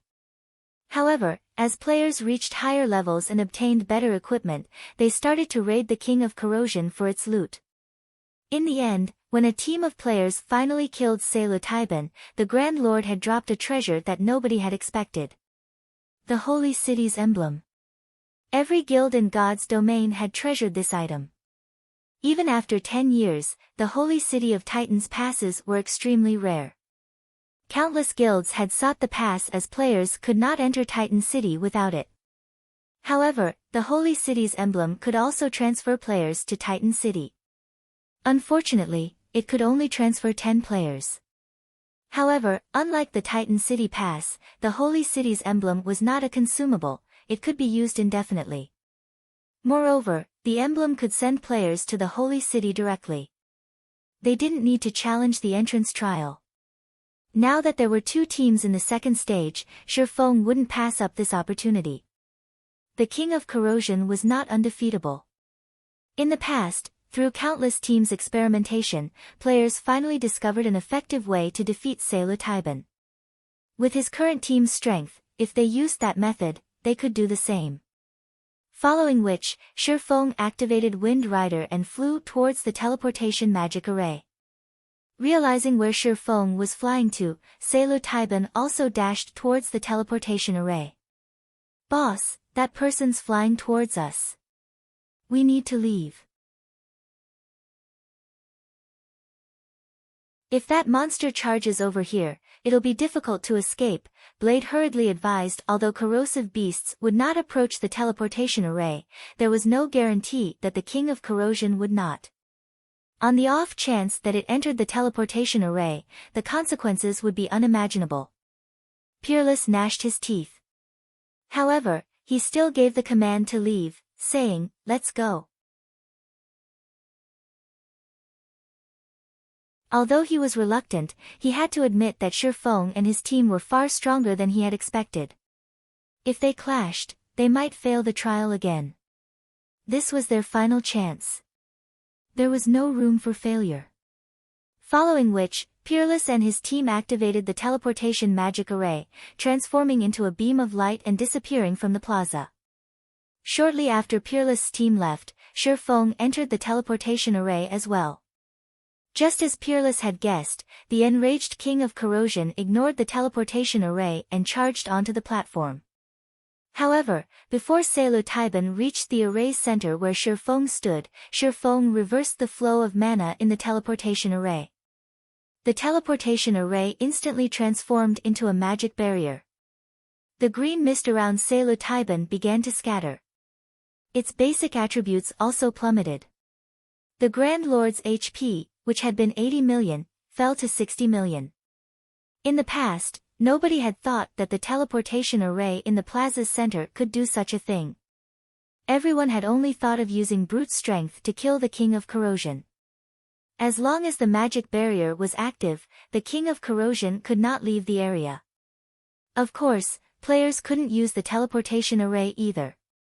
This was the equivalent of sealing off their own path of retreat, and unless they defeated the King of Corrosion, there was no way to proceed to the third stage. Now that the King of Corrosion had been weakened, even without Flame Burst, Shifeng only received around -3,000 damage from clashing with the Grand Lord. However, Shifeng no longer faced Selu Taiban's attacks head-on. Rather, he evaded the boss's normal attacks. After the Heavenly Dragon's power ended, Shifeng activated the power of darkness, increasing his attributes by 60%. He then used the Aura of Water's activatable skill, Life Bloom. With the skill's powerful healing, he could last against the King of Corrosion until his entire team had entered the magic barrier. Cola, activate the power of darkness and tank it. Everyone else, add support from the sides. Once Cola's Berserk skill ends, Yi Wumian, activate yours and replace Cola.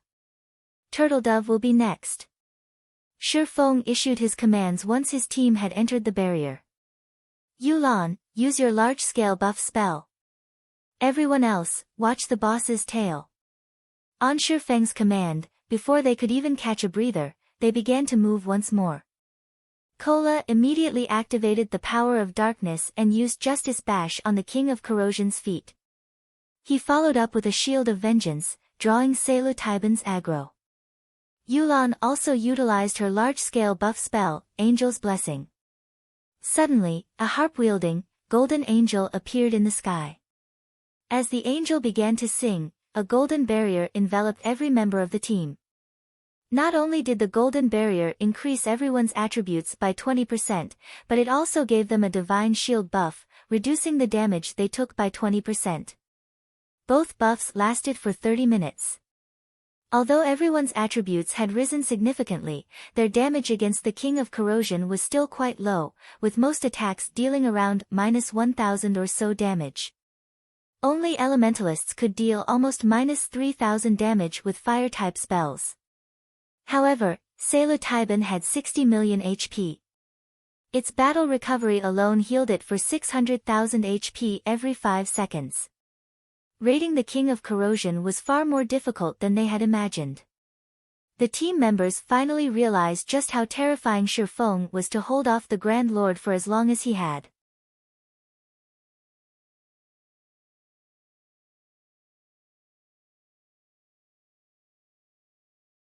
Chapter 929, Clear. Hellscythe_Fluffy Goblin.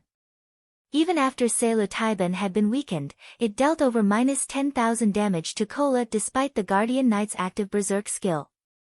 Fortunately, Cola now had 40,000 HP. Without the Berserk skill, the single attack would have dropped his HP to a critical state. If it had been a critical hit, he would have died instantly. Skill incoming. Melee players, move back. Cola, focus on your positioning. Shifeng warned the MT when he saw the King of Corrosion's raised claws release a green glow. Although Shifeng had warned his team the moment he noticed the Grand Lord prepare the skill, Selu Taiban didn't need long to launch it. When the Grand Lord's claws descended, many were still within 10 yards of it. Boom! The earth shattered. Everyone within 20 yards was thrown into a fainted state. In addition, green mist surfaced from the affected area. All players within the green mist lost 10,000 HP every second. Although some players had dispelled their fainted debuff immediately, they had failed to escape the area in time. In the blink of an eye, the mist claimed 3 lives. What a powerful skill! Although 5 healers focused on him, Cola only had around 14,000 HP by the time he broke through the green mist. Even the healers couldn't keep up with his diminishing HP. Meanwhile, his strengthening device's durability had fallen by 20 points. The mist's corrosive power was staggering. After Selu Taiban finished executing its skill, it searched for a new target. Its eyes then fell upon one of the healers standing in the rear. It started to turn and tried to charge towards the healer. The boss is changing targets. MTs, block it. Shifeng shouted. Every so often, the King of Corrosion would choose a random target within 50 yards to attack, and for 4 seconds, it would become immune to aggro-pulling skills such as Mach. During these 4 seconds, players could only do their best to hinder the Grand Lord. Although 4 seconds might seem like a short time, to Selu Taiban, it was more than enough to cross 50 yards. After Shifeng issued his orders, Turtledove executed Steel Impact and smashed her shield into the King of Corrosion. Pang! After a 300% boost to her strength attribute surpassed even Shifeng's while the swordsman had Heavenly Dragon's power active. As a result, the attack forced the King of Corrosion back by 2 steps, a damage of over -10,000 points appearing above its head. Shock and admiration filled the team when they saw the Grand Lord stumble back. This move had delayed Selu Taiban for 2 seconds. After including the 10 MT's blockade, the team foiled the King of Corrosion's attempt to eliminate one of the healers. Taking this opportunity, everyone bombarded the Grand Lord with attacks. Multiple damages appeared above Selu Taiban's head. However, the King of Corrosion's defense was simply too high. Even Fire Dance had only dealt around -1,300 damage with each normal attack, while her skills dealt around -3,000 damage.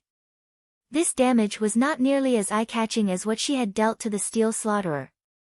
As for Shifeng, with the Sacred Sword doubling his damage and the effects of Power of Darkness and Angel's Blessing, every attack dealt around -10,000 damage. If he scored a critical hit, he dealt around -20,000 damage.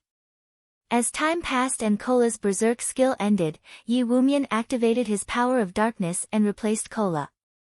After Yi Wumian was done, Turtledove took his place.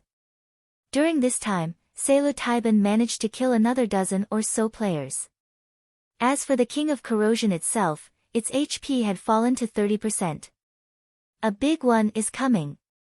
Everyone, stand together. Healers, don't hold back. Heal everyone. Shifeng ordered a halt to his team's attacks as he gathered them together when he noticed the Grand Lord shrink. When its HP fell to 30%, Selu Taiban would randomly launch powerful AoE attacks around itself. Every player within range would share the damage from these attacks. If only one person were within a targeted area, the attack would even deal enough damage to kill Shifeng with Heavenly Dragon's power active. Hence, everyone needed to stand together to receive this attack. After the team had huddled together, pillars of green light began to descend from the sky, one after another. These pillars created large craters when they struck the ground. It was clear that these players would die if they were stuck. In the blink of an eye, Shifeng's team received a blast. Everyone lost over 10,000 HP on the spot. Before the healers could restore their HP, another pillar struck the team. The players lost another 10,000 HP. The pillars of light descended for over 20 seconds. Throughout this time, a total of 5 pillars bombarded Shifeng's team. Many had died partway.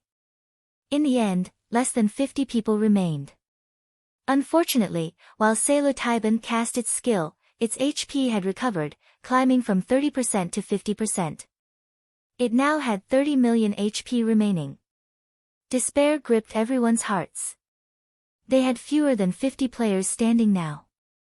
Moreover, the surviving members were worse for wear, yet they still needed to burn away 30 million HP from the King of Corrosion. Had they not activated their berserk skills, the pillars of light would have killed them. If the King of Corrosion used this move again, their deaths would be imminent. Don't panic. The boss is now weakened, Shifeng said as he pointed to the King of Corrosion. Selu Taiban kneeled on the ground, a tired expression on its face. Seeing this renewed everyone's confidence. Immediately, everyone launched a bombardment at the Grand Lord. Sure enough, as Shifeng had said, everyone's attacks were now dealing 50% more damage to the King of Corrosion. Moreover, both the Grand Lord's strength and speed had decreased by 30%. This significantly reduced the burden on the MTs. Psilocybin's HP rapidly fell. In just a few moments, its HP dropped from 50% to 30%. Soon, it fell from 30% to 10%. However, as time passed, the King of Corrosion slowly regained its vigor. Don't hold back. Throw everything you have at it. Shifeng anxiously shouted. The King of Corrosion was too difficult to deal with. By the time Psilocybin had 6% HP remaining, it had recovered from its weakened state. Despite having used their berserk skills, the team had failed to finish off the Grand Lord while it had been weakened. Now that their berserk skills were no longer an option, it was practically impossible to defeat the recovered King of Corrosion. Suddenly, Kola activated Dragon Scale Body and ran in for a final bout. Shifeng also activated Blade Liberation, his attributes instantly doubling. With the Sacred Sword's effect, each of his attacks dealt over -20,000 damage. The others began to activate all sorts of magic scrolls as well, bombarding the King of Corrosion with various spells. Once Psilocybin's HP fell to 5%, it started to attack players randomly. To make things worse, none of their aggro-pulling skills were effective.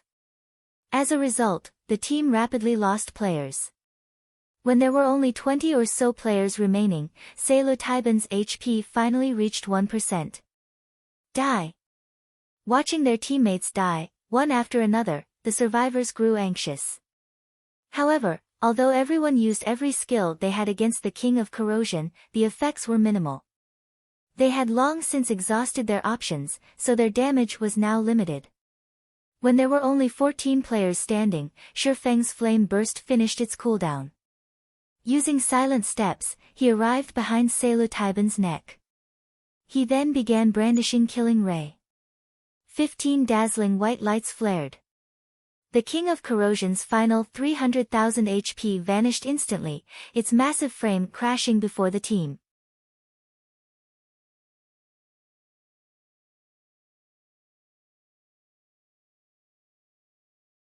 Chapter 930, Siege Tool. Hellscythe_Fluffy Goblin.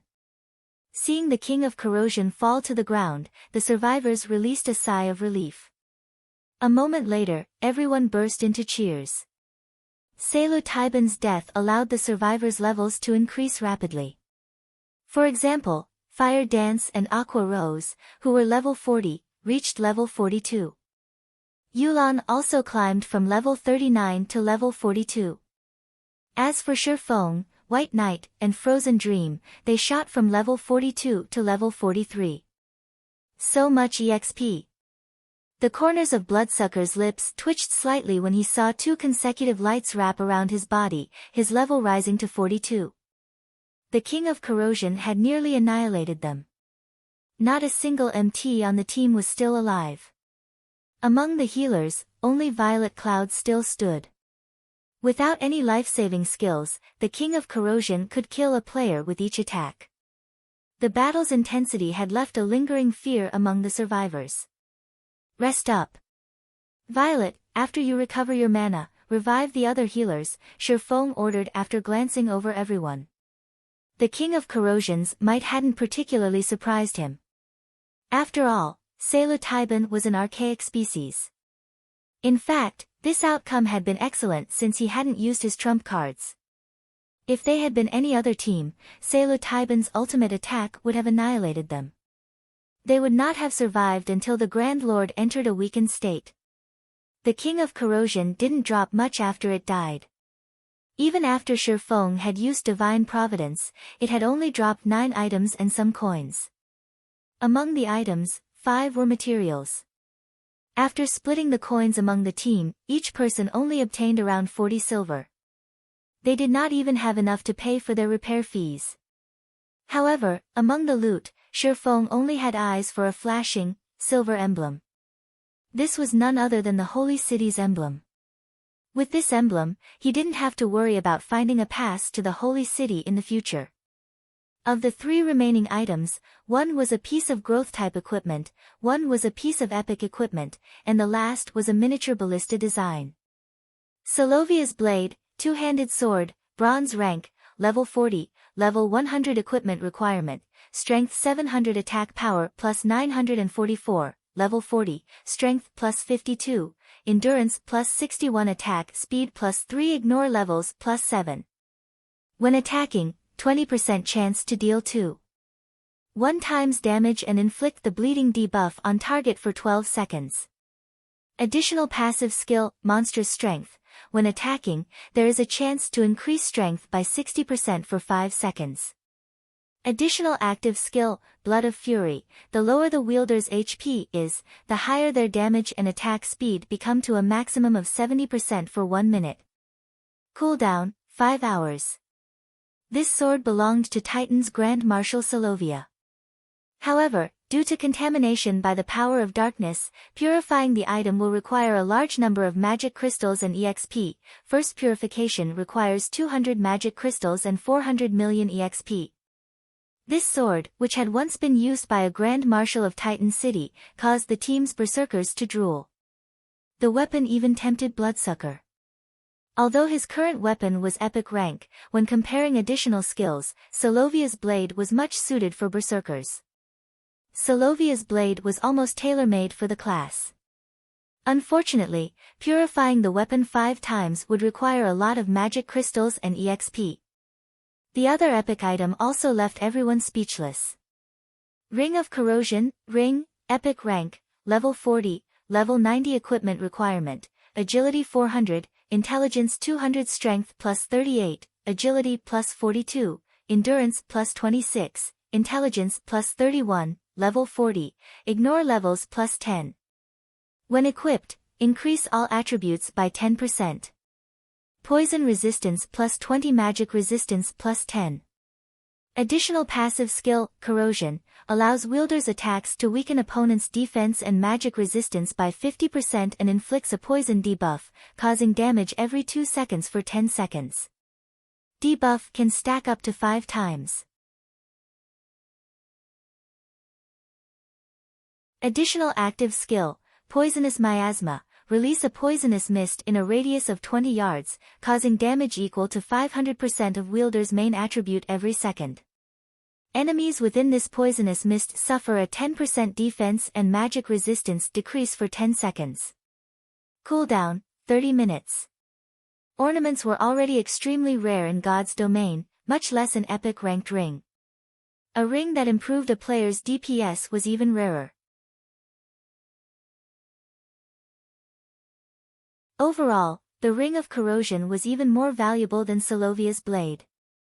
The instant Shurfeng revealed the Ring of Corrosion's information, the players gasped. After everyone had revived, Shurfeng looked to Yulan and asked, "I choose the Holy City's emblem. Which item will you choose?"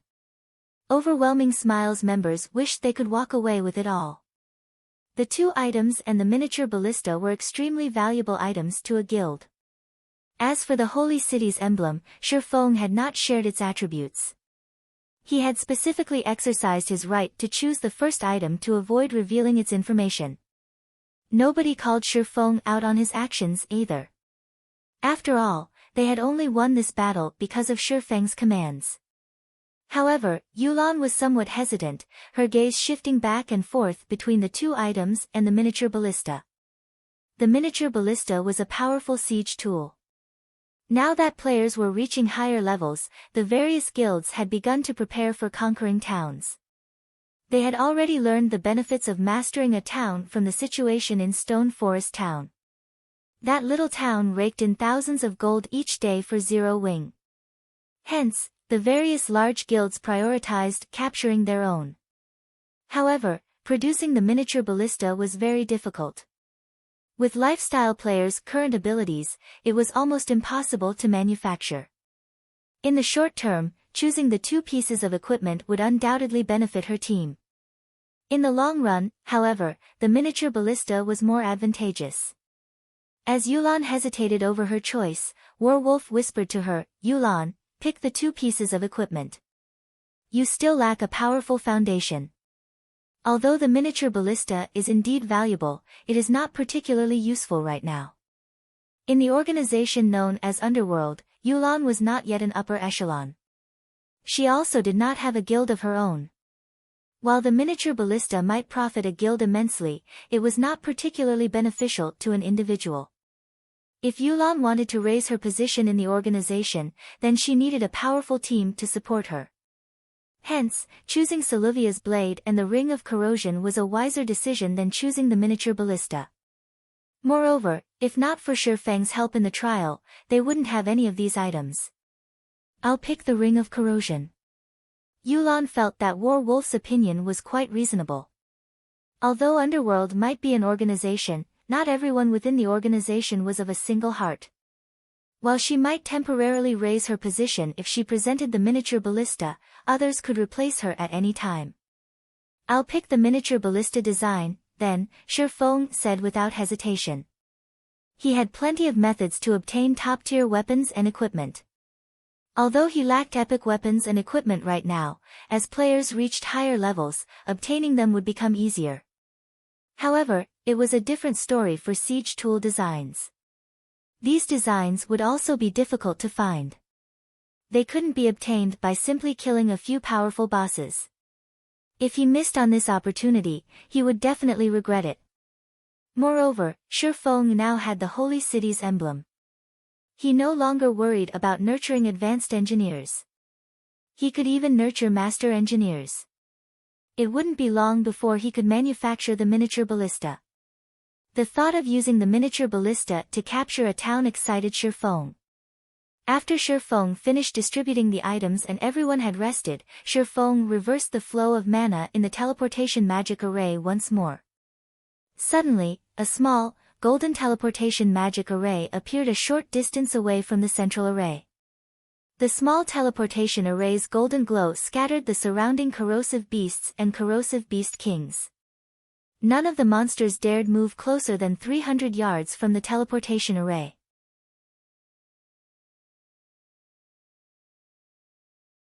What's going on?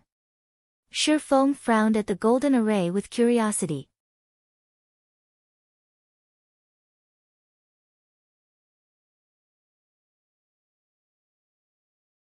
Chapter 931, Titan Library. Hellscythe_Fluffy Goblin. As far as Shifeng knew, there should have only been one exit leading to the entrance trial's third stage. The golden teleportation array that had suddenly appeared was much stronger than the array in the center of the plaza. The mana density around each teleportation array made that obvious. With this new development, the team turned to Shifeng and asked, "Leader, should we go over and take a look?" Previously, they had watched Peerless's team use the central teleportation array to leave the plaza. Now that another had appeared, they didn't know whether or not that teleportation array was a trap. After all, this was their first time here. Could it be a special reward for the first kill? Shifeng felt that it was highly possible. When he had killed the King of Corrosion in the past, no such phenomenon had occurred. Of course, when he had killed Selu Taiban back then, other teams had raided the Grand Lord many times before. As for the golden teleportation array being a trap, it was unlikely. After all, revealing a trap after players had defeated the stage boss would be too fraudulent.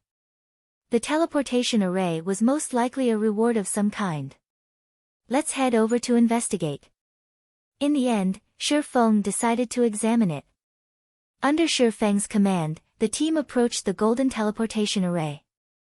As no monsters dared move near to the array, they had an easy time reaching it. The instant Shifeng stepped into the teleportation array, his mind felt clearer than ever before. Moreover, a brimming with energy buff had appeared in his status window. The sound of a system notification suddenly reached his ears. "System, you have discovered the teleportation magic array to Titan Library." Sure enough, it's the first kill reward. Shifeng was ecstatic when he heard the system notification. There were two main benefits to visiting Titan City. The first was that lifestyle players could use the Titan workshops to improve their skills. The other was the Titan Library, which all players dreamed of exploring.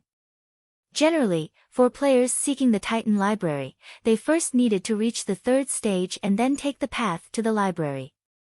However, while that path would also eventually lead players to Titan City, it was significantly more difficult than the path that led to Titan City directly.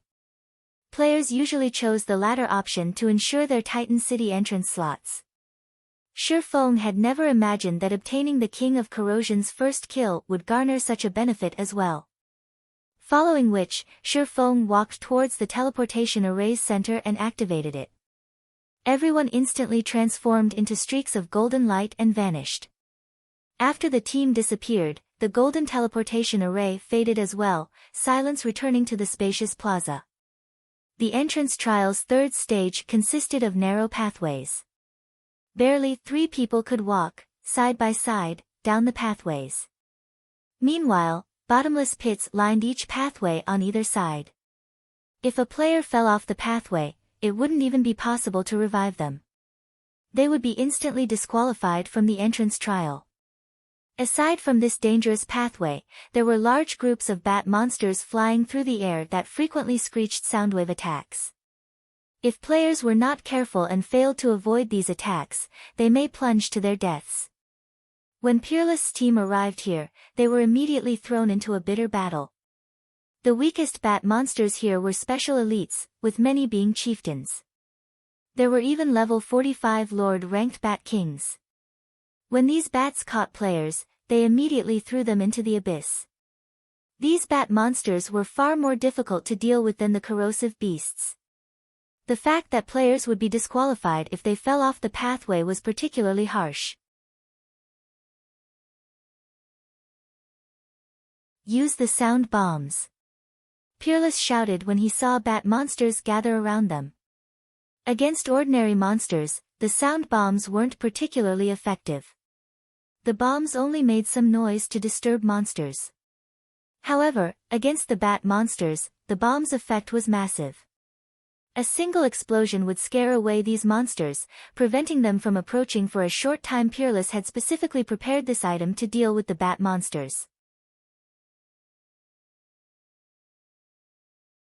During his second trial attempt, his team had been utterly helpless against the bat monsters. From time to time, the Bat Kings would fly past, grabbing and tossing their team members into the abyss. Before they had even reached the halfway point, the entire team had fallen to their deaths. Under Peerless' command, the team members took out their sound bombs and threw them at the clumped bat monsters. The explosions scared the incoming bats away. Move faster. Use the sound bombs sparingly. Peerless shouted hurriedly. Although the sound bombs were impressively effective, they were extremely rare. Even utilizing their guild's strength, they had only managed to procure a small stock. If they did not conserve their bombs, they wouldn't make it through this tortuous abyss. Meanwhile, on the other path leading to Titan City, Shi Feng and the others suddenly appeared before an ancient, towering fortress. The ancient fortress loomed over 1,000 meters high. The building itself looked like a mountain. Level 200 NPC guards stood before the fortress's iron gates. These 2 NPCs were over 10 meters tall. When these NPCs saw Shi Feng and the others, they blocked the gates with their spears. This is the Great Titan Library. Outsiders are not allowed to enter, one of the NPC guards coldly informed the players as he swept a glance over Shi Feng and the others. If you wish to enter, you need to pass our test. The team members were shocked and they saw the Titan Library. It was, by far, the largest library they had ever seen in God's domain. Players were not strangers to God's domain's libraries. It was especially true for magical class players. All magical class players who wanted to practice and improve their spellcasting techniques or learn new spells generally did so in a library. However, gaining entrance into NPC cities' libraries was a difficult feat. One typically needed to be a noble or a friend of the city's NPC nobles to gain access. Aside from allowing players to learn spells, libraries' greatest purpose was information gathering. In truth, players could find information on many quests in God's domain in libraries. For example, the information Yulan had regarding the holy city of Titan was available in libraries in NPC cities. However, the libraries in God's domain varied in size. Each library also contained different information. Hence, the various large guilds usually created their own intelligence departments specifically to gather information from various libraries and compile their own information databases. This made it easier for their guild members to find information on their quests. As for Shi Feng, who had the Demon Hunter title, he was considered a world noble in God's domain. Hence, utilizing his privilege as a world noble, he had led Zero Wings members into God's domain's various libraries. Unfortunately, the Demon Hunter title only gave him access to libraries in ordinary NPC cities. It did not give him access to kingdoms and imperial capitals' libraries. Players had to rely on their own capabilities to gain entrance. Even so, the information Zero Wing had collected was even more comprehensive than first-rate guilds. "We will accept the test," Shi Feng announced as he stepped forward. "Very well. You only have one chance. If you pass the test, you may learn from our library."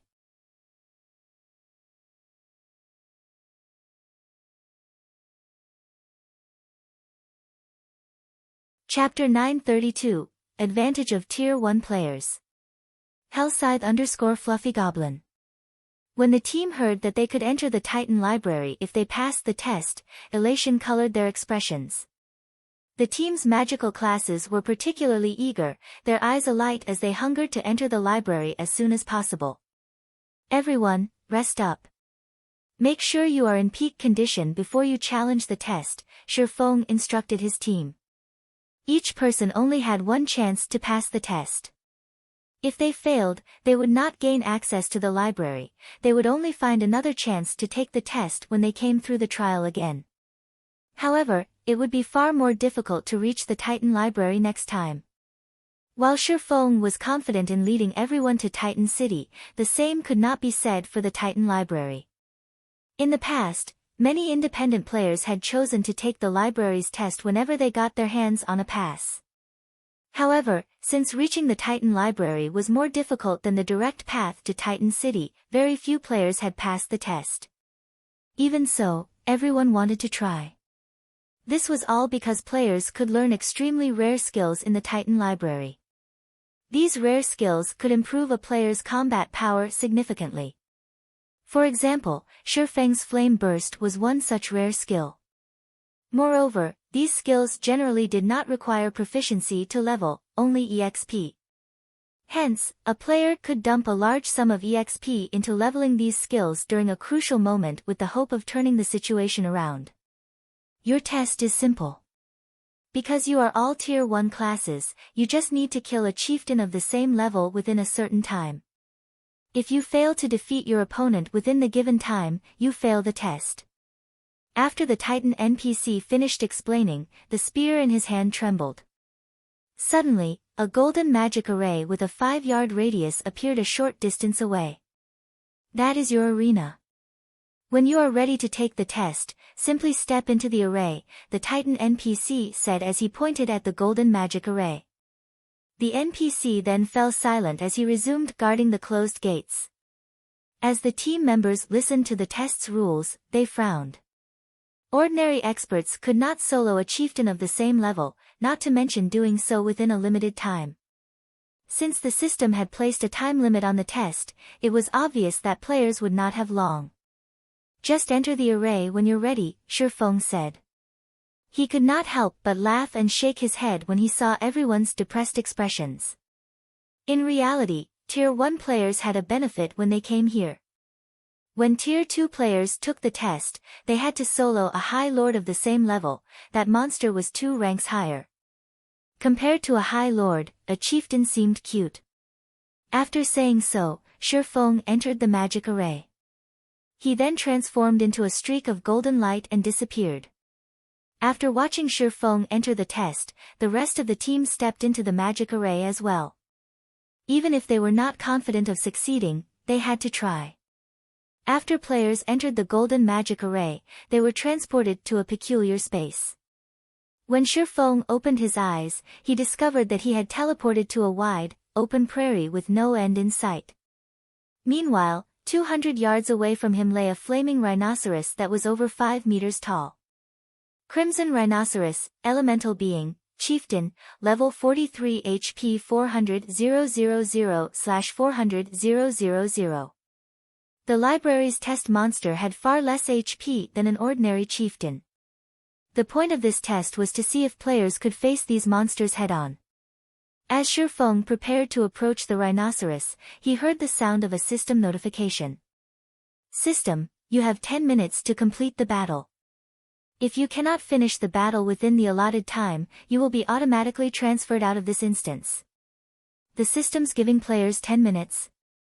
It sure is favoring Tier 1 players.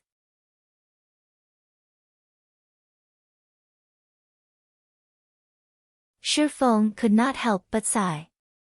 When Tier 2 players challenged the test, they only had 20 minutes. However, their monster was a High Lord. Wasting no time, Shifeng walked towards the Crimson Rhinoceros. When Shifeng was only 70 yards away from the Crimson Rhinoceros, the chieftain discovered his presence. Immediately, it snorted scorching flames from its nostrils and stomped the ground angrily. It then charged at Shifeng.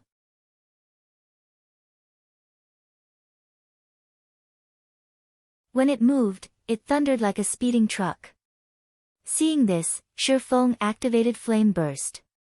With light steps, he easily evaded the Crimson Rhinoceros's charge and slashed the chieftain's back. Pang! The attack sent the rhinoceros flying over a dozen yards. When it slammed into the ground, it released a pained cry. A damage of -28,167 points appeared above its head.